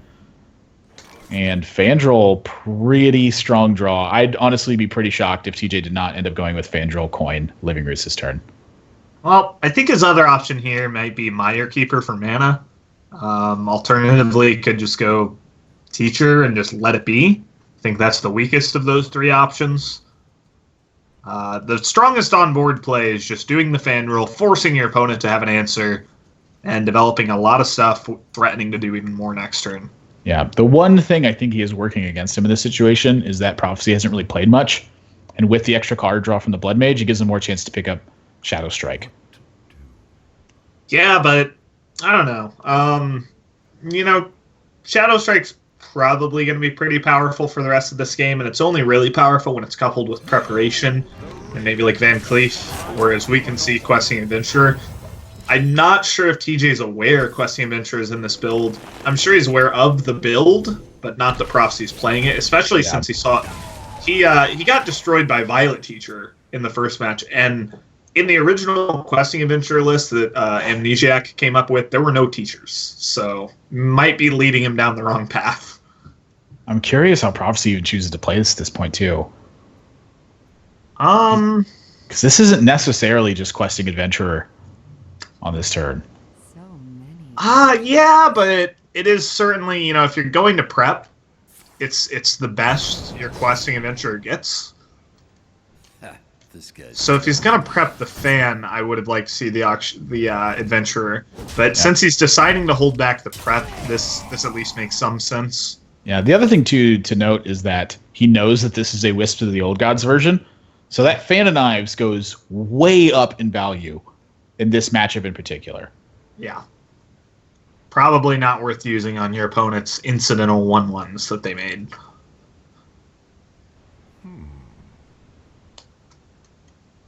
Now that Questing Adventure could get up to potentially 5/5 in a single turn if he finds a sap target that he likes. Yep.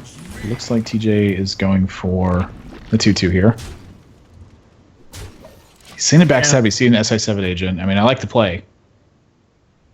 Sure. Definitely want to be the aggressor, I think, as the druid. If you just give the rogue time to set up, you're not really going to find yourself in a great spot, but this is where the Questing Adventure starts to take over the game. Which is not something I thought I'd hear this year.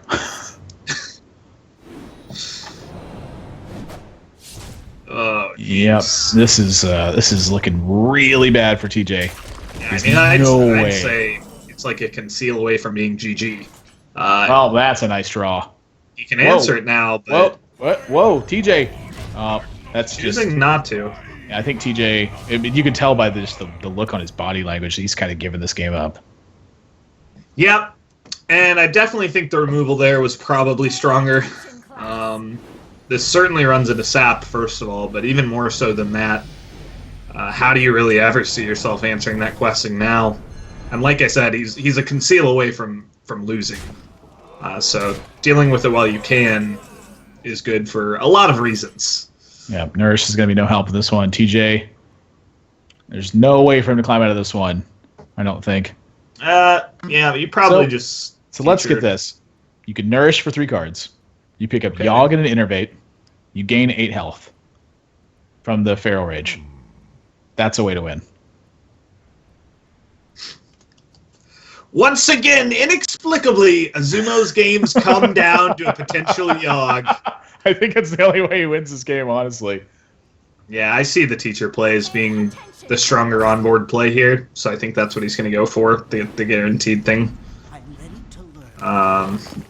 I think your play, knowing, what's going on, it's probably just stronger overall, but yeah.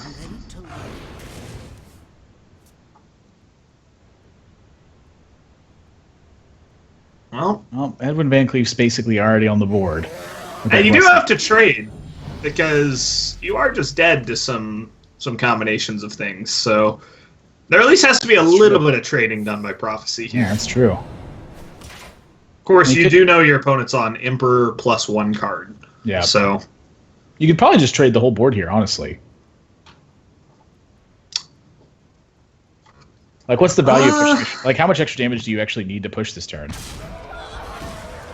I don't know. I mean, you're really weak to swipe now. Like that,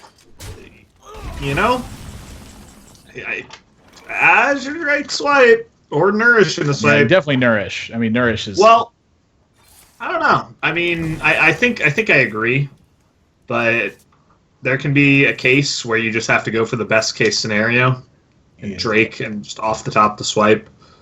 But this is just, I mean, it's probably just Innervate Drake now. He's taking 25 damage. Like, from Wow. from the 2 cards in Prophecy's hand. TJ doesn't see that he's taking 25 damage. Yeah. Right now he's staring down 19, so Oh, Yeah, he's dead. Unlucky. yeah. God, I've never wanted a player to miss lethal more than right now. That's exactly what I was just thinking. I'm ready to learn. I normally hate Please seeing it. trade your. Please SI the 4-2. He's counting. God, it would feel so sweet. He's counting it. Yeah.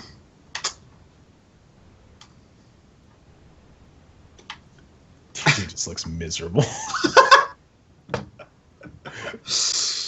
Uh, I wonder. oh man.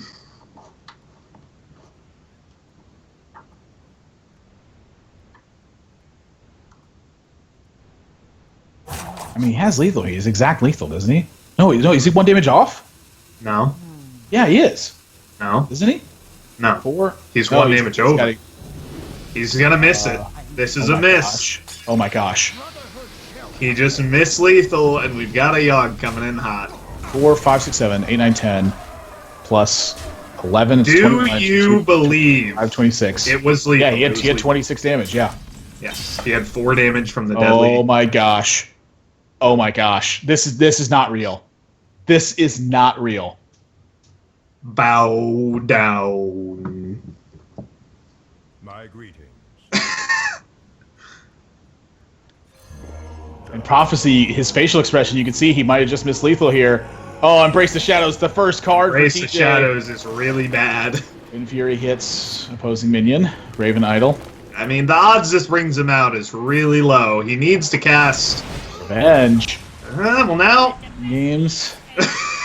And Wait. Shield Oh, block. mind That's a way to games. gain life. Flame strike, flame strike, flame strike! Enter the Coliseum. That's not good enough. Is that it? What Prophecy thinks the secret is That's it. Vaporize. No. He's going to attack face and he's going to win. He missed lethal last turn, Jockey.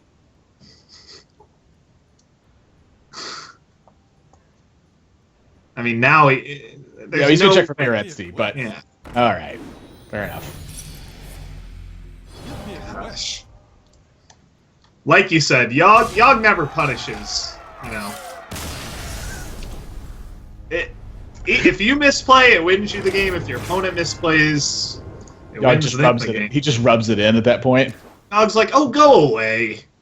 Asking for my help again? Jeez, it's like the 7th time tonight. He's only got so much Yogg juice in him, you know? Missed as many Yogs as he has Arcane Missiles in that Warrior versus Tempo Mage game. How in the world does TJ's games are literally over. There is lethal in his opponent's hand, and somehow still he gets to Yogg. He's the one true Old God Summoner. What Where is Yogs are on going it's on? concerned. Prophecy wins with Rogue against Druid again. I can tell you that Rogue versus Druid is typically a very Rogue favored situation right now.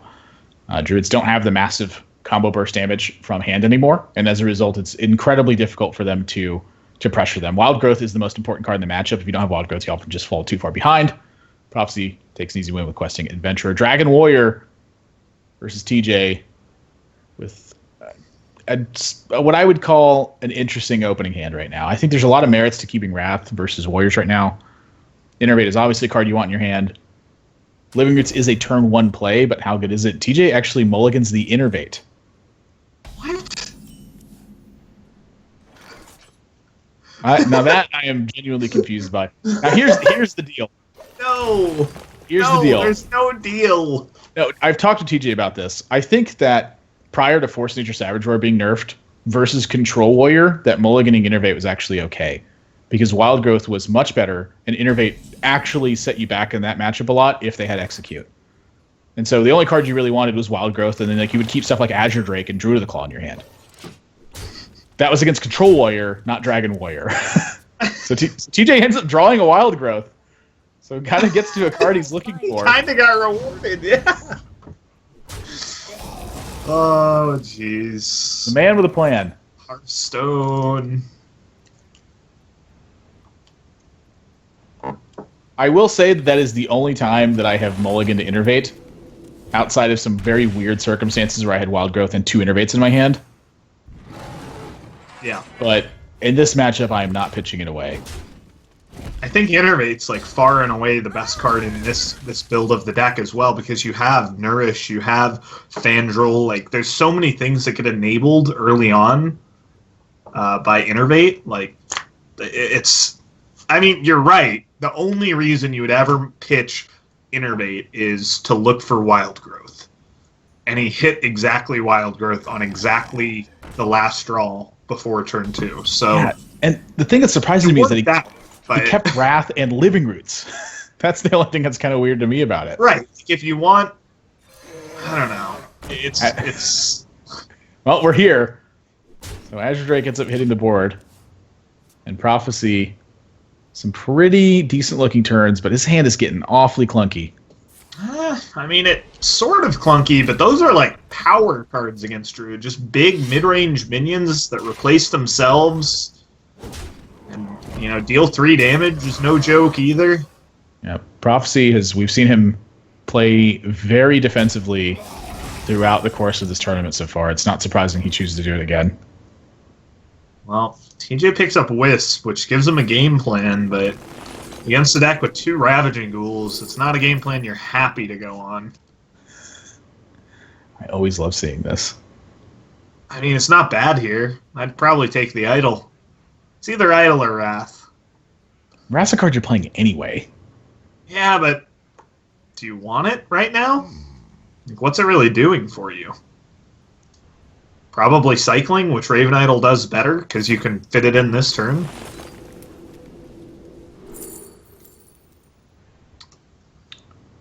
Well, Now, this is more interesting.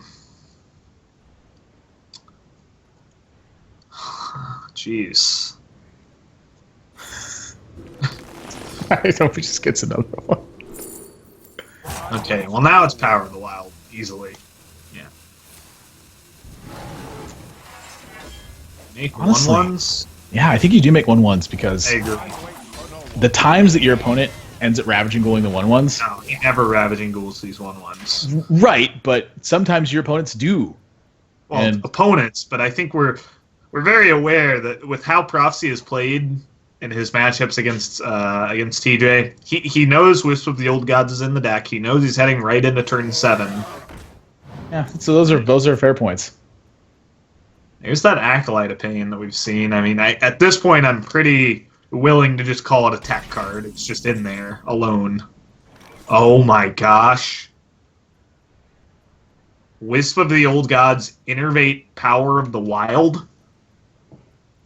Do you trade And then first? Savage Roar next turn? Do you trade I need first? I think so. No, but- that doesn't make any sense to trade first because one of two things No, it happen. does. It's only if you want the extra 2/2s on board. Yeah, if you want to put 2 damage on the Drake.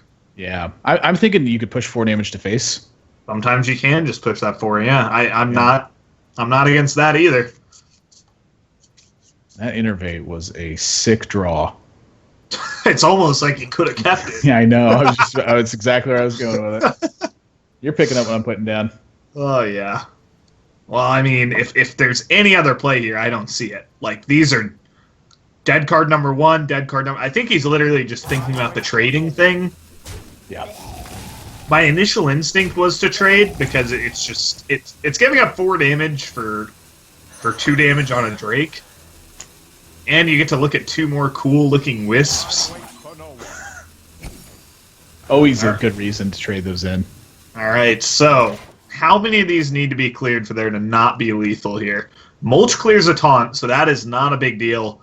2 of them are cleared by the board, 1 cleared by a Bloodacre, so that would leave 4. That's 8 damage, 10 from Savage Roar, 1 from Hero Power, or 2 from Roots rather, so that'd only be 20. So if he clears 3 of them, he's alive. If he clears 2, he's dead. And that means, going face probably would have been better. Doing those calculations, if it makes it so that if 1 more Wisp survives, you win. Uh-oh. Okay, he's going for He's killing. Yep. So, he's killing even 4. Well, I think TJ's just going to cash in on this Savage Roar. Oh my. That's a good draw. Honestly, I think he could take the damage here too. He could Savage Roar, use his face, and cast Living Roots. That's something you could do. I am ready to learn. I think I like that better. I mean, you're paying 5 damage. Whoa, hey, whoa! You're Is he just giving going all up. face? Oh, he's clearing. Okay, I like this. When you clear this, you're giving up 4 damage to save a teacher, Ready to learn. which, when you think about it, doesn't entirely make sense because 4 damage is greater than 3. So at this point, you're an aggro deck, right? Like, screw everything. You have 1 card in hand. Your opponent has 7. You have to kill them. I honestly like just going face there, personally. What now? Yeah, but I think Prophecy's done. I mean, unless Yeah, he's got Revenge or Brawl. Yeah, that's it. It's he's dead. He's gonna play the taunt. Maybe coin out an armor up. That Innervate draw. Pretty timely. I'm going to call that a huge top deck. So TJ puts a win on the board here, ties the series up at 1 game apiece. Boom. Mulch. I am ready to learn. What if you mulch Flame Leviathan? And it worked that way somehow. God, It was the first card you drew that turn. be sweet. Wow. Didn't even have to yog. I know, I'm like, I'm- I'm a little shocked. Yeah, I'm impressed, TJ. Well done. Prophecy, honestly, the only turn I think I could have seen differently is the turn that he chose to slam instead of coining the Blackwing Corruptor. That was, I think, the first opportunity that Prophecy had a chance to do something different. He chose to dig into his build and continue to play defensively, where I think that building the tension on board might have been a little bit stronger. But I don't think it would have really even changed anything in the end, just because of the Innervate draw into the Power of the Wild. Yeah, I mean, looking at how the draws lined up that game, I really do think like TJ was just at a massive advantage. When you whistle with the Old Gods, Innervate, Power of the Wild, and you've got the Savage Roar to back it up. You know, that's the strength of that deck. So, some interesting mulligan decisions, I'd say. And other than that, you know, pretty textbook play. I don't think either player's really made too many mistakes, really. Yeah, game number 3, TJ and his Tempo Mage versus Prophecy and the Shaman build. Lightning Storm's found its way to his hand. Yeah, it's going to be a pretty dry turn 2 for Prophecy. Oh, mama. That is a good opener from TJ.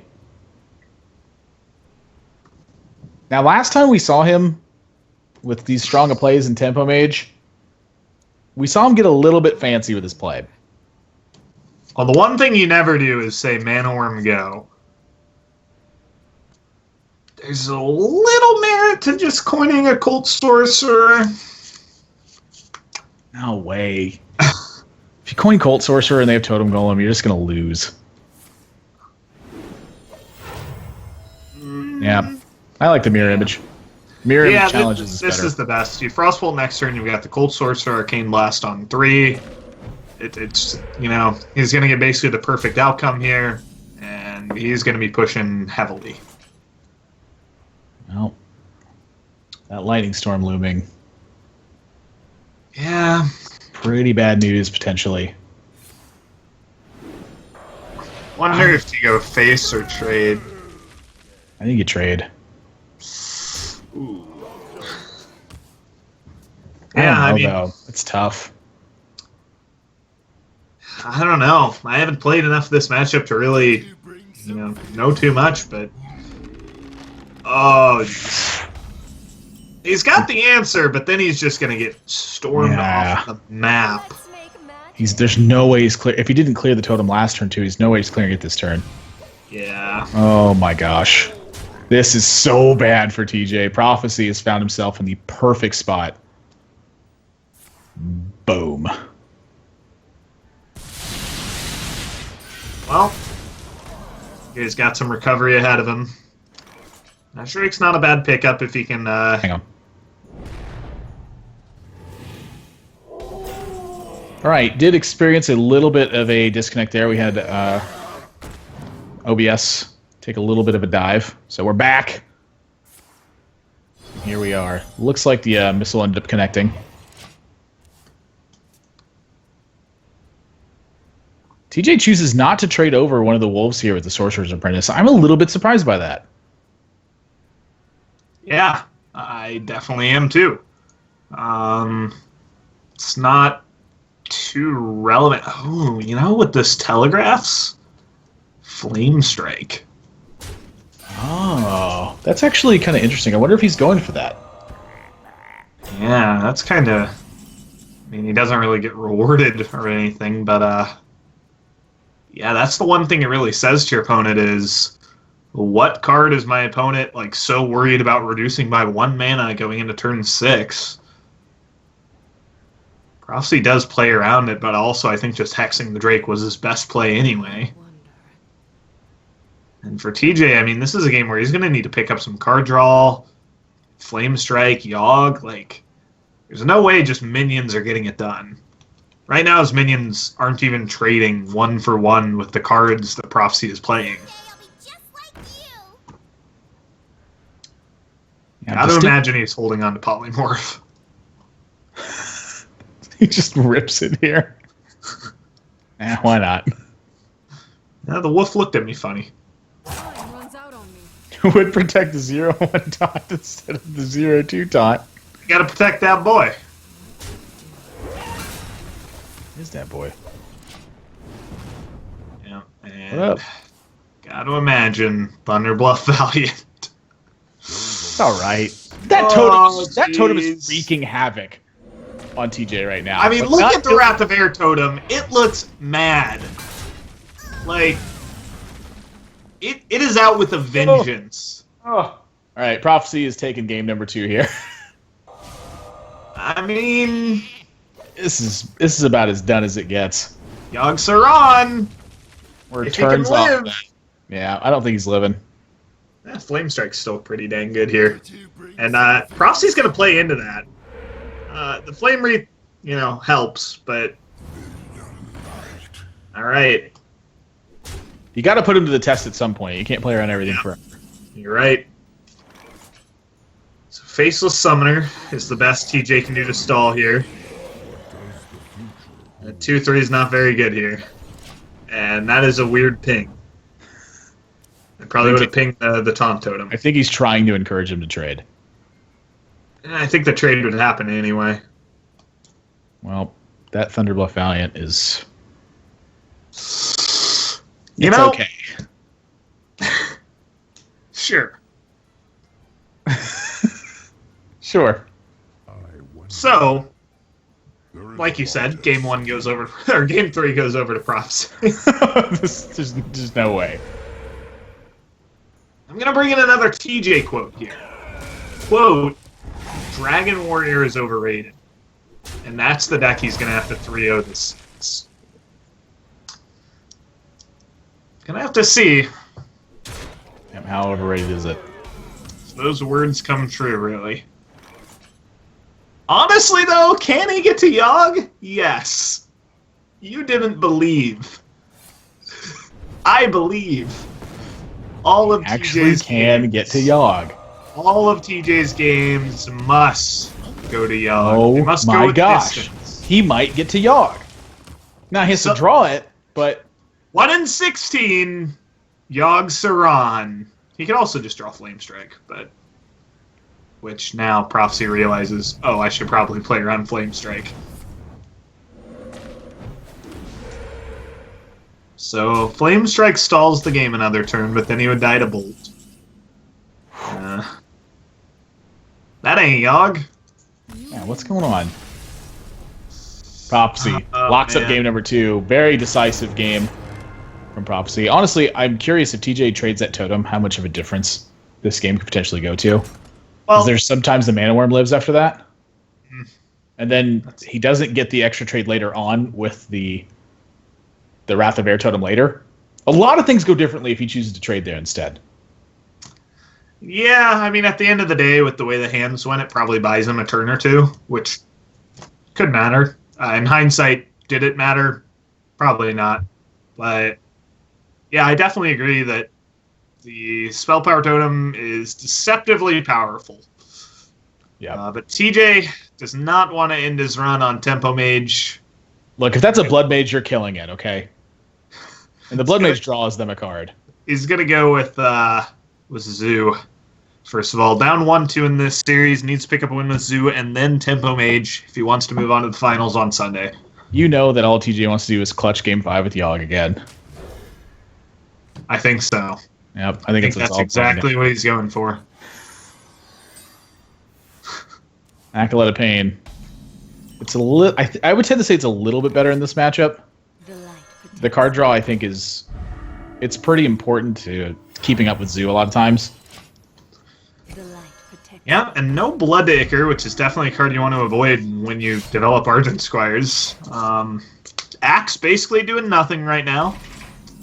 Of course, it will find a target eventually. Ooh, that's an interesting option. I don't know. I mean, then you're really running into Ghoul. Wrathguard Yeah, trades. just like Wrathguard. Just trade 3 damage for 4 damage. Well, It's with the the old- Wrathguard, Deal 4, take 3 for 2 mana. you kind of expect your opponent to throw down Frothing this turn, and then you've got the Abusive Direwolf to clean it up. So, makes perfect sense that you wouldn't want to throw out the Direwolf for no actual trade value. Yeah, I agree. That much we can't agree on. Yeah, probably Berserker. Axe. Perfect turn for TJ. Yeah, I mean, if there's a 2-drop you want to get axed, it's Wrathguard. Loot Hoarder, maybe. He's got the option for the Young Priestess, but I mean, yeah, it's just pretty much definitively weaker here than a Divine Shield on your Argent Squire. Yep, totally agree. Whoa. So, no Had option. the Nope. option. Oh, No dragons. dragon, yeah. Yep. And also, it saves it for the Blackwing Corruptor next turn. Woo! Well, Soulfire and Forbidden Ritual they're not on the best of terms. But Hey. I think it's still fine. Now, do you add the Flame Imp to it? Or do you go with the Young Priestess? huh. Is there a world he doesn't play the Soulfire here?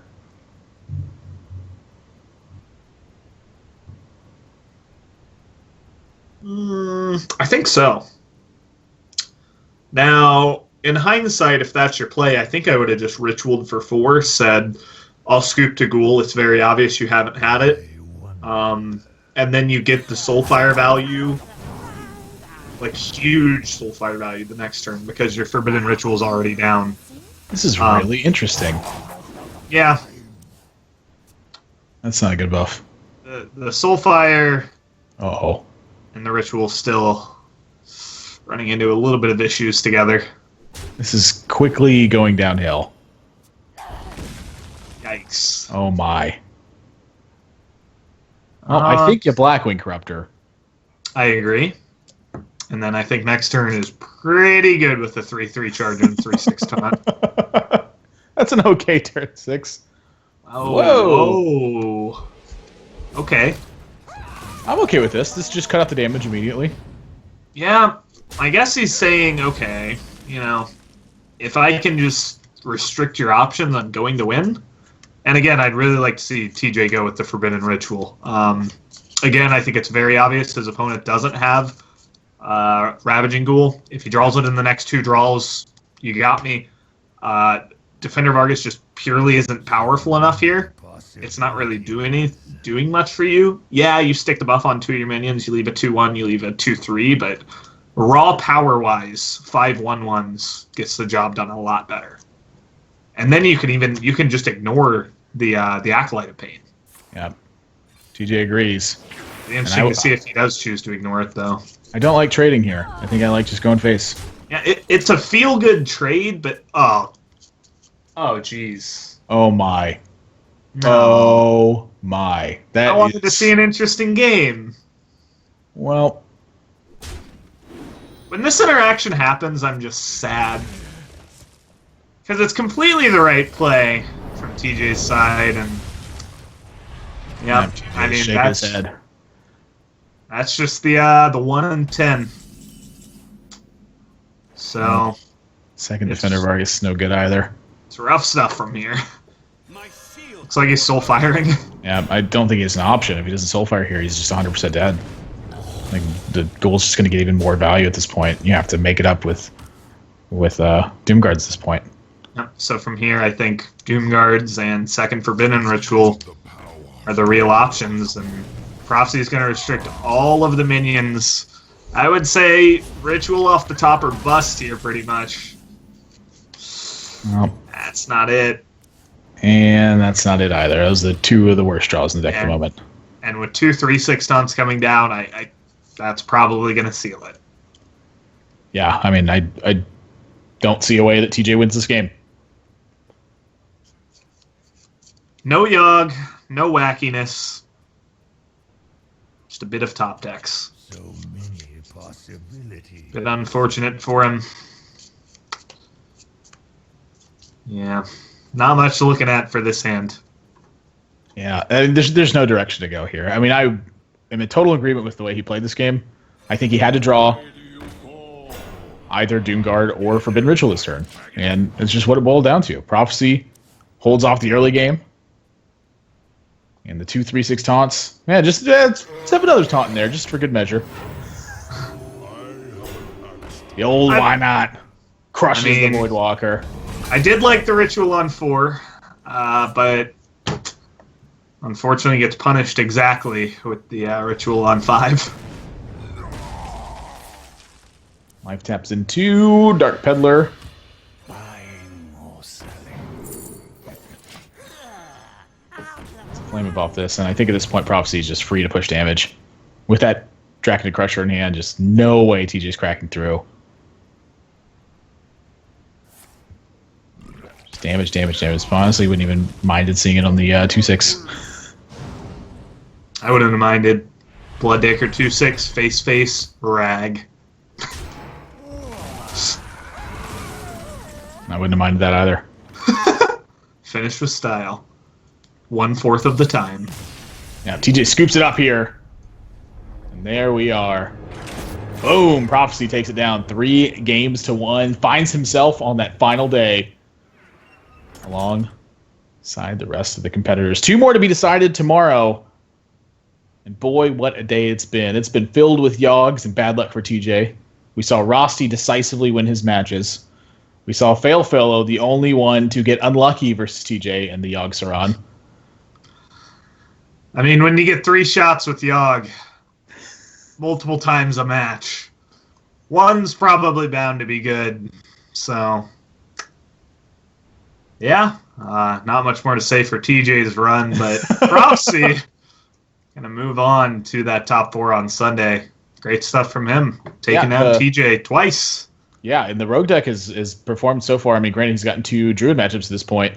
But I think the interesting point to note for Prophecy is how defensive his playstyle is. We've seen him over and over again try to grind his opponent's resources into the dust and keep the win that way. And so far, it's worked out for him. It's a very contrasting style than a lot of players were used to, especially myself included in that. I tend to be much more aggressive than I'd say Prophecy was, but he's finding wins with it. There is at the end of the day a right and wrong way to play Hearthstone, but what is the definition of that? And there's definitely multiple good ways to play. That much we know.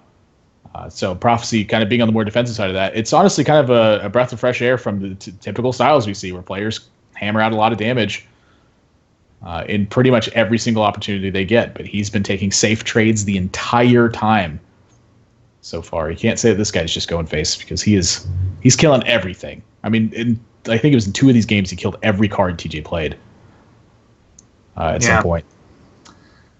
Yep.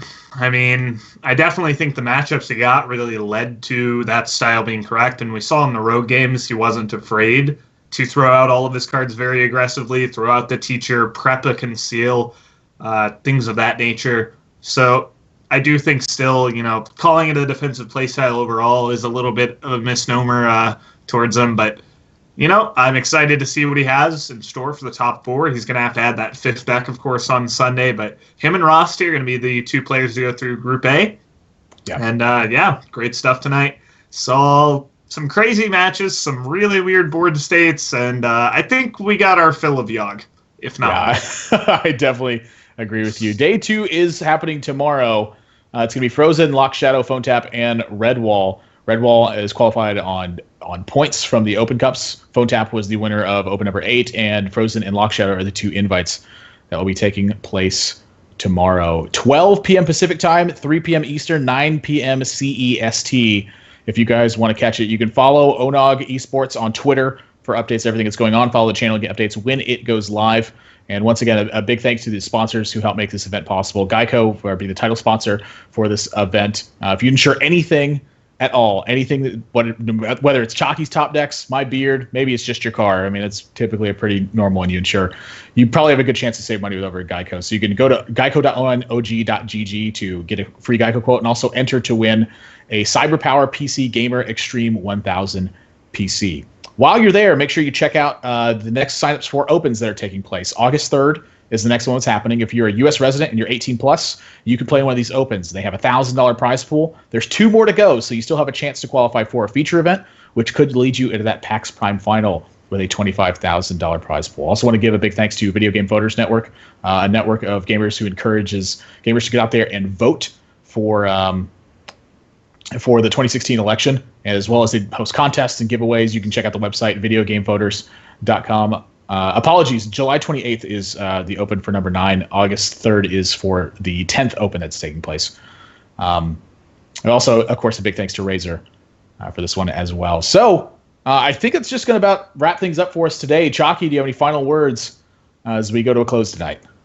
Yeah, I just want to throw out, besides everything you said, that if you're wondering what all these players are playing for and what you could be playing for in these next opens, this all culminates in a grand final at PAX Prime later this year. Lots of money on the line. I believe $25,000. Great experience to get your name out there if you're an up-and-coming professional player for Hearthstone in the United States. So one of the best circuits for that. Had a great time casting with you today, Admirable. Look forward to tomorrow. Group B should be even better, hopefully, and have to see who locks up their ticket on Sunday.